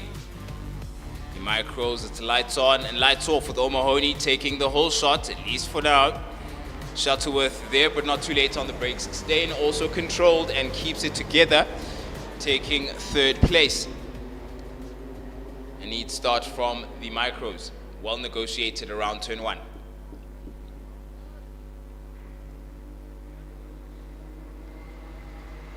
Coming out of pit corner, still in the same formation we last saw them in.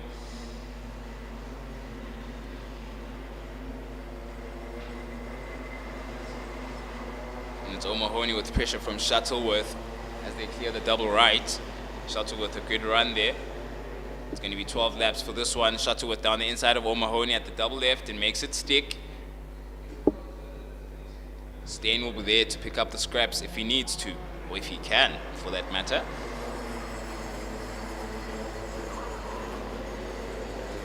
Very good exit from O'Mahony out of turn 1. Takes the inside of turn 2. Prove just how good the exit was. Shuttleworth going side by side with O'Mahony into that left-hander after turn 2. But tucks back in for second. Still very good on at pit corner and into the exit. Very good run up from him. But it's what was 2 carts out in the front. Quickly just became 5 with O'Mahony in front, Shuttleworth in second, Stain in third. And we've got DeVet in 4th place, and Detroit watching that very closely.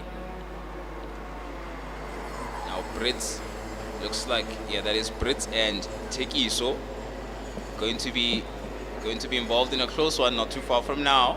That is in 6th and 2nd. And Liam Wharton as well as Chetty will have something to talk about for the duration of the race, possibly. Looks like Chetty's closed in on Yeah, he's closed in on Tekiso and Wharton. Oh, side by side were Brits and Tekiso there. I beg your pardon, not Wharton.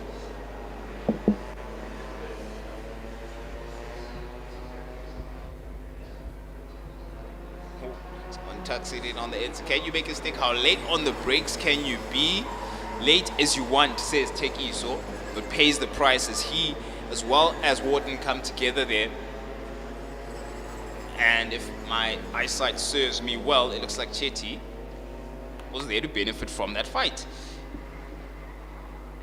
In the meantime, it's still O'Mahony out in front, ahead of Shuttleworth. Shuttleworth, of course, our championship leader, ahead of Steyn and O'Mahony. O'Mahony trying his best. He's only a handful of points clear of the likes of Wharton as well as Luan de Vet. So he is definitely making sure to be ahead of them for the finish of this race. Needs that win to secure himself that position. He's only only a handful of points, literally behind Steyn, and only a handful of points ahead of Wharton and de Vet. So the incentive with Michael O'Mahony is strong. Shuttleworth down the inside, should I say up? They were uphill when he took the left shoulder of O'Mahony.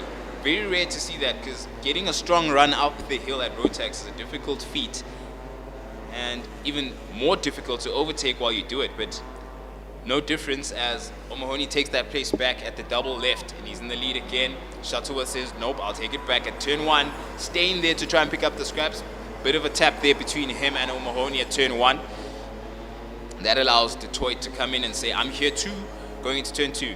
Is that action replay of the late braking by Shuttleworth paying off and leaving Steyn and O'Mahony to fight it off for second place. And I saw a move later on going to turn 1 just before we went out of frame. They would get the picture back again, but it looked like Detroit gained a place or 2.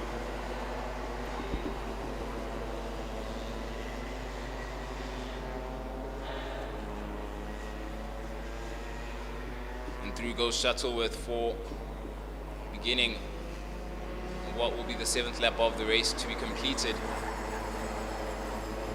O'Mahony right behind him. Dutoy in tow. He's the one who capitalized there in turn 2 a lap or so ago. Steyn now in 4th place.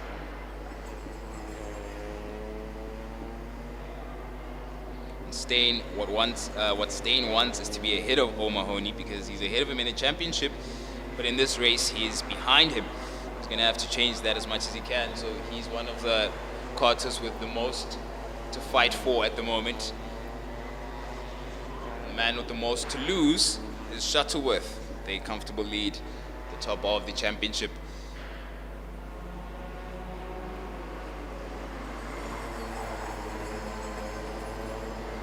The front 4 getting into a rhythm, with de Vet watching from behind, watching closely. Remember, he's there too. He wants to finish ahead of Wharton, which he at the moment is in 5th place. Wharton is in 6th.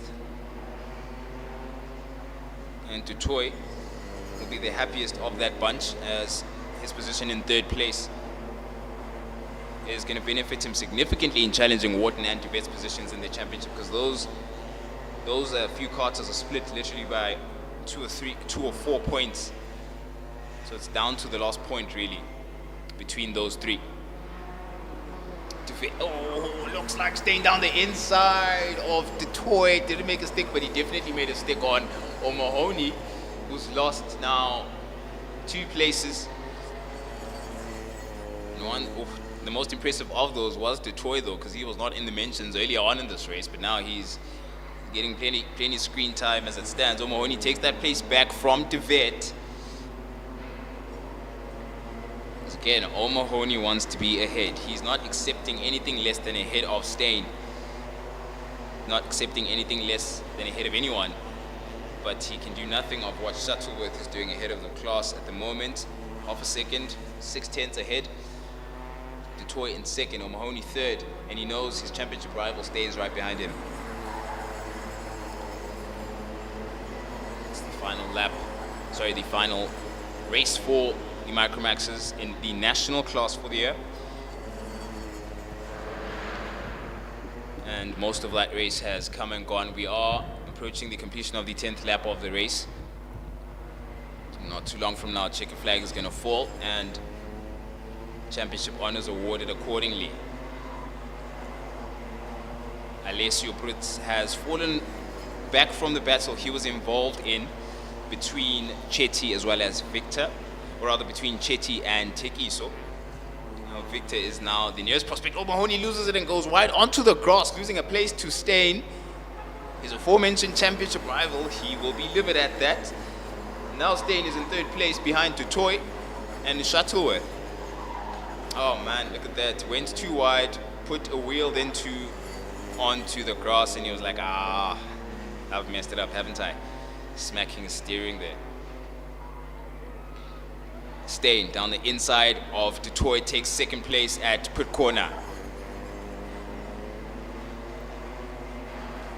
That's a move. That's how you make it stick. That was a really good move. Let's see his mechanic, Oscar, urging him along.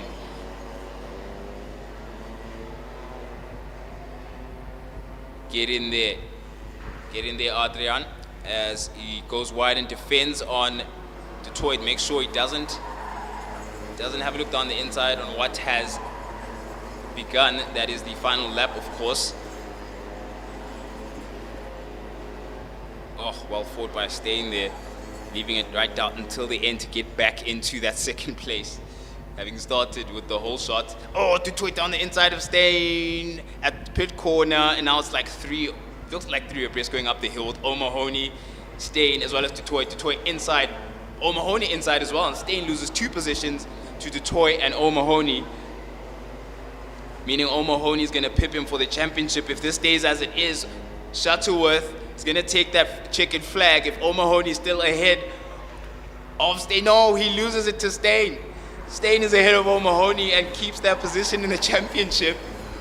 What a fight towards the end, but your champion for the Micromax class, the national champion South Africa, is Shuttleworth, Matthew Shuttleworth. Well raced by you, and it's exactly what you wanted. A class finish towards the end, setting the bar high for your competitors to catch up to.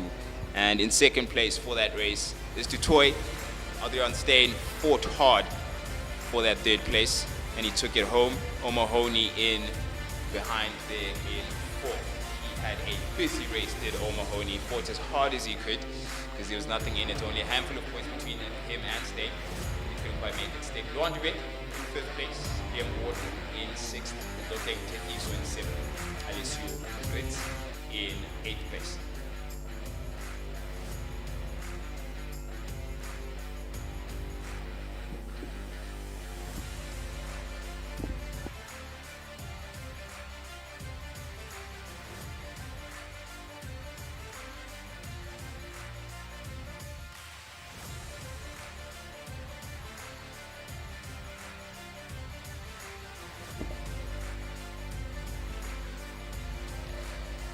And that's it for the Micromaxes.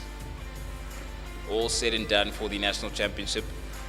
Bit of number crunching to be done, of course, in terms of how the championship wraps up in detail, particular detail, because there were so many things to be calculating in between. But it was hard to argue that Shuttleworth cleared the field, and O'Mahony lost out just towards the end there as he went out wide and couldn't quite keep his card on the circuit, and he was very livid with himself, and it had to be a bit of a recovery for the last couple of laps. Very, very difficult to do after having built up a significant number of positions. Towards the end, Rotax, the double right, became a very small space between Du Toit, O'Mahony, as well as Steyn.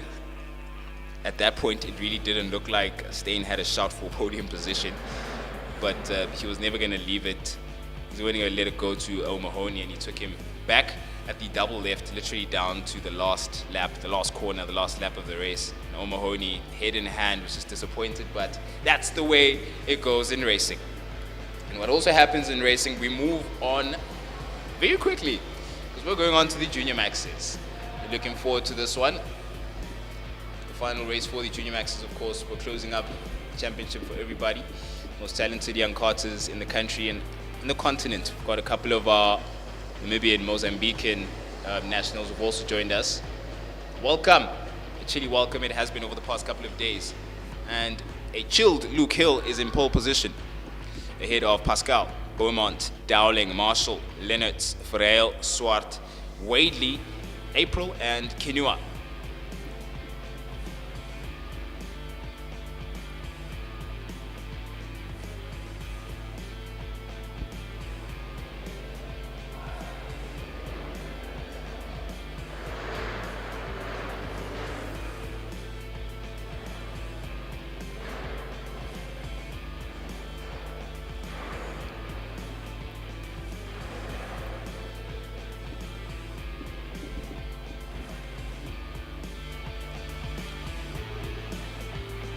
See which brew the Junior Maxes have on offer for us.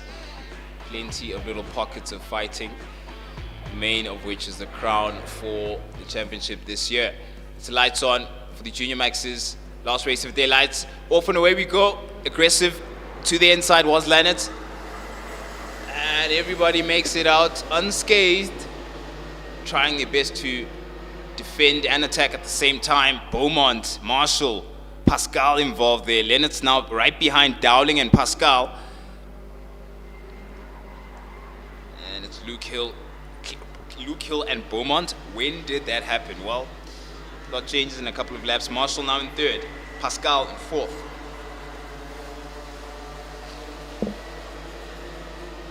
Shape of things has changed. Dowling just lost another place between the tunnel and pit corner to Lennox.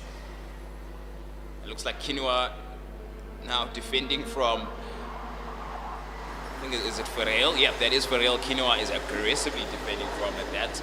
The running order: Hill, Beaumont, Marshall, Pascal, Lennox, Dowling, Kinua, Ferreil, Wadley, Swart, and April.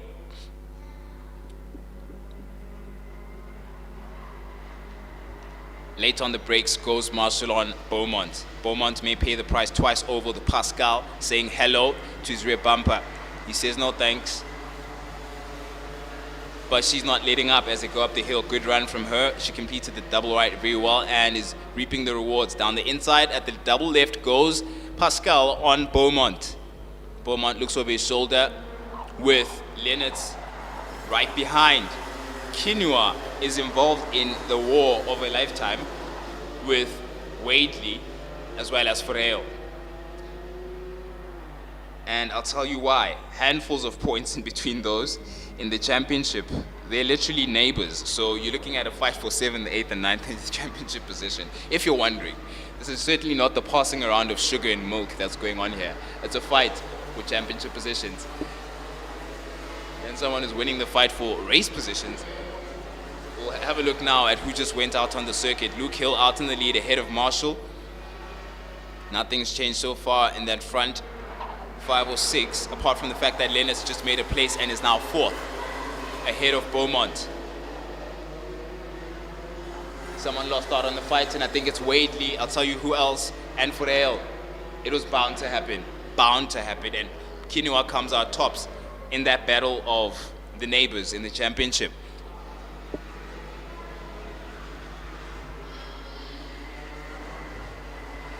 Luke Hill still leading, Marshall not letting him take out. That's first and second in the championship inverted. Pascal watching, well, third in the championship, might you add. So Pascal and Luke Hill, battle to watch, I tell you. Battle to watch. Marshall actually is well aware of being the meat in the sandwich between Hill and Pascal, but it's a very, very thin slice of meat. Late on the brakes is Marshall. Closest still are that front three. Marshall trying his best.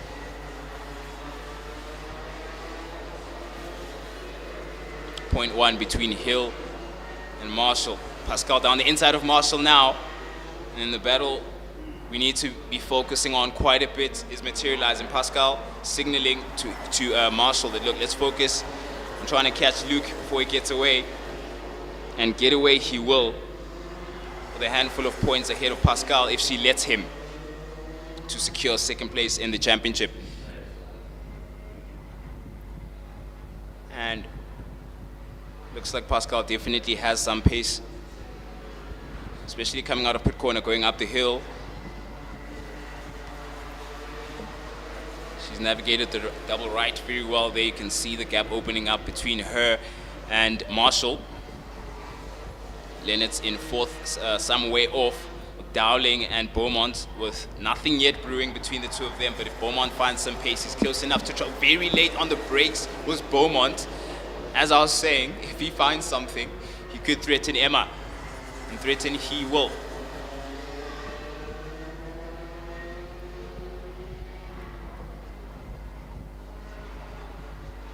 Oh, two of the casualties of an earlier battle there, Wadley and Frail,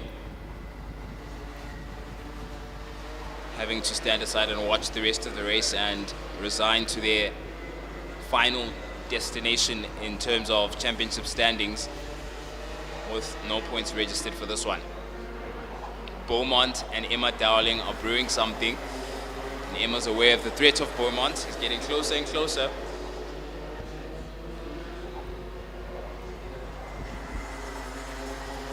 Trying to toggle between lap times and championship positions at the moment. So much on offer here. And Pascal looks like she has a lot on offer in order to threaten Luke Hill. Her run up the hill was great there, and so was that of Beaumont, getting closer and closer to Dowling, but she has a really good exit out of the double right. Hill by now can hear Pascal right behind him. Halfway mark of the race has come and gone. 6.5 laps, 5 laps rather, to go. Wonder if it's effective the glare. I saw something moving on someone's kart. I won't say who, don't want people to panic. I know the mechanics make sure to double, triple check. You check 4 times.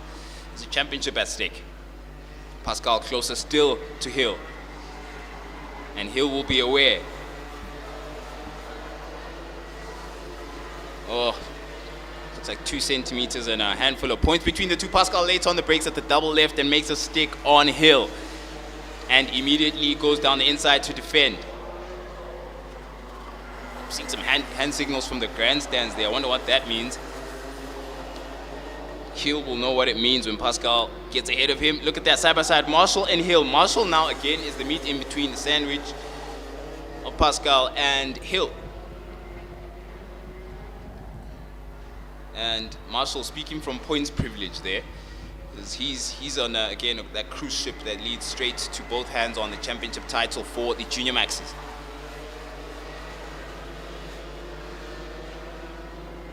Ten laps completed. Marshall quick enough to stay there with Pascal. Leonard's comfortably in fourth.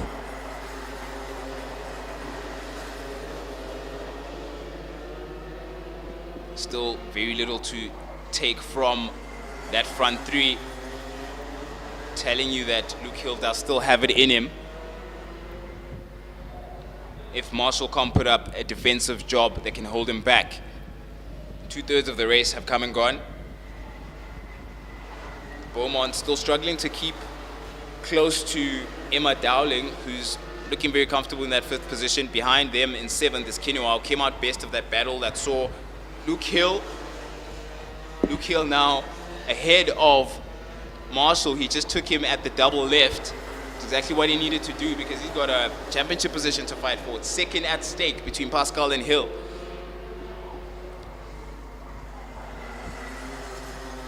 Kinuwa in it with Swartz at the moment, further afield. But ahead of us, well, the head of Beaumont is Dowling, significantly so. I was just talking about them before Luke Hill made that move stick on Marshall. Now wants to do the same with Pascal ahead of him.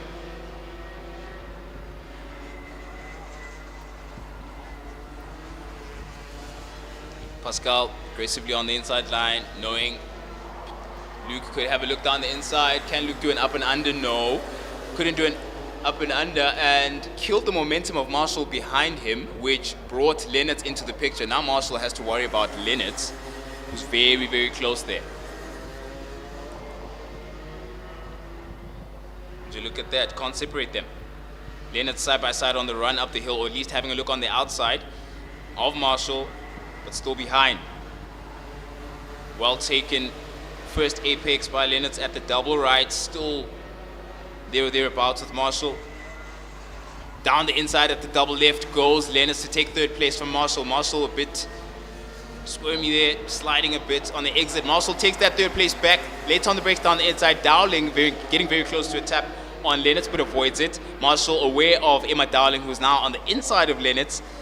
Double defensive maneuver there from William Marshall, but a double position loss from Lennart because Emma Dowling capitalized on that positioning there in that little melee between the three. In the meantime, it's still Luke Hill chasing and hounding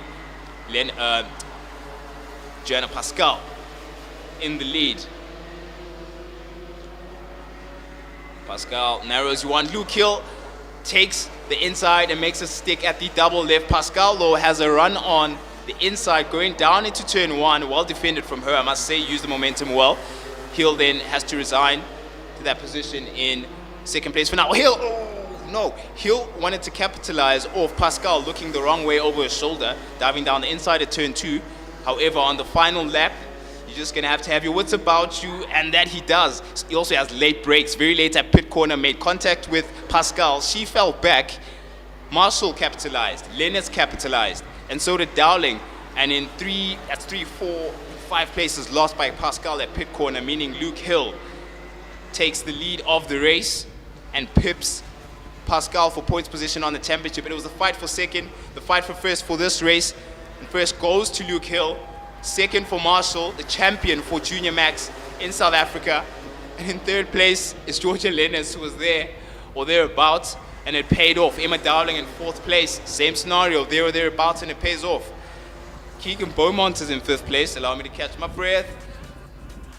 Joanna Pascal is now in sixth place, having fought all race long in first and second with Luke Hill, considering the battle for position in the championship, and it just didn't materialize. Also didn't materialize quite for Verheil, and I think, yeah, that is Verheil and one of the other CRGs, I forget who it was. It was Verheil and Wadley. There we go. Verheil and Wadley fell away, having fought so hard very early on for their battle further afield in the championship.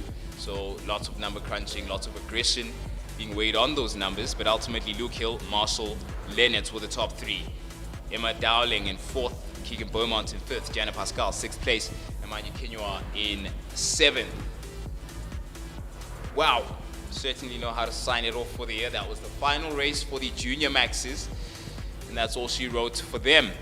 There was so much to look forward to, and you could feel so much brewing. Lennart's left a very slick move to the last lap, the double left. Marshall tried to answer it back, and that brought Dowling into the running. Again, at the last corner, the last lap, second last lap rather, it was Hill on Pascal, and it was a back and forth for them for the last couple of laps. But at pit corner is where it all came undone for Pascal, as she made contact with Luke Hill and lost 4 places in one go.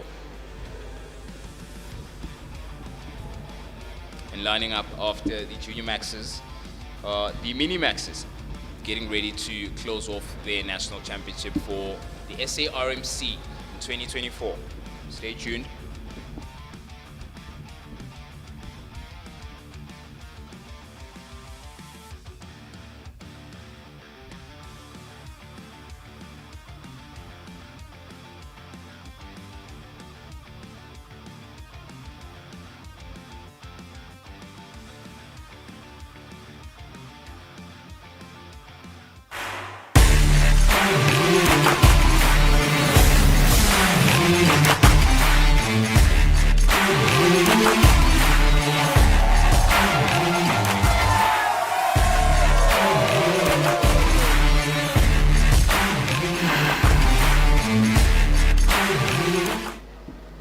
Winning is everything, but it is not the only thing.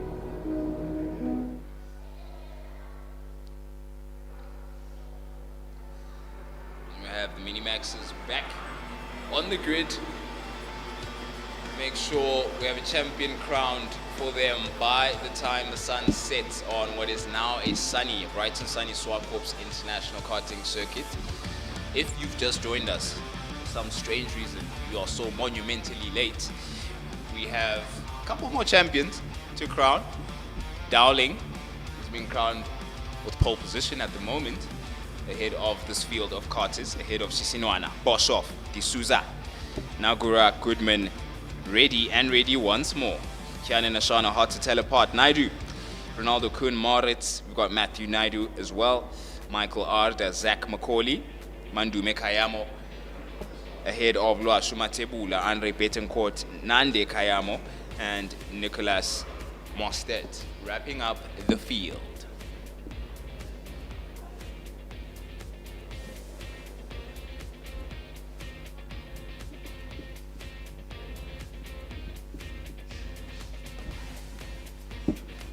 Final time, they're going to crawl around the double left carefully as they can.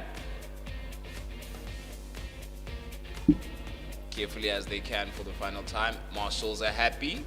We have lights on for final race of the mini maxes for the day, and lights off. We have a race in our hands. Not as tight a squeeze as I expected. Goodman aggressive down the middle of that row of carts, but Dowling still out in the lead. D'Souza now second. Sisinwana third. Goodman looked like he was having a look down inside of Sisinwana, but thought better of it. A couple of the readies have benefited from that start. Good momentum out. Yes. Still Dowling out at the top of the hill. D'Souza still has second from Goodman and Sisinwana.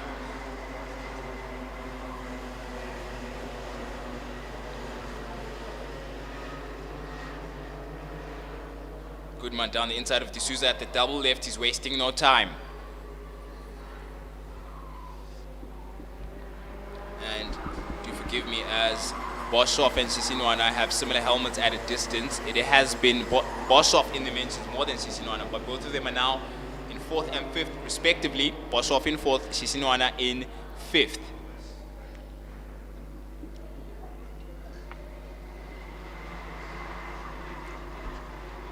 Going to be a 12-lap race, and saw the distinct liveries of one of the readies having to defend at pit corner. We'll see who that was in a bit. In the meantime, still Dowling in the lead. Down the inside goes Boshoff on D'Souza. That was left very late. And they're side by side into turn 1 of Goodman and Dowling. It was Boshoff on D'Souza. It was left quite late for him to take that move at the double left, but it paid off. So you got to be late on the brakes, but not late to our live broadcast. Look how much you've missed out on.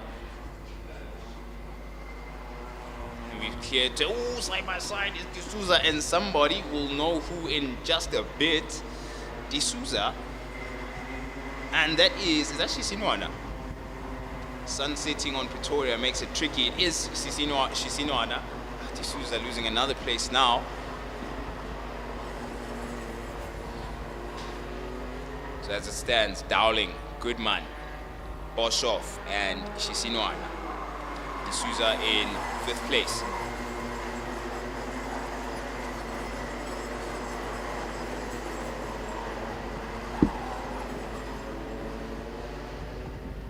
Tebang Sisinwana with a 46.3, the fastest time on the circuit so far by these mini maxes.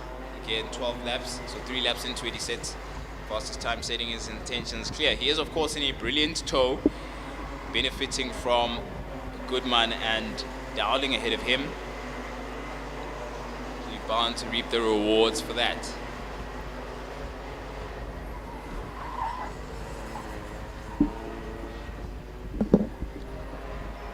Still, that train remains the same in the front 4. There's that feeling again as you get towards the final race, and this strange patience that all these karters seem to have all of a sudden. But you know, they have some cards up their sleeves. 45.9 is Tebang Sisinwana, indicative of how much pace is being generated by that pack. side by side are Dowling and not Dowling, Boshoff and Shisinwana from the exit there of pit corner, but got back into shape quickly.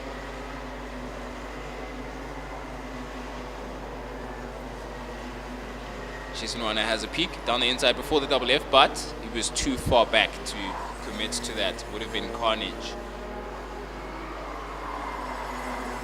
Would be smart of D'Souza to play the patience game for now. Something is brewing ahead of him, that's for sure. And knowing how aggressive Goodman can be, you know, it's not only the pace of Dowling ahead of him that's contributing to him still being in that position at the moment. It's a bit of patience, a bit of game playing at the moment by all of these karters. D'Souza having a good exit on after the double right and up the hill there, so he's reeling in Shisinwana and Boshoff.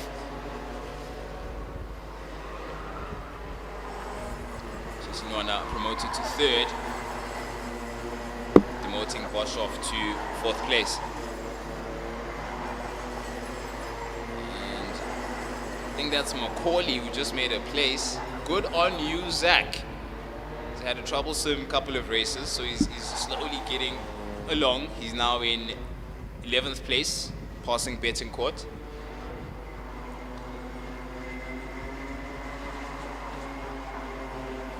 Halfway across the race we are, and this apparent patience by these karters is really giving me a funny feeling in my stomach. Down the inside, very late attempt from Shisinwana on Goodman, and he's going to commit to it down the straight, 3 abreast momentarily. Goodman later on the brakes, then Shisinwana.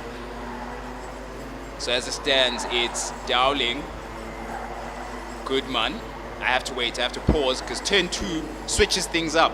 Someone lost it and went out of shape there. Biggest loser, looks like, was D'Souza, losing out from the melee at turn 2. We'll get a replay in a second. In the meantime, we're going to see who's out in the lead. The picture at the front is, looks like Shisinwana, Goodman and Boshoff, the front 3 now. And the trailing pack is now further adrift than they were because of what happened there at turn 2.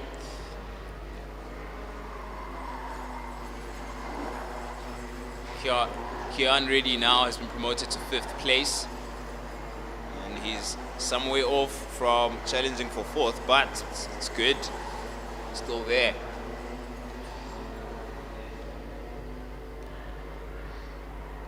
Late on the brakes, on the inside of Shisinwana at pit corner goes Goodman. Very late on the brakes. There's that aggression I was talking about. He definitely is saving it for a bit later. There's no question about that. Shisinwana says, I can answer back. Down the inside, a double left. Goodman defends around the outside, says, no, we had a good run anyway, taking advantage of momentum. And coming together, Goodman and Shisinwana just before meeting the apex at turn 1. That was close.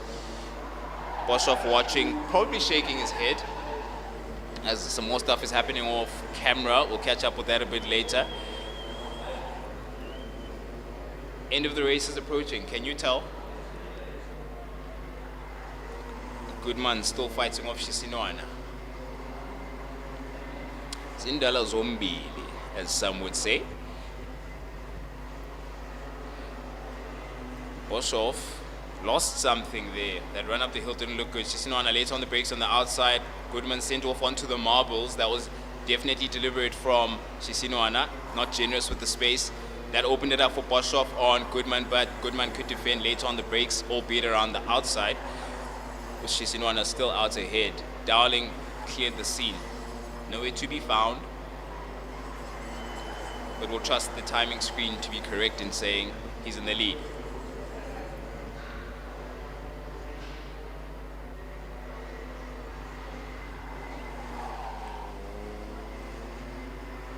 Nail-biting stuff between Goodman and Boshoff and Shisinwana, especially between Goodman and Shisinwana. But Shisinwana has found some pace now. 3 kart lengths. Yeah, 3 kart lengths, and he can comfortably look over his shoulder now. The final lap just started. So hedge your bets, do what you need to if you're going to risk it. We're about to close up the championship for the mini maxes, and in the lead is Brody Dowling ahead of Sisinoana Goodman as well as Max Boshoff.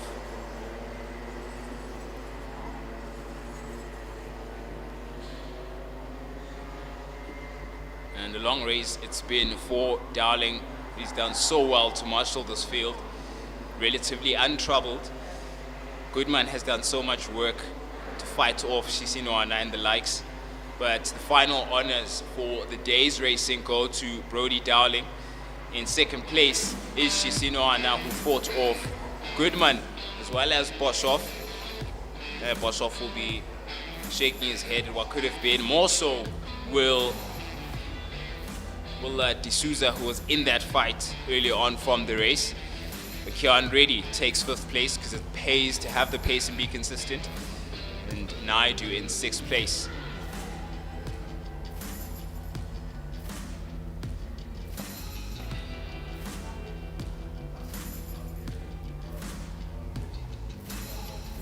And that's all she wrote for the mini max race, the final for the year. That was race 4. Brody Dowling in 1st, Sisinoana in 2nd, Darrell Goodman in 3rd, Max Boshoff in 4th, Kian Reddy in 5th, Christian Naidu in 6th place, Jovan Maurits in 7th, Rafael D'Souza in 8th place.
The grunt of 14 DD2 karts announcing himself once more as the sun is about to set on the ZWARTKOPS International Karting Circuit. Jamie Smith leads them.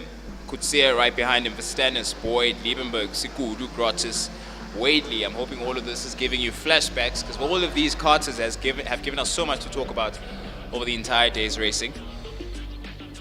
And we've got one more conversation to have about each and every one of them for this final race of the day.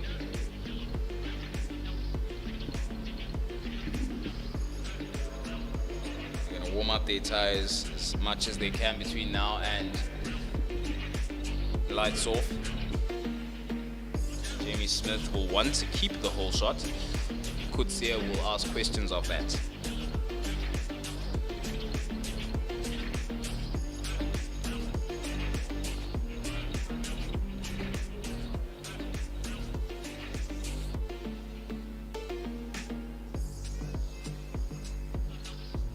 Last time they crawl into the double left to begin the final day's racing. Lights off. We have Smith still in the lead, but Liebenberg aggressively on the inside of Verstanis. Tap on Smith, but they keep it all together. Could see a biggest loser from that, losing 2 places.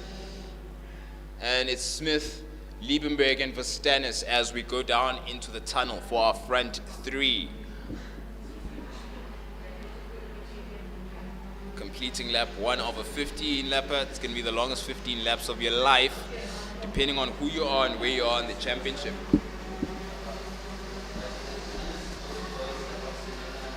Off goes Smith, marshalling Liebenberg, who's late on the brakes, finding some pace on the left there with the Verstanis not too far off. Grottis in with a shout, but he's going to have to be defending very soon from stablemate Jason Kutsia. Kutsia has Boyd in tow. And that's the picture of your front 6. Wadley already adjusting his radiator flap. Wonder if he's getting it down to temperature or up to temperature.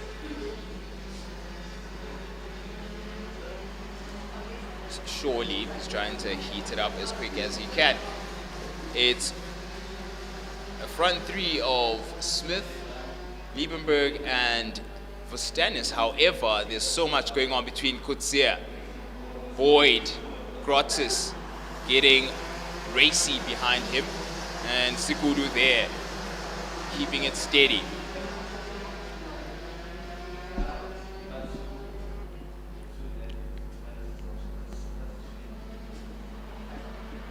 Still Smith leads with Liebenberg closer still. And Verstanis there, watching the right tire, the right rear of Liebenberg lifting up at the double right there quite dramatically compared to competitor ahead and behind. Jamie Smith trying to give it some go, bouncing a bit. Sikudu also adjusting his radiator flap. His KART is where it wants to be in terms of temperature, so now I can manage it. Coetzee will have Sikudu, the closest competitor so far behind him. Coetzee was a lot further ahead before. Late on the brakes goes, who is that? The clear is not helping as the sun sets on Pretoria. That looked like Grottis on Boyd. No, sorry, Coetzee on Boyd. So that was Coetzee and Boyd rather than Coetzee and Sikudu. Very similar kit and helmet between the two. And when the sun comes into play, it's so hard to tell them apart. But in fourth and fifth, it's Coetzee and Boyd. Sikudu has Grottis to worry about behind him, and he's taken that place. So it was Sikudu making a move on Grottis at pit corner.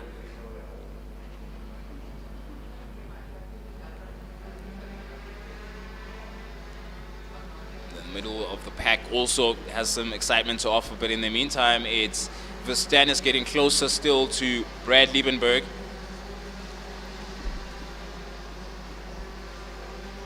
With 5 laps being completed of this race, and Steer going around the double left with some work on his hands behind him.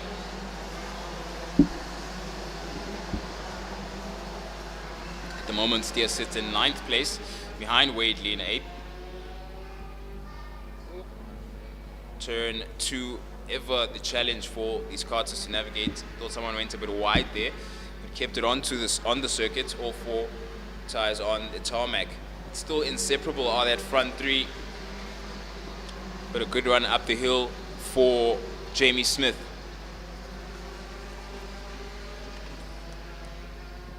Sikudu, Grottis, as well as Wadley. Maybe brewing something for us a bit later on because they're really close to each other. Steer having a look what's going on behind him. But so far, he has been relatively untroubled. Fastest on the circuit is Jason Coetzee with 41.4. He's a 10th clear, almost a 10th clear in terms of pace.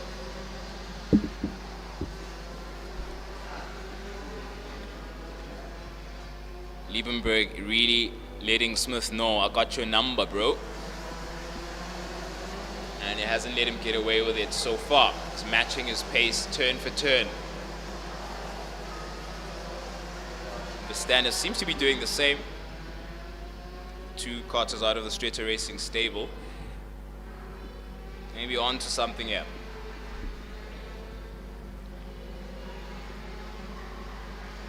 Jamie Smith will have to focus as hard as he can. It's not very easy knowing how little room you have for error. That room is less than 0.2 of a second as it stands. Boyd and Coetzee watching from respectable distance, but they seem to be getting into rhythm now. The tires are coming alive, engine temps are thereabouts, and they, especially Coetzee, will soon be able to affect Verstanis, at least judging by the way their pace is going at the moment. But we're going to catch the picture now as just before turn 2, we've had a bit of an incident. In the meantime, it's Coetzee doing exactly what he's looked like he's able to do, which is reel in that front 3. He looks behind him, he knows he's cleared Boyd. And there goes Smith, the picture of comfort. Comfort is relative in this case. Number 51 being cleared. That is, I think, yeah, Zane Butin being cleared from just before turn 2, just in time for the rest of the field to clear that. Well done by the marshals, being so quick and at the ready to recover him. Now we have how quickly 9 laps has come and gone, 2/3 across the race on this 15 lap up. So soon someone's going to be celebrating and someone else is going to be crying. And Brad Liebenberg, that patience, that suspicious patience, has been the case for the past 10 laps behind Jamie Smith. So keep your eyes peeled. Something there.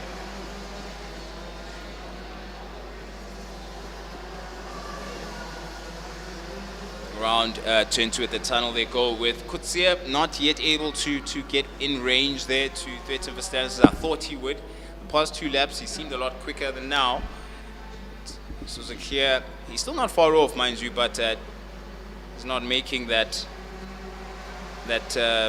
charge on 3rd place as quick as I thought it would be.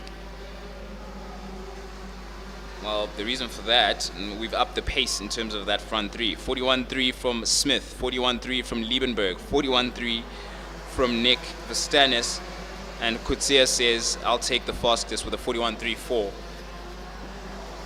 So a different league altogether they are in, because that front 4 is 2/10 clear of the next competitor in terms of pace, Sebastian Boyd.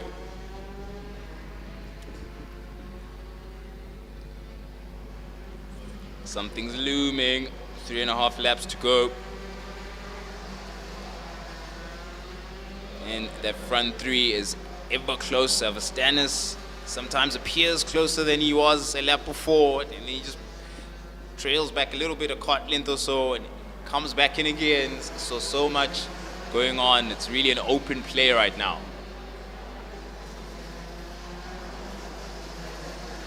In the meantime, Grottis has had to be on a recovery drive. He's just ahead of Radojevic and Wadley, and that's Grottis in 7th, Radojevic in 8th, and Wadley in 9th place.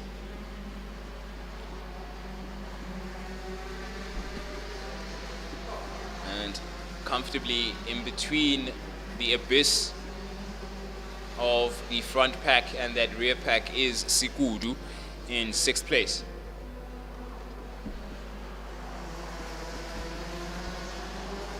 Race management, Smith having a look over his shoulder. Brilliant shots as we looked at the home straight and the turn 2 just after that. Not long to go now. We've completed 13 laps of this race. Completing the 14th now.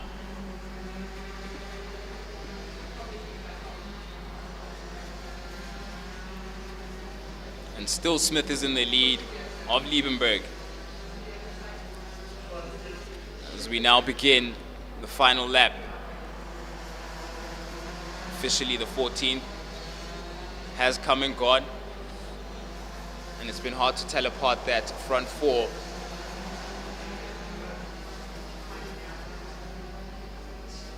Who's going to be latest on the brakes now? Still Smith ahead of Liebenberg.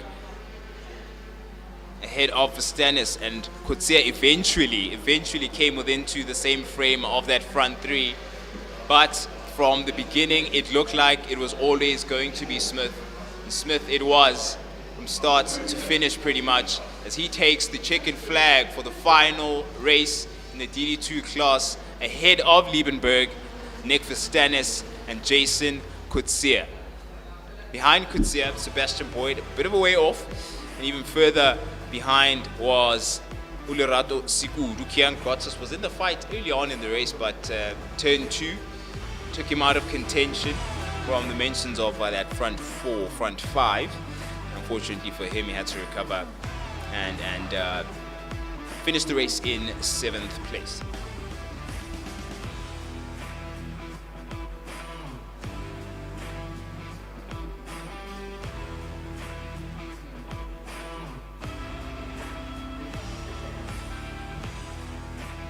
final standings for the DD2s. We'll continue from 7th, it was Grotis. In 8th is Dusan Radojevic, Matthew Wadley in 9th place, Ethan Steer in 10th.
final race for the day. The DD2 Masters about to live up to their names based on experience, based on age, based on weight class, the whole combination. Masterful performance we saw from the pair out in the lead, Bjorn Roos and Cristiano Morgado. Russ having put in impressive lap times, I reckon, knowing that it's going to make the biggest difference for him going into the final race of the day. And he will then have to stake his claim for that first apex at turn 1 a couple of seconds from now.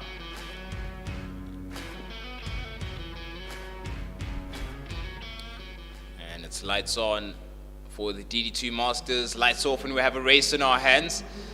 Boucher in the middle of that 2 rows of DD2 Masters karts, and Morgado lost a place, it looks like, to Rogers. Boucher fell back a place 2. Peterson now on the back of Cristiano Morgado. Lap 1 immediately busy now. Morgado trying to look at the inside of Rogers, but it's not going to be that easy from that far back. Rogers is going to do something Ruiz would appreciate, which is hold back Morgado for the time being, as those two are pretty closely drawn when it came to race 3 for the day.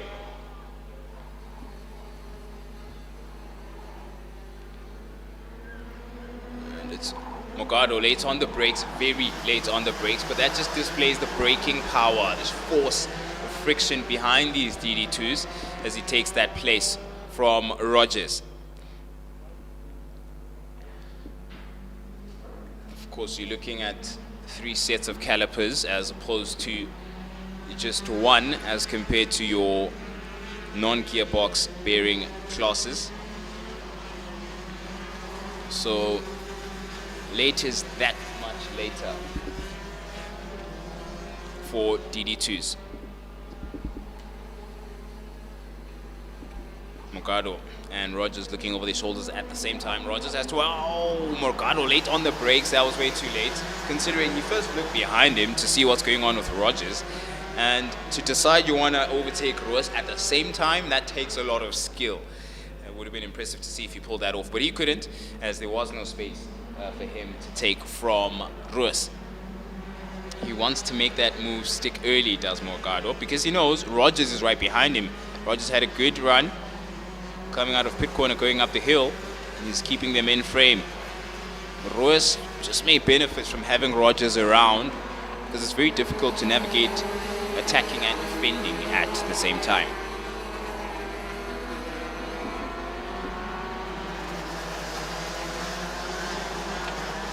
Lap times continue to tumble, 42.3 rather, from Morgado, who's in the middle of that Ruiz and Rogers sandwich. Side by side are Morgado and Ruiz. As Ruiz went down the inside of pit corner, Rogers took advantage of that. Looked like he was side by side with Morgado, but now Ruiz took that place back and demoted Rogers to 3rd, all which was navigated from pit corner to the exit of the double right. Peterson is now Rogers' latest challenge and headache to solve before the sun sets on sunny Zwarktops Raceway.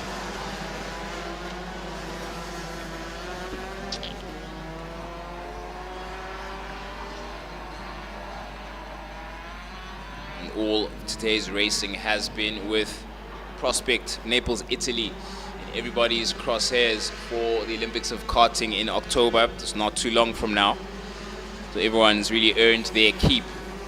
Some earned their keep earlier on the year, like the likes of Bjorn Ruiz in the African Open, securing that ticket, and others are going to have to fight it out for national honors in order to earn that shotgun ride alongside their fellow competitors in each class.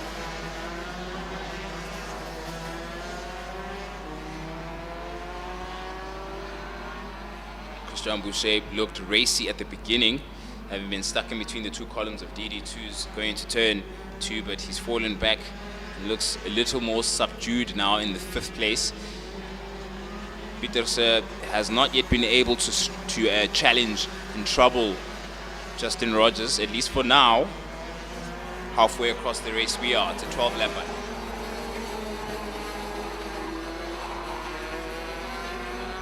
Where have all these races come and gone? Time certainly flies in the world of RMC.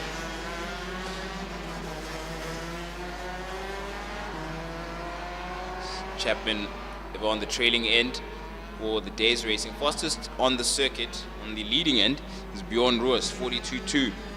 Times keep tumbling, but it's a 42.214 and a 42.217 for Morgado. So, yeah, hardly anything in it.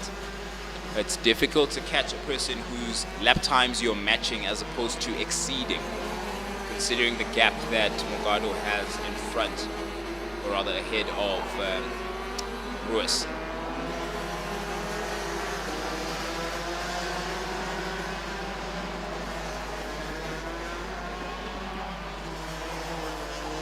Down turn 2 they go, with Morgado now claiming a 42.1 as his fastest time. Wonder if he's dialed into the live stream and he can hear that he needs to go faster. Roos certainly keeps shaving away those lap times. Justin Rogers is another who's broken into the 42.1s, a 42.17. If Rogers keeps this up and Roos doesn't improve his lap times, also considering the narrowing window between now and the end of the race, Rogers could be more of a threat to Roos than Roos definitely is a threat to Morgado.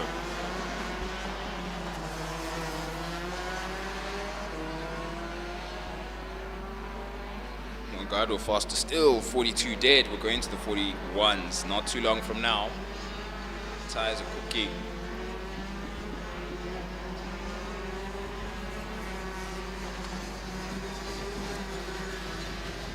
Rogers has a look behind him for Pieterse. Pieterse, who is in the 42.3s, most recently a 42.5. Has his KART back in one piece. As a solid unit, I think trailing. As the incidents in race 3 saw him come off not in complete form. Completing the 10th lap now in this 12-lap race. So if you're gonna make your moves, make them quick. The way the field is spread out, Cristiano Morgado has just gotten it done early, and the move he made, I think it was at turn 1, really became sweeter because of the aftermath behind him. It wasn't turn 1, it was at pit corner when he made the move on Roos, because after that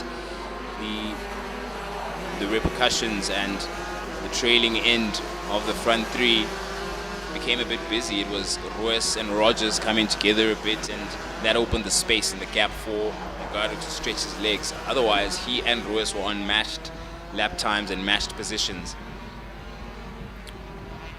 And we'll soon be beginning the final lap as we see Morgado navigate his way around what at sunset times or close to sunset times looks like molten tar, very shiny molten tar.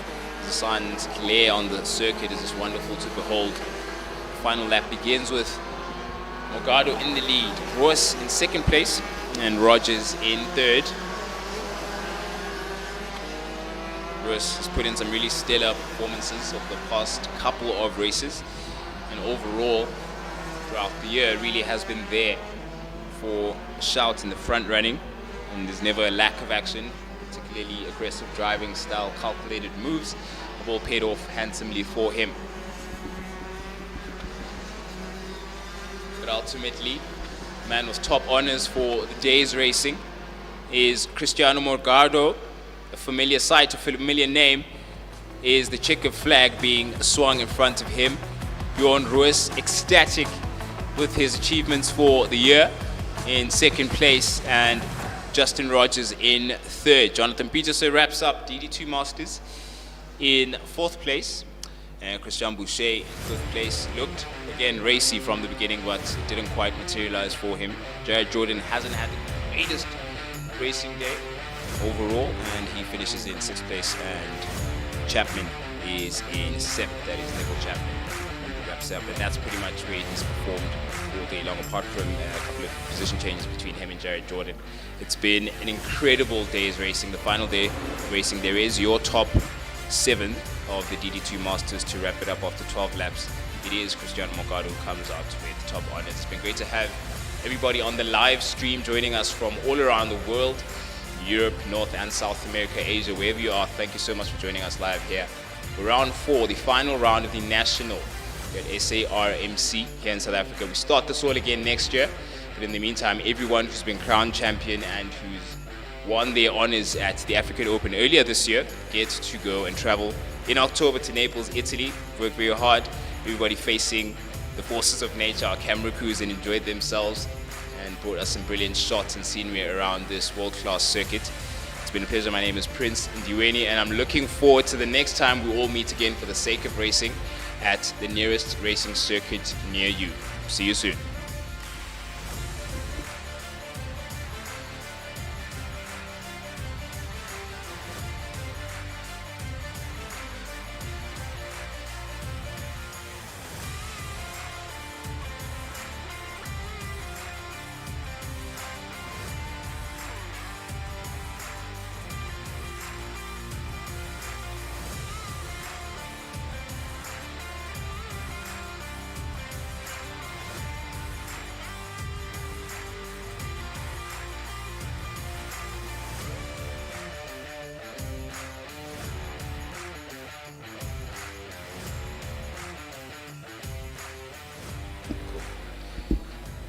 Getting the closing bit of the highlights from our DD2 Masters race with Bjorn Roos, who quickly established the pace he had there to challenge and trouble Morgado, who fell back to third, but he'd quickly get that position back from Rogers, and eventually Roos from the Masters. Jonathan beat us a subdued race as compared to the rest of the day he's had. Look how late on the brakes Morgado left it there and still kept the kart stable. Very impressive piece of machinery and skill to match that. We're going to have the prize-giving ceremony not too long from now for all of our classes of racers as they claim their honors. It's been a long year's worth of racing, and they've certainly earned their rewards. And I'd imagine a couple of them are brushing up their Italian accents, just to, their hand gestures as well. All of that really needs to be loose wrists. I think it really helps when you speak Italian and make sure the gesture lands. So we're looking forward to prize giving not too long from now. So do stay tuned with us on the live stream, and we'll close the day up a bit later from now.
So tell me, why do we do it?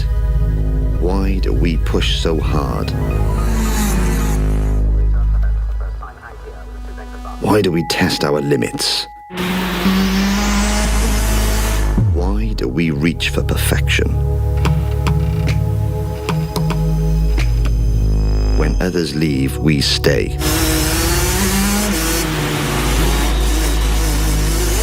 When others pack up, we work harder. When others keep in the dry, our blood turns to ice. When others give in, we dig deeper.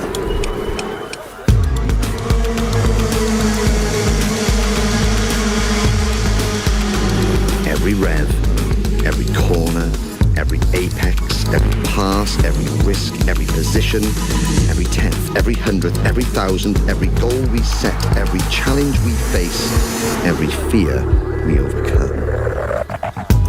Because we won't settle for second. Because we live and breathe it. Because we seek the strength deep inside us.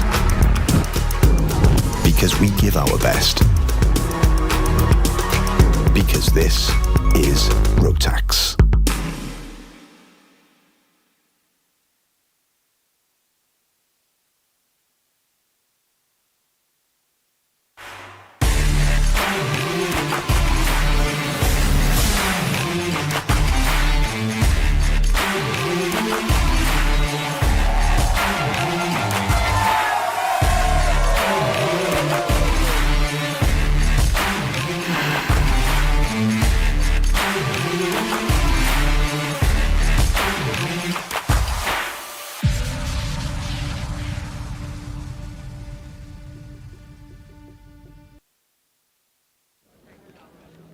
Winning is everything, but it is not the only thing. 384 champions, a rainbow of colour, hope and pride. It changed my whole life, and there's no other event in the world like it. I love it. It's part of my life. Bahrain unfolds before them, a floodlit ocean of sand under an ink-black sky, a roller coaster of tarmac and emotion.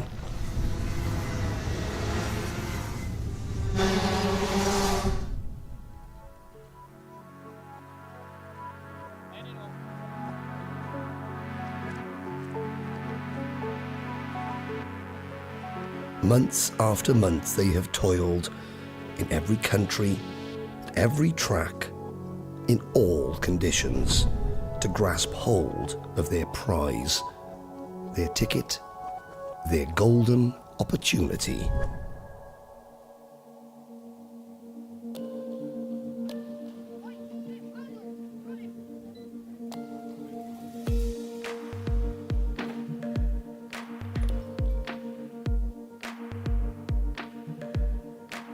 Behind each contender, the love, the drive, the joy and heartache is shared equally.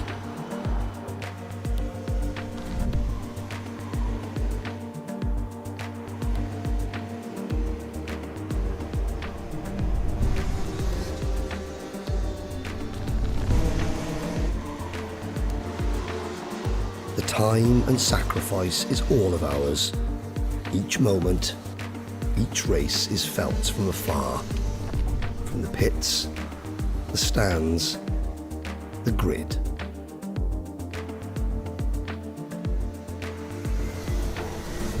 It put hairs on your arms, you know. It's such an emotional experience for everyone. Win, lose or draw, there's such a passion for it. The moment arrives. Summon every sinew and go for broke. If you don't take your opportunity, a rival will.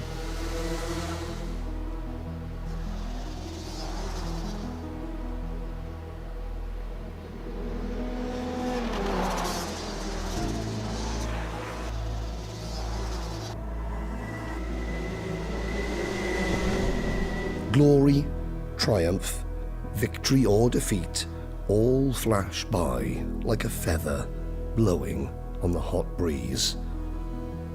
With every grand final, a champion is crowned, standing tall on the shoulders of us all.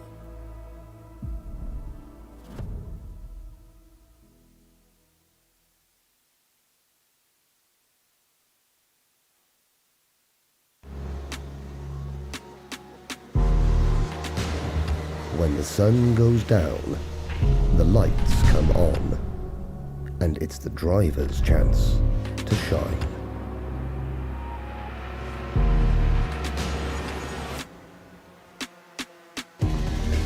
The track under the lights looks really good. Well, it's definitely a change of atmosphere. It's like everything's closer, so you just feel 10 times faster. Last night was a bit cooler, there's a humidity in the air. I think the track loses a bit of grip, but the times are still pretty quick. I mean, it's all some of the best drivers in the world, so everyone here should know how to adapt to that. Yeah, well, it's very special because you don't do that normally, and I enjoyed it a lot. I guess we feel a bit more like superstars at night time, I guess.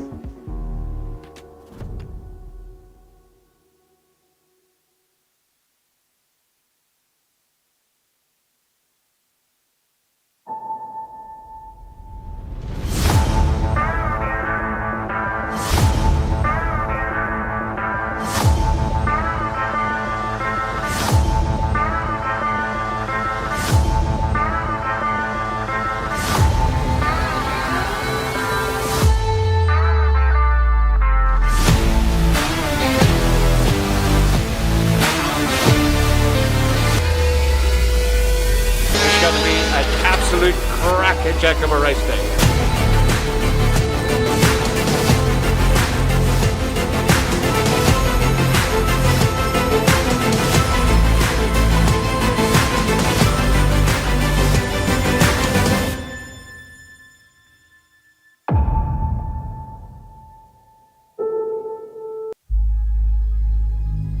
So tell me, why do we do it?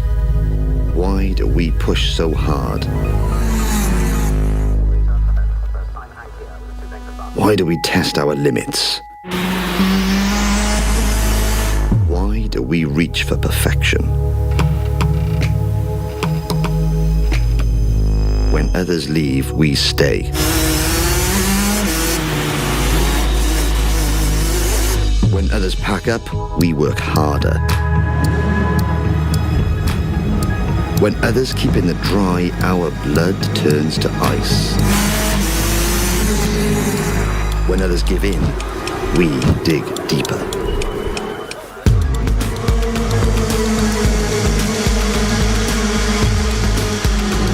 Every rev, every corner, every apex, every pass, every risk, every position, every tenth, every hundredth, every thousandth, every goal we set, every challenge we face, every fear we overcome. Because we won't settle for second. Because we live and breathe it. Because we seek the strength deep inside us. Because we give our best. Because this is Rotax.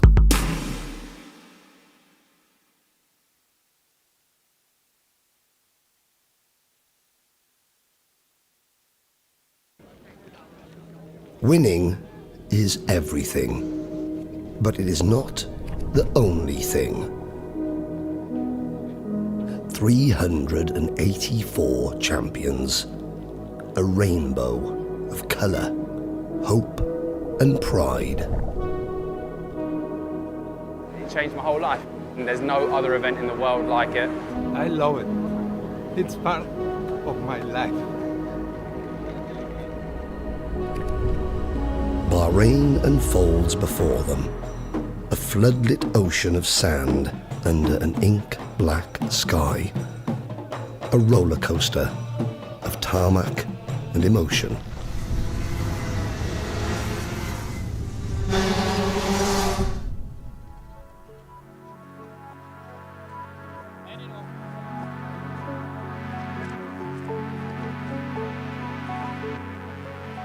Months after month they have toiled in every country, every track, in all conditions, to grasp hold of their prize, their ticket, their golden opportunity.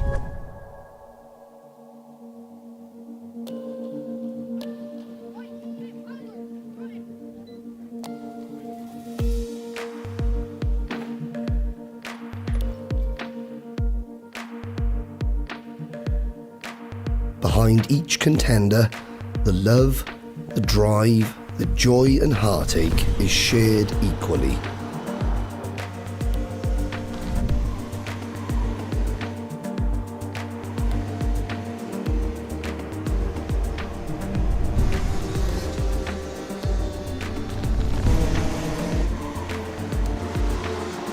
The time and sacrifice is all of ours. Each moment, each race is felt from afar, from the pits, the stands, the grid.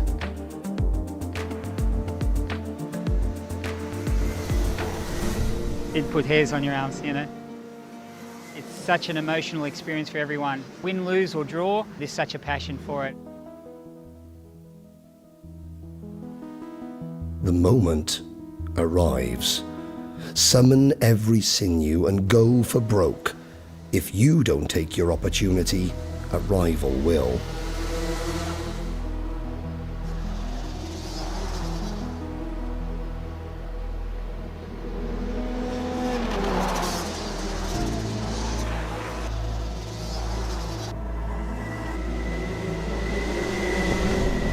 Glory, triumph, victory or defeat, all flash by like a feather blowing on the hot breeze.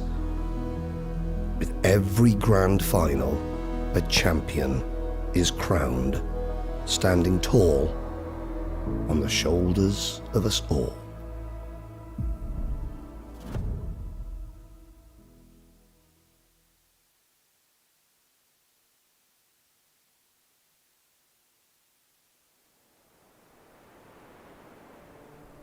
It sits in silence, just one of hundreds, built to be equal. Once selected, it will become unique.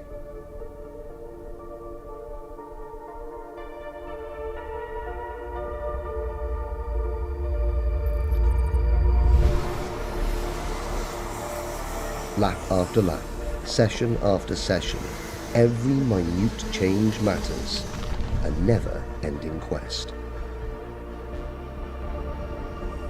Each delicate adjustment is observed, measured, monitored.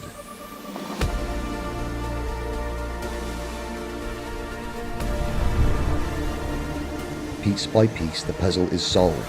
Speed, grip, hard on the brakes, turn in, make it bite.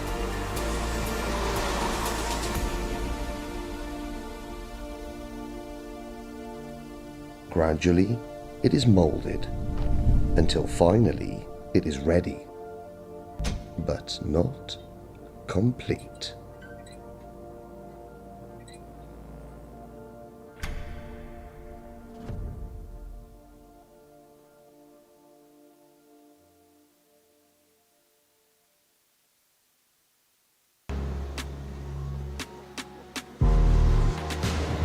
When the sun goes down, the lights come on, and it's the driver's chance to shine.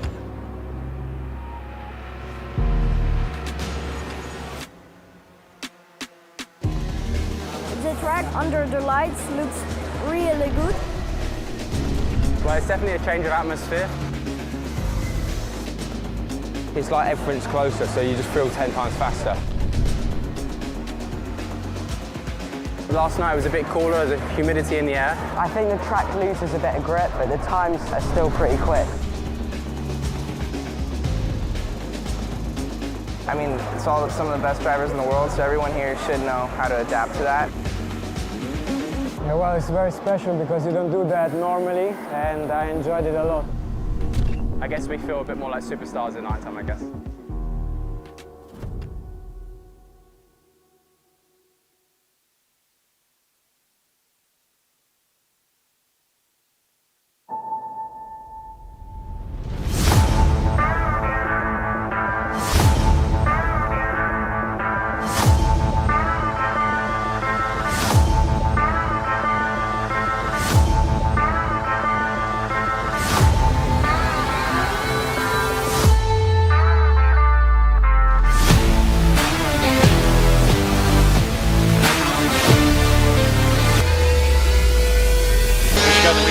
Absolute crackerjack of a race day.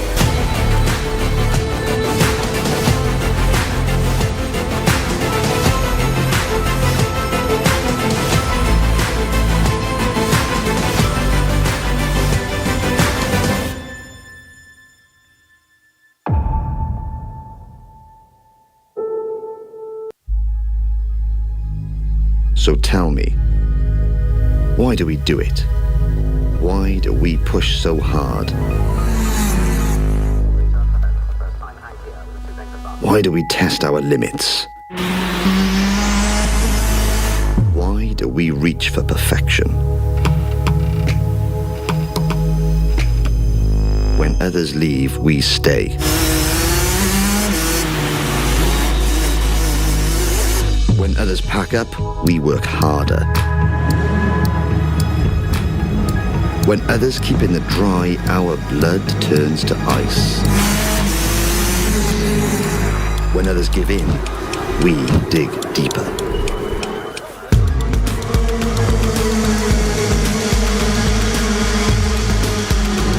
Every rev, every corner, every apex, every pass, every risk, every position, every tenth, every hundredth, every thousandth, every goal we set, every challenge we face, every fear we overcome. Because we won't settle for second.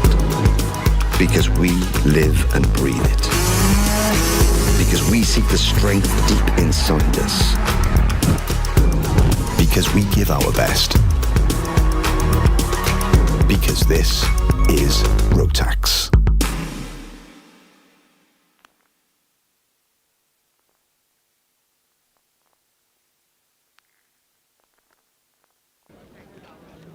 Winning is everything, but it is not the only thing. 384 champions, a rainbow of colour, hope and pride. It changed my whole life, and there's no other event in the world like it. I love it. It's part of my life. Bahrain unfolds before them, a floodlit ocean of sand under an ink-black sky, a roller coaster of tarmac and emotion.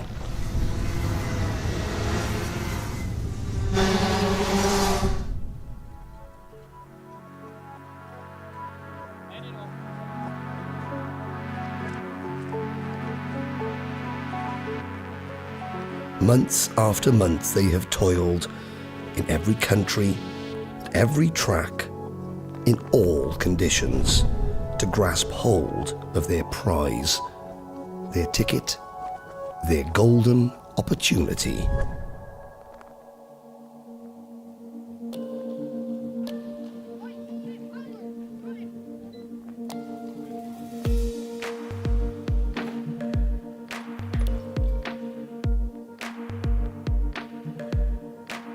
Behind each contender, the love, the drive, the joy and heartache is shared equally.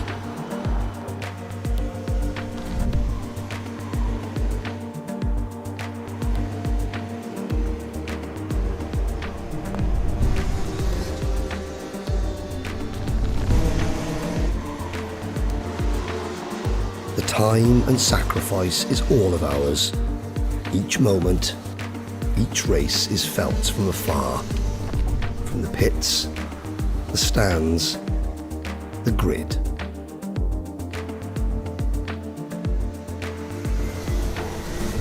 It put hairs on your arms, you know. It's such an emotional experience for everyone. Win, lose or draw, there's such a passion for it. The moment arrives. Summon every sinew and go for broke. If you don't take your opportunity, a rival will.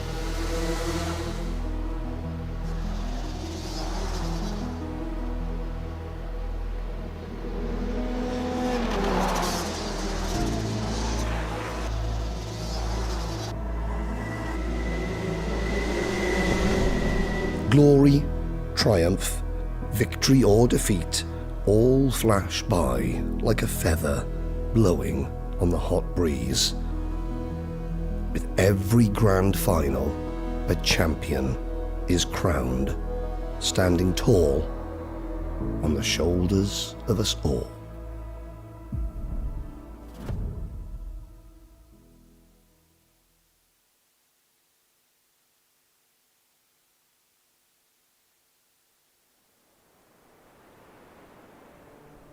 It sits in silence, just one of hundreds, built to be equal. Once selected, it will become unique.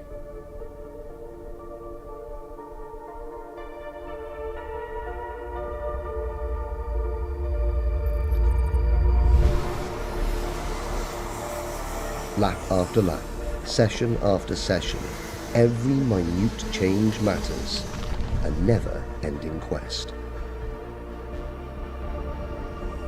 Each delicate adjustment is observed, measured, monitored.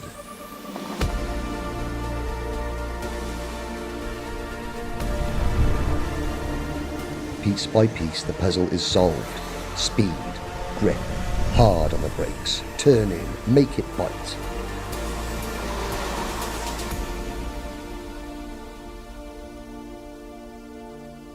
Gradually, it is molded, until finally it is ready, but not complete.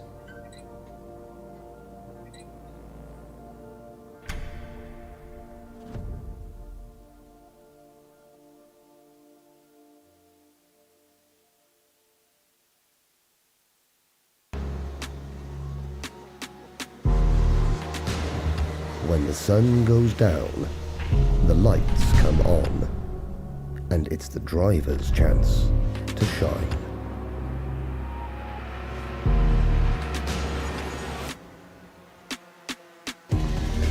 The track under the lights looks really good.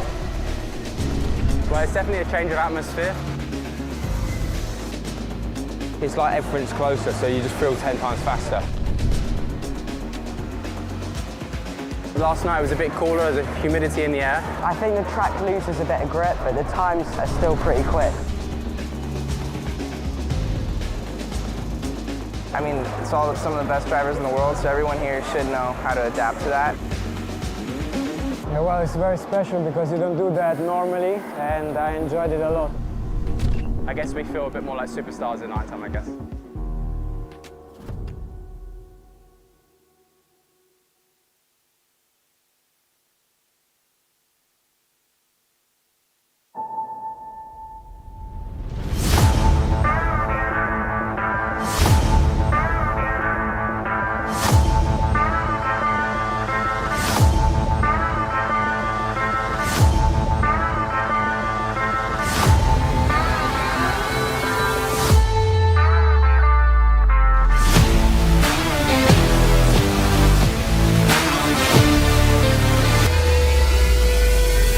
Going to be an absolute crackerjack of a race day.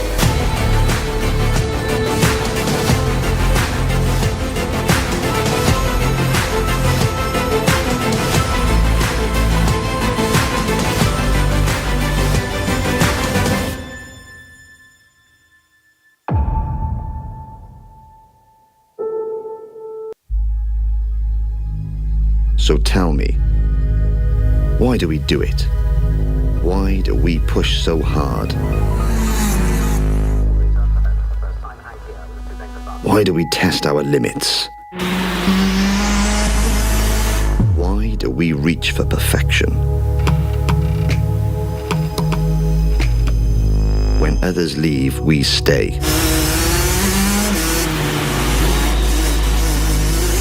When others pack up, we work harder. When others keep in the dry, our blood turns to ice. When others give in, we dig deeper.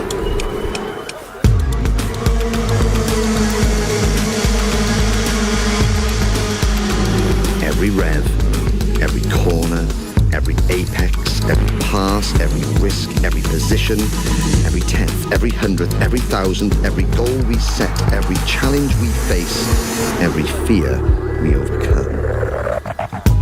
Because we won't settle for second. Because we live and breathe it. Because we seek the strength deep inside us. Because we give our best. Because this is Rotax.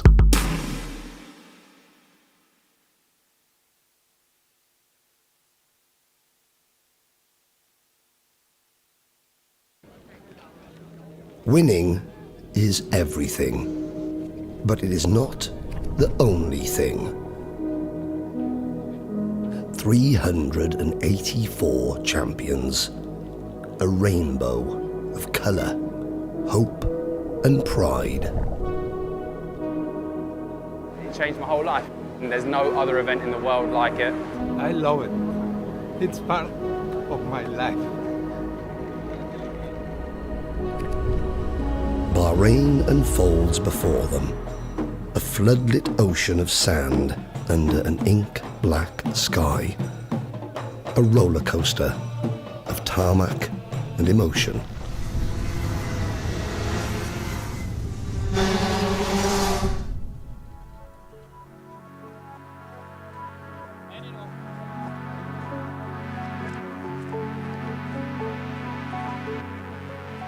Months after month they have toiled in every country, at every track, in all conditions, to grasp hold of their prize, their ticket, their golden opportunity.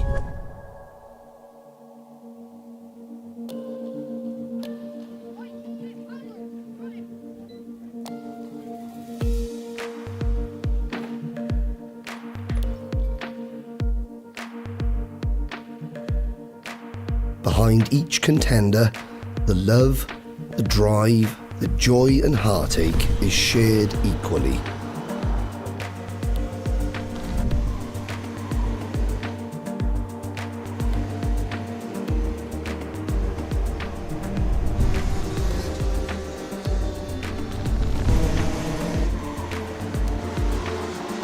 The time and sacrifice is all of ours. Each moment, each race is felt from afar, from the pits, the stands, the grid.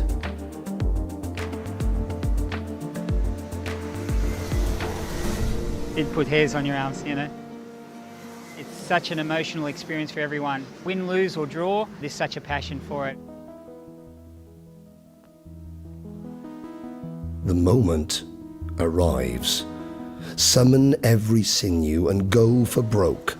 If you don't take your opportunity, a rival will.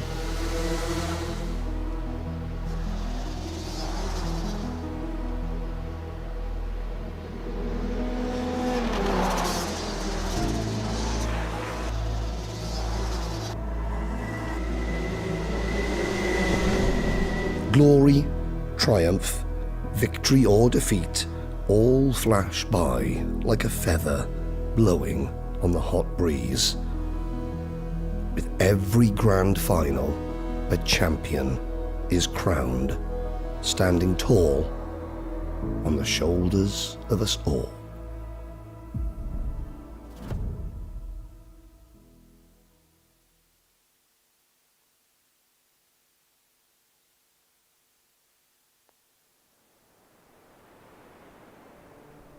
It sits in silence, just one of hundreds, built to be equal. Once selected, it will become unique.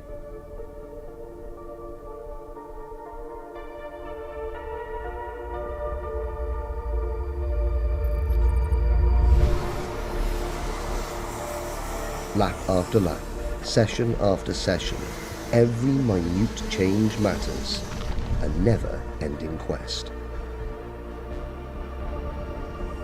Each delicate adjustment is observed, measured, monitored.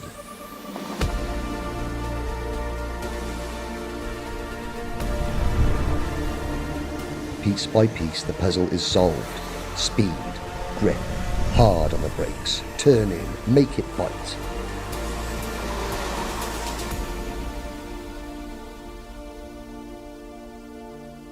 Gradually, it is molded, until finally it is ready, but not complete.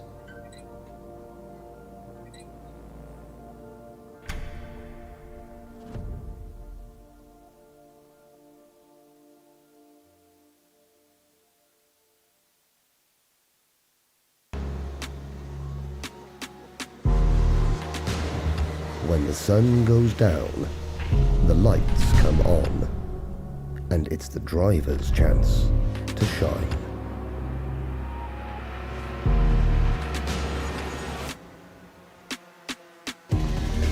The track under the lights looks really good. Well, it's definitely a change of atmosphere. It's like everything's closer, so you just feel 10 times faster. Last night was a bit cooler, there's a humidity in the air. I think the track loses a bit of grip, but the times are still pretty quick. I mean, it's all some of the best drivers in the world, so everyone here should know how to adapt to that. Yeah, well, it's very special because you don't do that normally, and I enjoyed it a lot. I guess we feel a bit more like superstars at night time, I guess.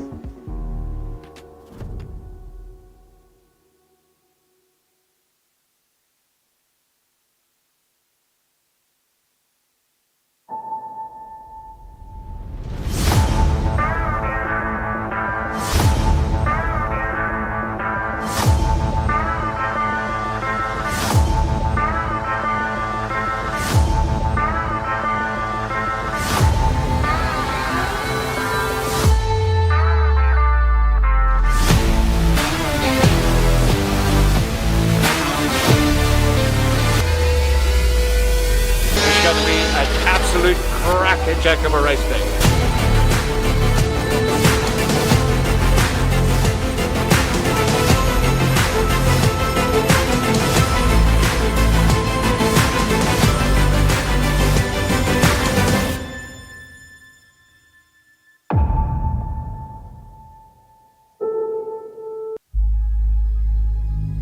So tell me, why do we do it? Why do we push so hard?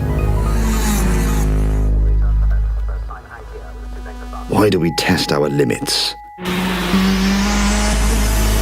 Why do we reach for perfection? When others leave, we stay.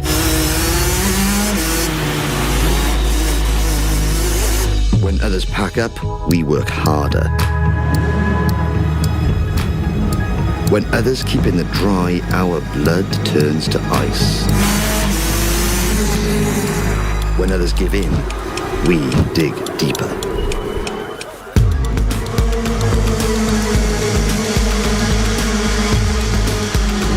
Every rev, every corner, every apex, every pass, every risk, every position, every tenth, every hundredth, every thousandth, every goal we set, every challenge we face, every fear we overcome.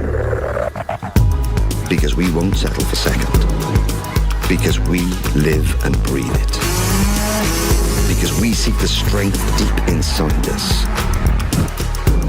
Because we give our best. Because this is Rotax.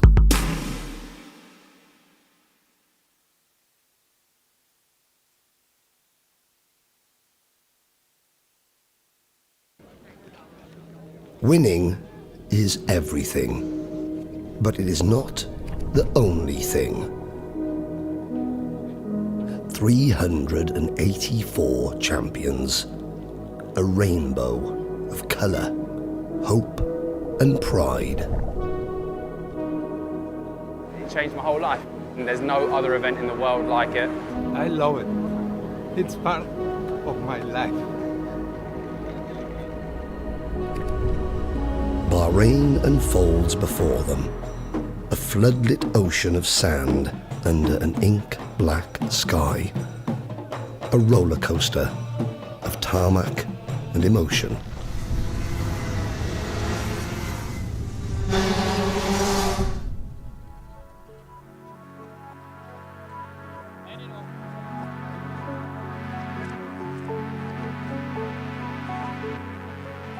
Months after month they have toiled in every country, at every track, in all conditions, to grasp hold of their prize, their ticket, their golden opportunity.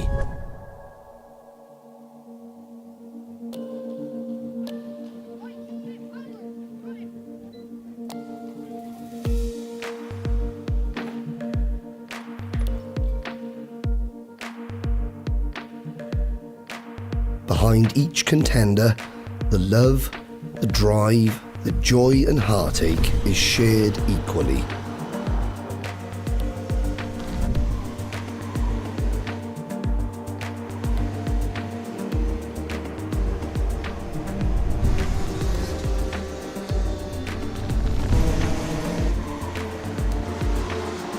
The time and sacrifice is all of ours. Each moment, each race is felt from afar, from the pits, the stands, the grid.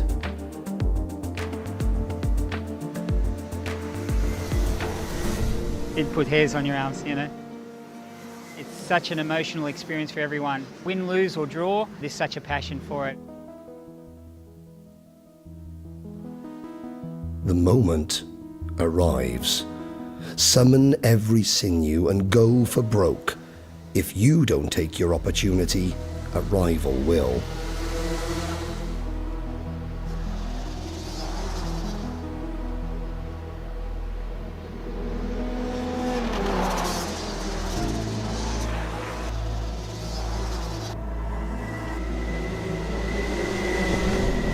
Glory, triumph, victory or defeat, all flash by like a feather blowing on the hot breeze.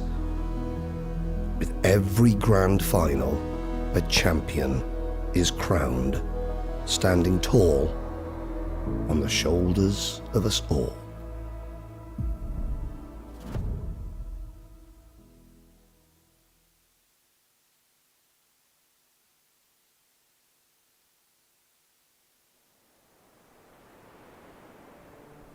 It sits in silence, just one of hundreds, built to be equal. Once selected, it will become unique.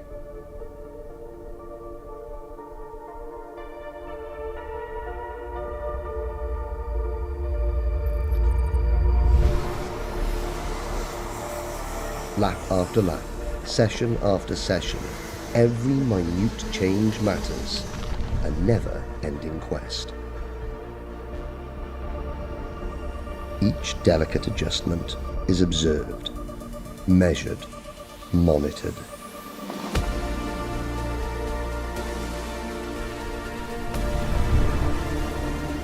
Piece by piece, the puzzle is solved.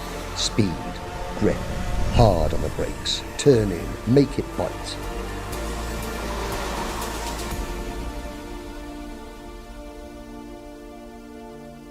Gradually, it is molded, until finally it is ready, but not complete.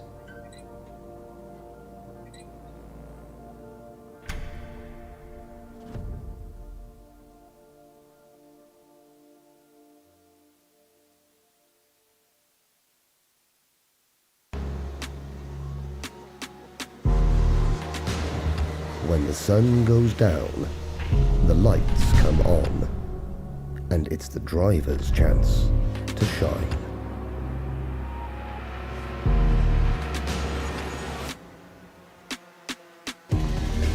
The track under the lights looks really good. it's definitely a change of atmosphere. It's like everything's closer, so you just feel 10 times faster. Last night was a bit cooler, there's a humidity in the air. I think the track loses a bit of grip, but the times are still pretty quick. I mean, it's all some of the best drivers in the world, so everyone here should know how to adapt to that. Yeah, well, it's very special because you don't do that normally, and I enjoyed it a lot. I guess we feel a bit more like superstars at night time, I guess.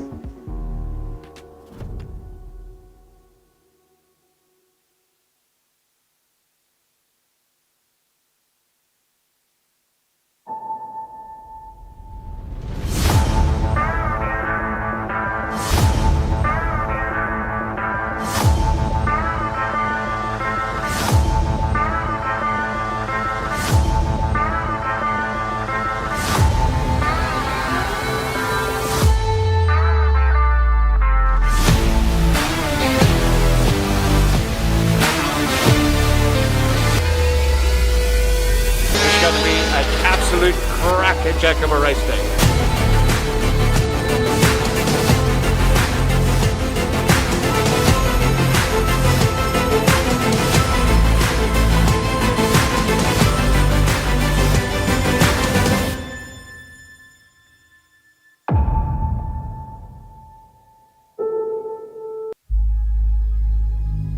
So tell me, why do we do it?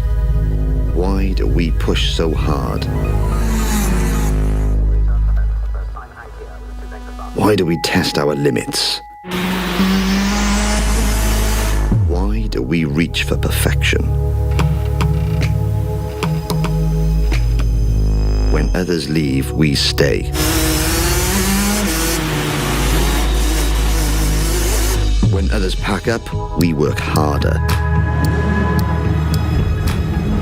When others keep in the dry, our blood turns to ice. When others give in, we dig deeper.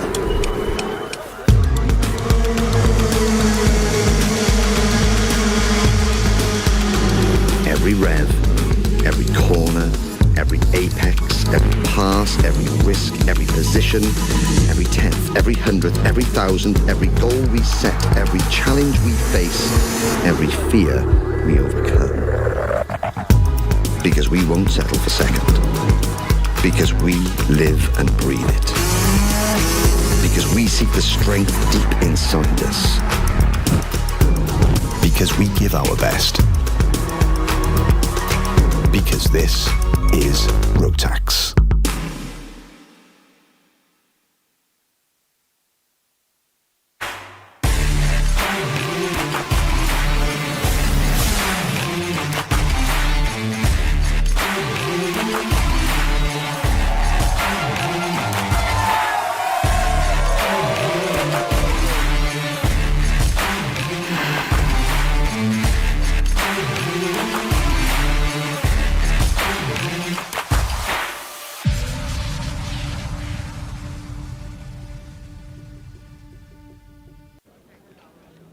Winning is everything, but it is not the only thing.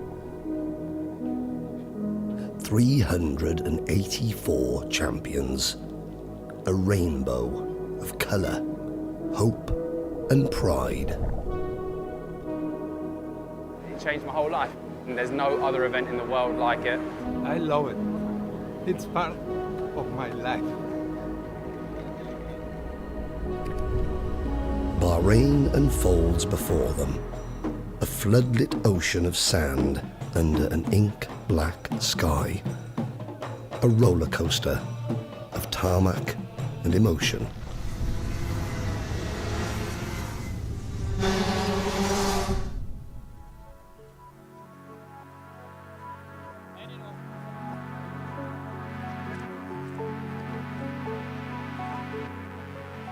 Months after month they have toiled in every country, at every track, in all conditions, to grasp hold of their prize, their ticket, their golden opportunity.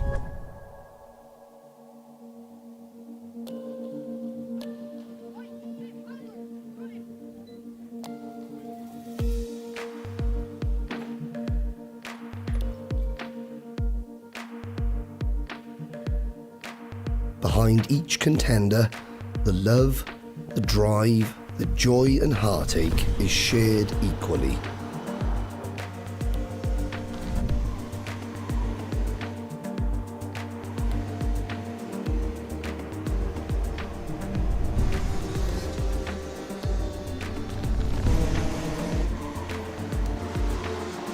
The time and sacrifice is all of ours. Each moment, each race is felt from afar. From the pits, the stands, the grid.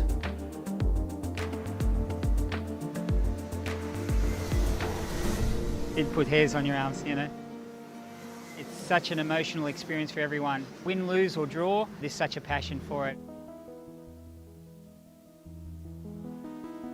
The moment arrives. Summon every sinew and go for broke. If you don't take your opportunity, a rival will.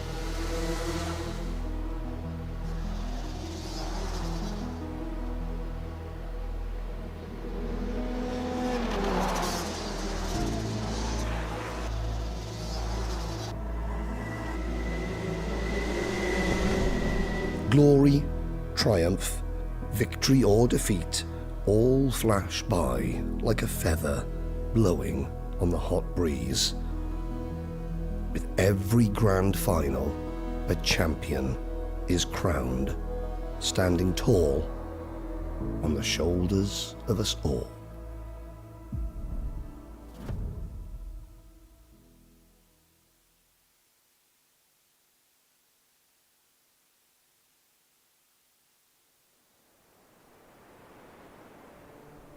It sits in silence, just one of hundreds, built to be equal.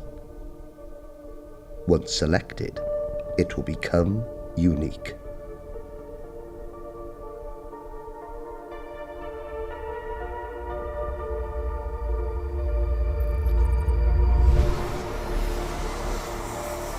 Lap after lap, session after session, every minute change matters, a never-ending quest. Each delicate adjustment is observed, measured, monitored.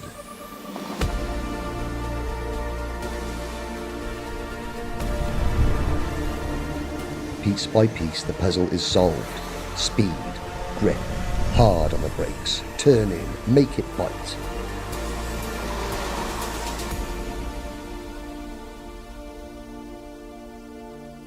Gradually, it is molded, until finally it is ready, but not complete.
start with the prize giving. Just before I do, just a run through again of how it will work. We ask all the competitors, we'll call out the top 6 for the day, top 6 for the championship. You all walk up the staircase to the backdrop where we have the podium set up. Then we'll call you onto the podium one by one. So guys, mind your steps, walk up the staircase to the back of the podium. We'll then call you out again and we'll put you on the podium and hand out the awards accordingly. So we're starting off with the Bambinos for the day. And as we usually do, we hand out a medal of participation to those that have been here or raced here the whole day. And from Mozambique, in 10th position, Teresa Betancourt.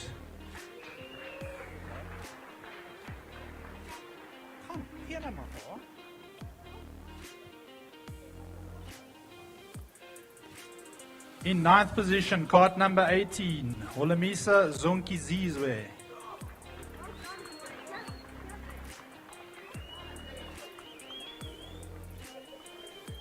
In 8th position, Anash Madikane, 27, card number 27. Well done, Anash. In 7th position, also from Mozambique, Resende, Daniel Resende, card 86.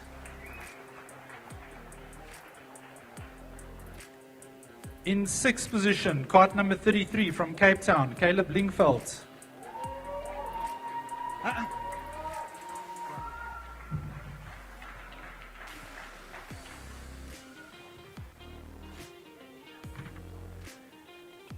In 5th position, cart number 40, Aston Verheul.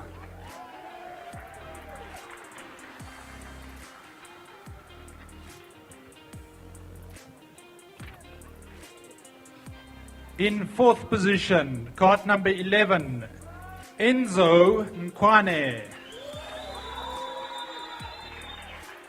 And Enzo also did his quickest lap time around Zwartkops this weekend. Well done, Enzo. In third position, cart number 23 from Cape Town, Roddy Harris.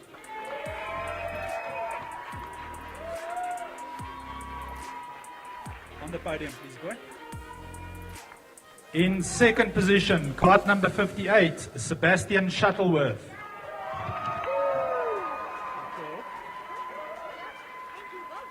You must ask them to move a little bit closer to the side. The strain's going to catch them.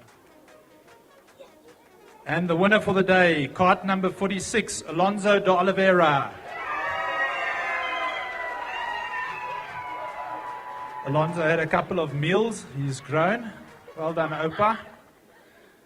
Okay, guys, again, the podium. In 1st position, Alonso de Oliveira, unfortunately not here. He had to go to a wedding. In 2nd position, Sebastian Shuttleworth. Roddy Harris in 3rd.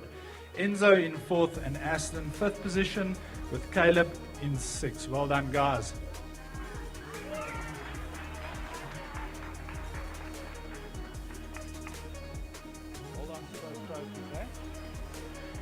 Right, we then move on to the Micromaxes. I'm calling out the top 6. Those competitors can come up for us, please.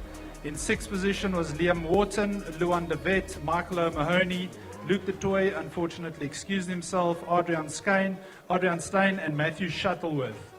Boys, if you can come up. Okay, let's move on, please. Guys, let's move on. I want 6 first. 6 first, must come up first. And 1 the last. Go. Right, in 6th position, Micromax for the day, we have Liam Wharton from Cape Town.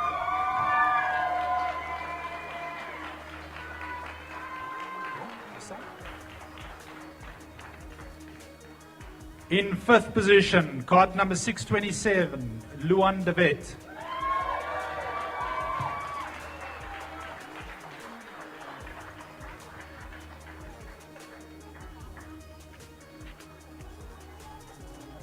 In 4th position, card 689, Michael O'Mahony.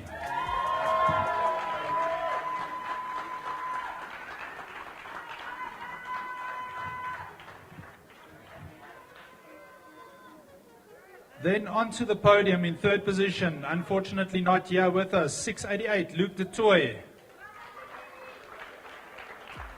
In second position, KART 611, Adrian Stein.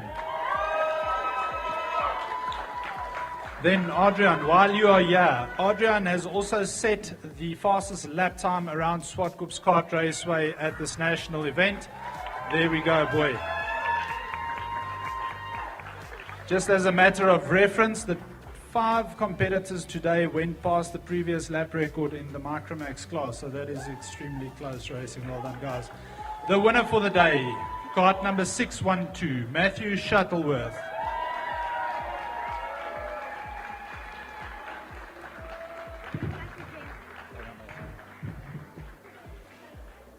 So again, our podium, top 6 competitors, 648, Liam Wharton, 627, Luan de Vet, Michael O'Mahony was in 4th, Luc de Toy in 3rd, Adrian Stein 2nd, and our winner for the day, Matthew Shuttleworth. Well done, guys.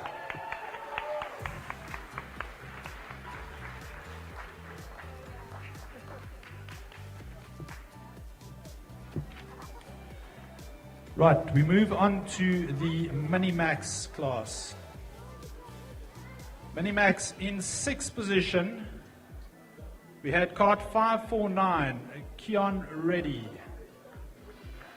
In 5th position, Max Boshoff. In 4th, Durrell Goodman. In 3rd, Raf D'Souza. 2nd, Brody Dowling. Lon Chesamwana is our winner for the day. So guys, you can come up for us.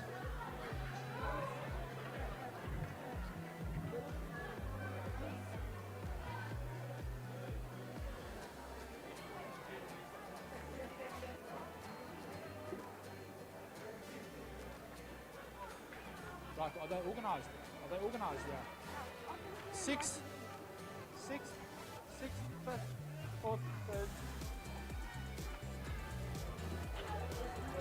Right, the Mini-Max results again. In 6th position, we had Keon Reddy.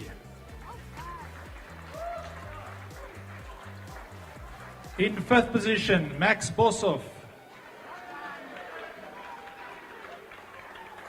In 4th position, KART 547, Durrell Goodman.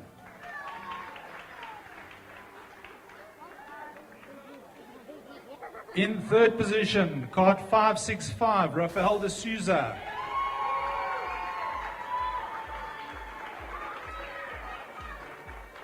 In 2nd position, 522, Brody Dowling.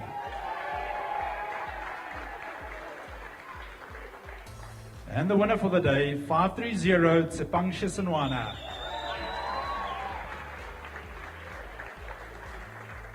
Right, then just before the Mini-Maxes leave us, thanks to Cosmonet and MTN, there was an award for the Driver of the Day, and that Driver of the Day nominated by the officials and the medics, and that award goes to Rafael D'Souza.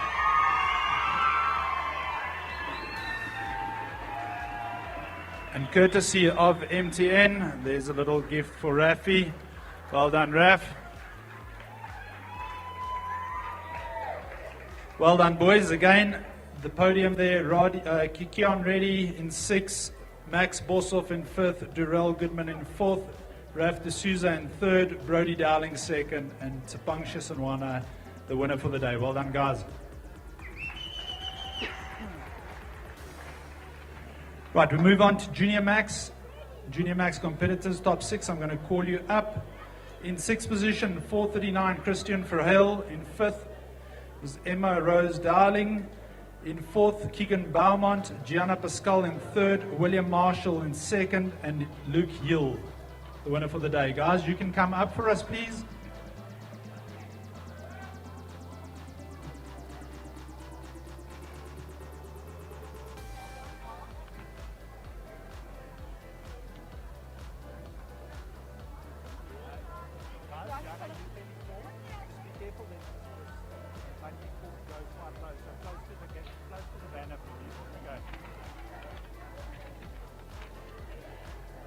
Right, and the Junior Max results are as follows. In 6th position, KART number 439, Christian Verheul.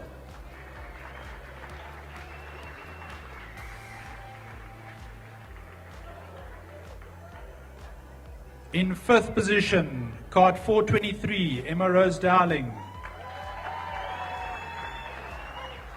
In 4th position, KART 477, Keegan Beaumont. In 3rd position, 417, Gianna Pascal.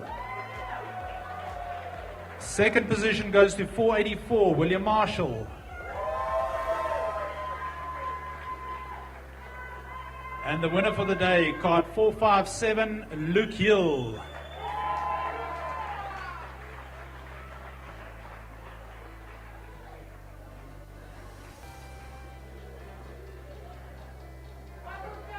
Right, Luca Paluca, well done, Boyki. 6th position, Christian Frail, Emma Rose Dowling in 5th, Keegan Beaumont 4th, Gianna Pascal 3rd position, William Marshall in 2nd, and the winner for the Junior Max for the day, Luke Hill. Well done, guys.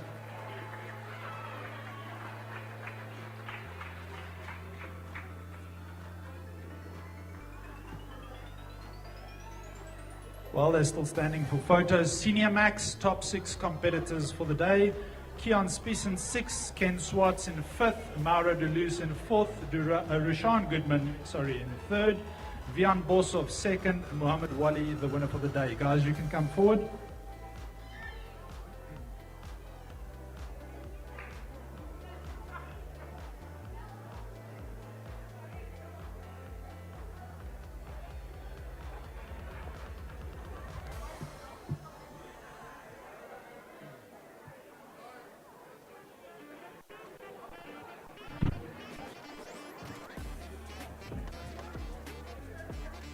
Right, Senior Max in 6th position.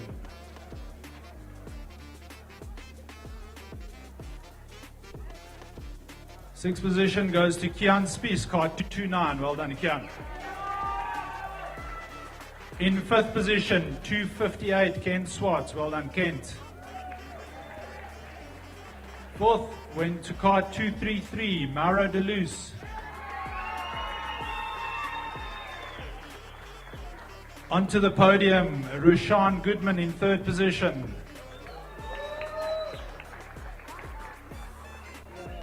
Second spot goes to Vian Bosov.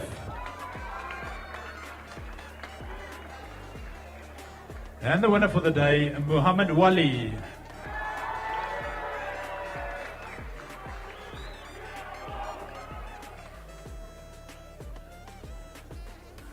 Right, Vian obviously also doing quite well in the academy, so good results for him there. But our top 6 for today, in 6th position, Keon Spies. 5th position, Ken Swartz. Mauro Deleuze in 4th, Rushan Goodman in 3rd, Vian Bosov 2nd, and the winner again, Muhammad Wali. Well done, guys.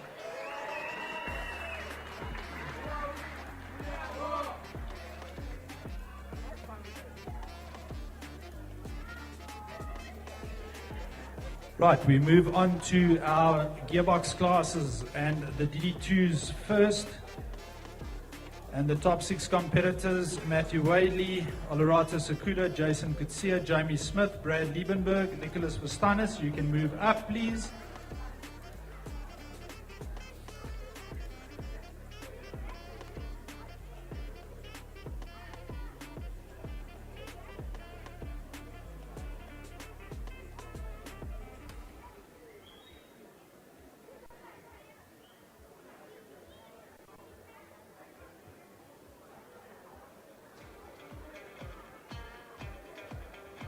Right, DD2 in 6th position, KART number 52, Matthew Whaley.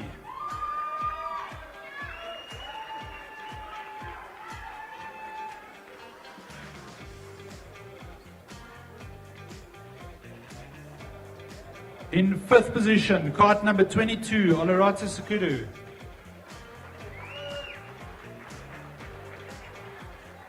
In 4th position, KART 77, Jason Kutsia.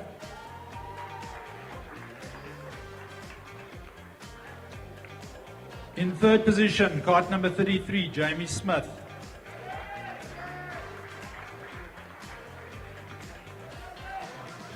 Second position went to KART number 12, Brad Liebenberg.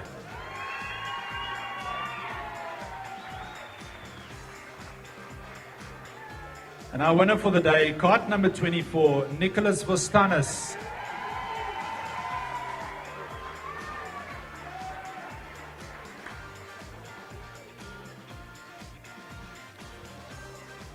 Well done, Nikki. Right again, that's our DD2 podium. In 6th position, Matthew Wadley. 5th position, Olorata Sukudo. 4th was Jason Kutsia. Jamie Smith in 3rd. Brad Liebenberg, 2nd spot on the podium. And our winner for the day, Nicholas Vostanis.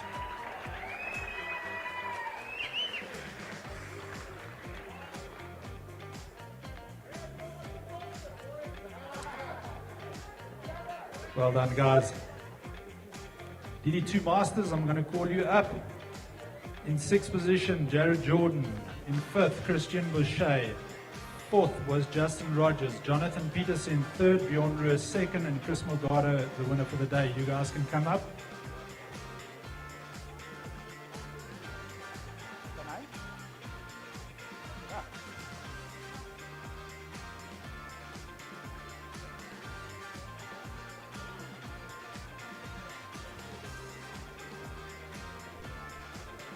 Come DD2 Masters.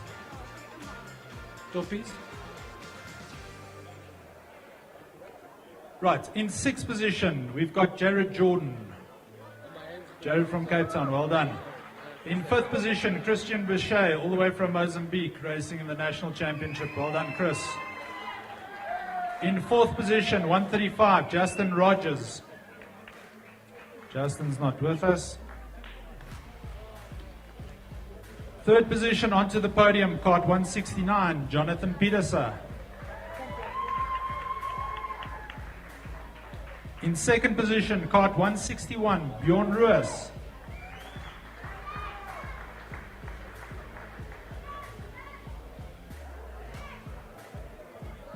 And the winner for the day, kart 137, Cristiano Morgado.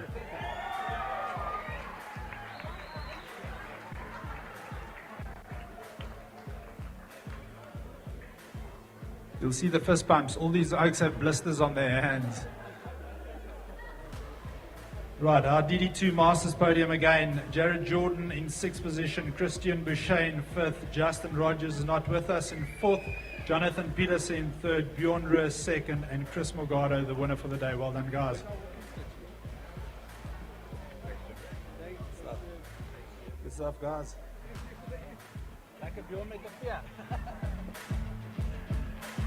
Right, guys, then we are also doing our National Championship Awards. And again, we're going to start off with the Bambinos. And then we'll be handing out those tickets for the drivers that have qualified to go to the Rotax World Finals in Sano. So we're going to start off with the Bambinos. Again, we award the top 6 competitors. So this is for the SRMC 2024 National Karting Championship. And in 6th position, kart number 24, Liam De Beer. Liam didn't race this weekend. If we've got somebody from Ice Motorsport that can collect that trophy, it would be much appreciated. In 5th position, kart number 58, Sebastian Shuttleworth. In 4th, Aston Ferrail. In 3rd, Alonso de Oliveira. 2nd was Caleb Lingfeld. And Roddy Harris, the champion for the series this year. Guys, you can come up.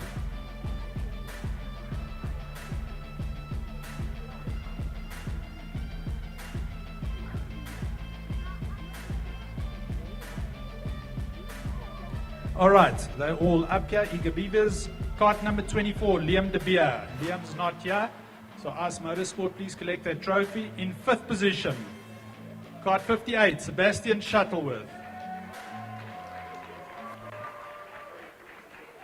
In 4th position, kart number 40, Aston Verheul.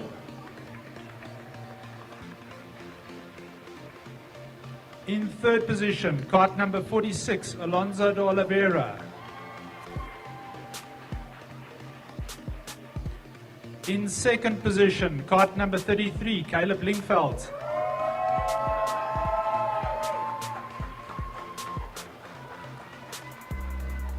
And our Bambino champion for 2024, that is Roddy Harris.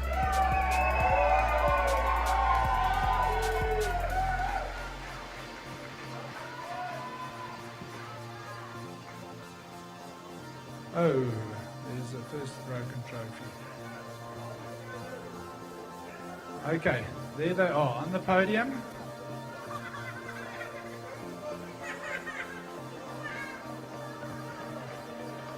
There's nothing like a little bit of super glue. We'll sort that out for you, Aston. Right, again, top 6. We've got Liam de Beer not here, Sebastian Shuttleworth in 5th, Aston Verheul in 4th, Alonso de Oliveira unfortunately not with us, Caleb Lingeveld in 2nd, and Roddy Harris, our Bambino champion for 24. Well done, guys.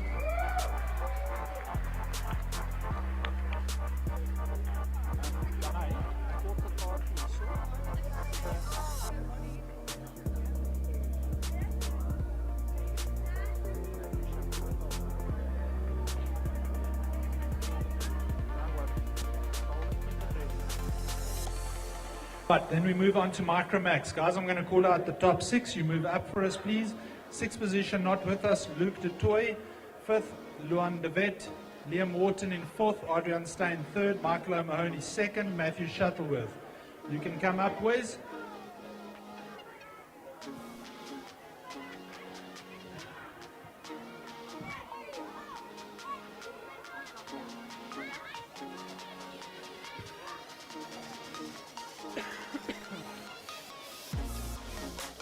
Right, and as we all know, the winner of the Micromax National Championship also qualifies to go to Sano for the Rotax World Finals. So that ticket will be handed out. And then just a note from here on, all ticket winners, you need to please come back after prize giving has commenced, just for a photo for those qualifying drivers, please. So in 6th position, not with us tonight, Luc de Toy, kart number 688. In 5th position, kart 627, Luan de Vet.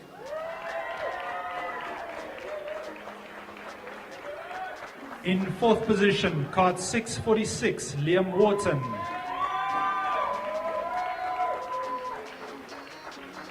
Onto the podium in 3rd position, 611, Adrian Stein. The 2nd spot goes to 689, Michael O'Mahony. And the winner for the day, and the winner of the seat going to the Rotax Grand Finals, Matthew Shuttleworth.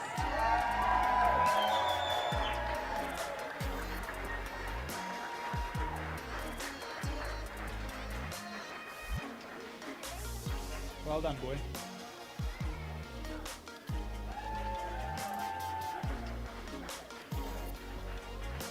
Right, Matthew, onto the podium. Let's get those photos going. Well done, boys. Awesome season's racing. Today's racing was just as good. Well done to all of those in the championship. Good competition, 28 competitors in the national championship, so very well done, guys.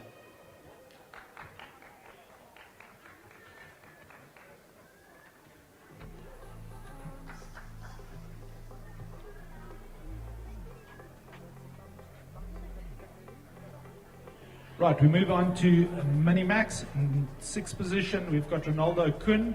5th, Max Boshoff. Rafael de Souza in 4th. Durrell Goodman 3rd. Brody Cooper Darling 2nd. Sepang Shisanwana is number 1. Guys, you can come up for us, please.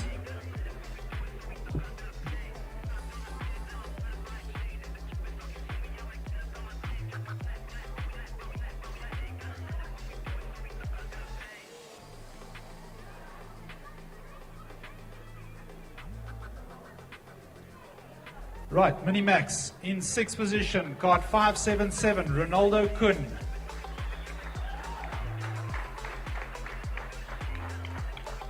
In 5th position from Cape Town, kart 525, Max Boshoff.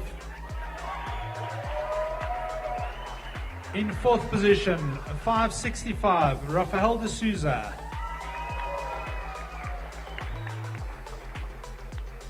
In 3rd position, 547, Durrell Goodman.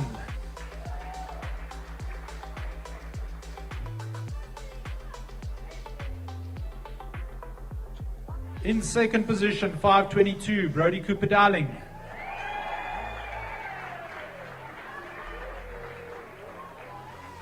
And the Minimax champion for 24 and the winner of the ticket to Sano, KART 530, Tsepang Shesanwana.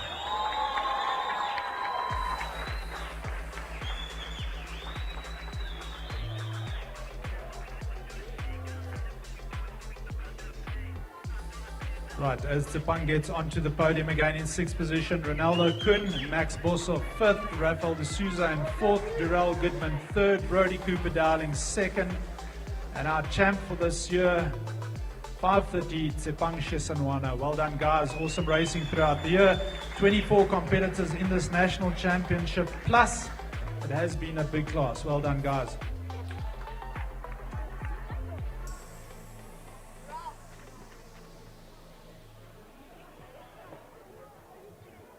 Right, we move on to the Junior Max. Top 6 competitors: Jordan Wadley, Keegan Bauman, Georgia Leonards, Gianna Pascal, Luke Hill, and William Marshall.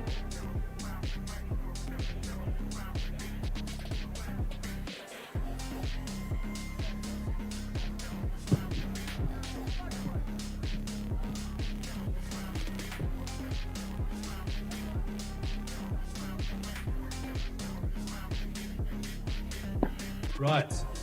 In 6th position, KART 448, Jordan Wadley.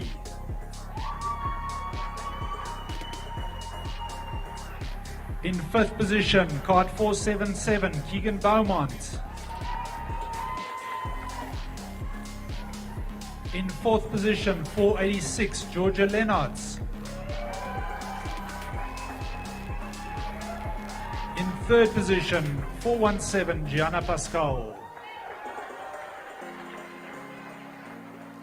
In 2nd position, 457, Luke Hill.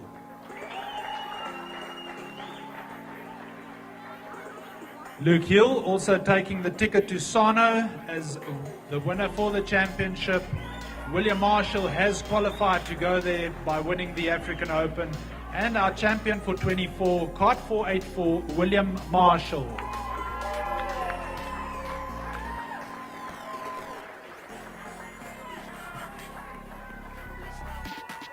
Well done, guys. Some good competitive hard racing in this Junior Max class this year.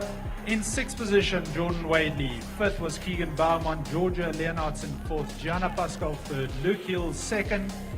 Taking that ticket as finisher 2nd position in the national championship. And William Marshall, our winner for the championship, the winner for the African Open, already qualified to go to Sano. So well done, guys. There we go, our top 6 for Junior Max.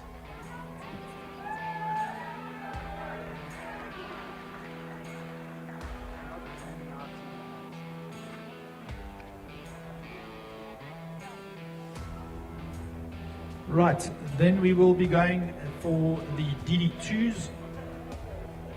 Senior Max will be handed out at a later stage due to some ongoing protests. So DD2, top 6 competitors: Olorata Sekudo, Matthew Wadley, Nicholas Vostanis, Jason Kutsia, Sebastian Boyd, and Brad Liebenberg. Please to the top.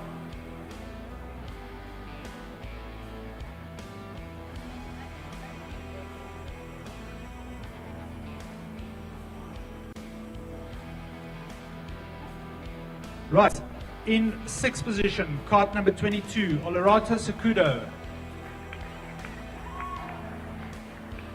Ole, ole, ole.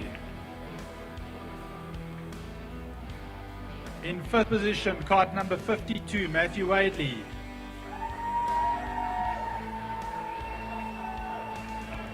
In 4th position, KART number 24, Nicholas Vostanis.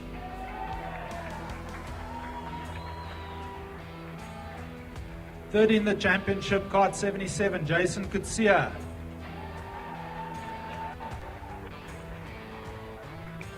Second position goes to KART number 69, Sebastian Boyd.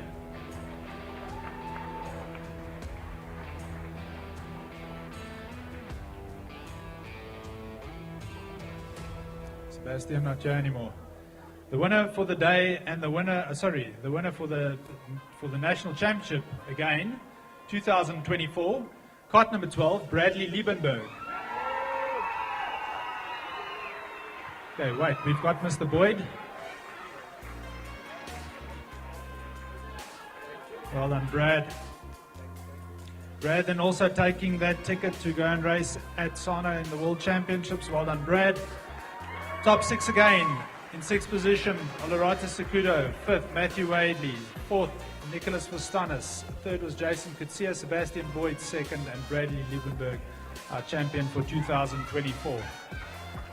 I think this is Brad's 11th national championship. 11 national championships in motorsport in South Africa. I think that is something special. Well done, Brad.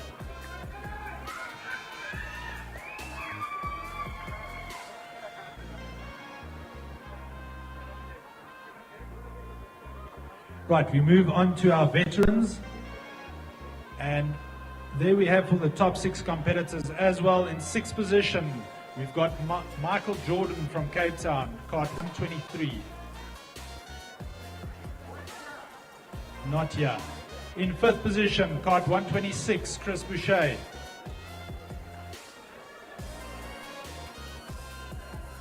In 4th position, Justin Rogers. In 3rd, Jonathan Peterson. Jared Jordan 2nd, and Bjorn Roos, our champ for the year. So guys, if you can come forward. In 5th position, Christian Boucher.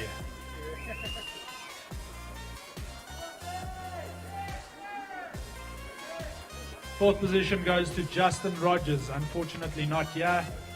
In 3rd position, we've got Jonathan Peterson.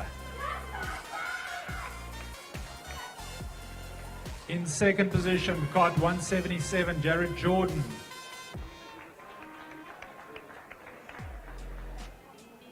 And KART number 161, winning himself a ticket to go and race in Sano at the Rotax Grand Finals, we've got Bjorn Roos. Well done, Bjorn.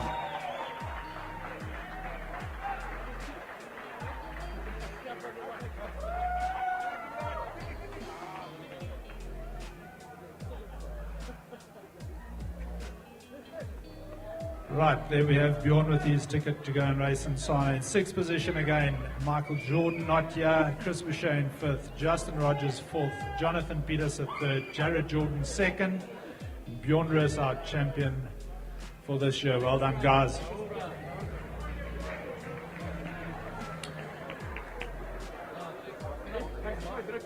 Right, guys.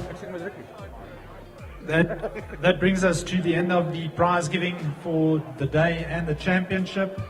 We're going to be able to serve those that bought the meal tickets very shortly. You can move into shed 3, that's the closed shed area. You'll tick your name off the list and dish yourself a plate of food. Come and enjoy some music, be social, enjoy a drink. I think from all the organizers' side, thank you very much for a year's good hard racing. To all the officials that have traveled throughout the country, thank you guys. Without you, we will not be able to put race meetings together where guys can come out and enjoy themselves in a good, safe manner. To all the competitors, obviously without you, this will not happen. A day like this is not possible without you guys competing. And I think this season we've seen tremendous racing. I've seen all the classes were tight, all the classes were good raced, and thank you very much, and we hope to see you guys back for the season 2025.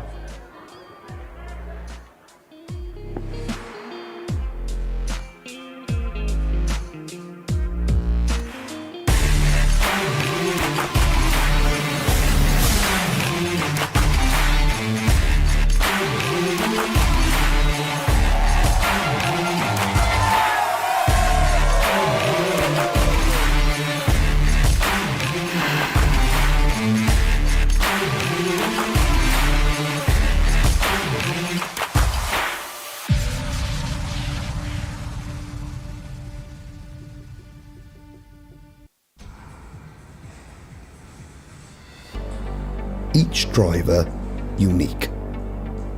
It's an event designed to make you equal, something no champion can ever be, because you are number one.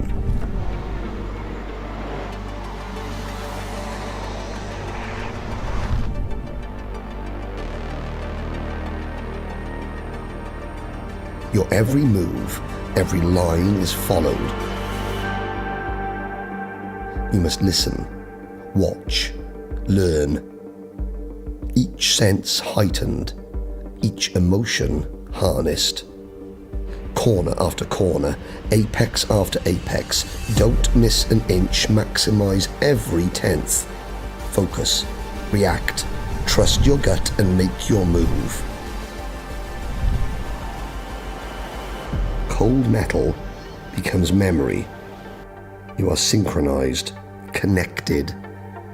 Your goal lies ahead. You can reach it together.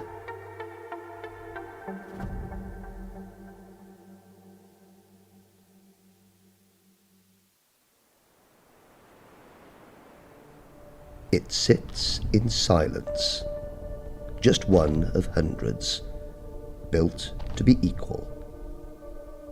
Once selected, it will become unique.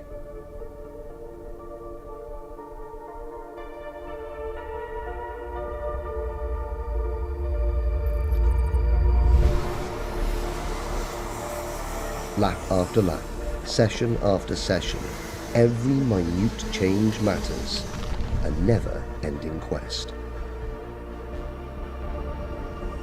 Each delicate adjustment is observed, measured, monitored.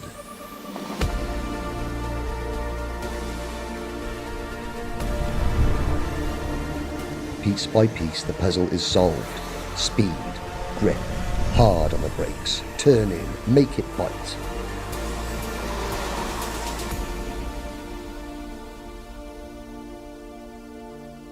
Gradually, it is molded, until finally it is ready, but not complete.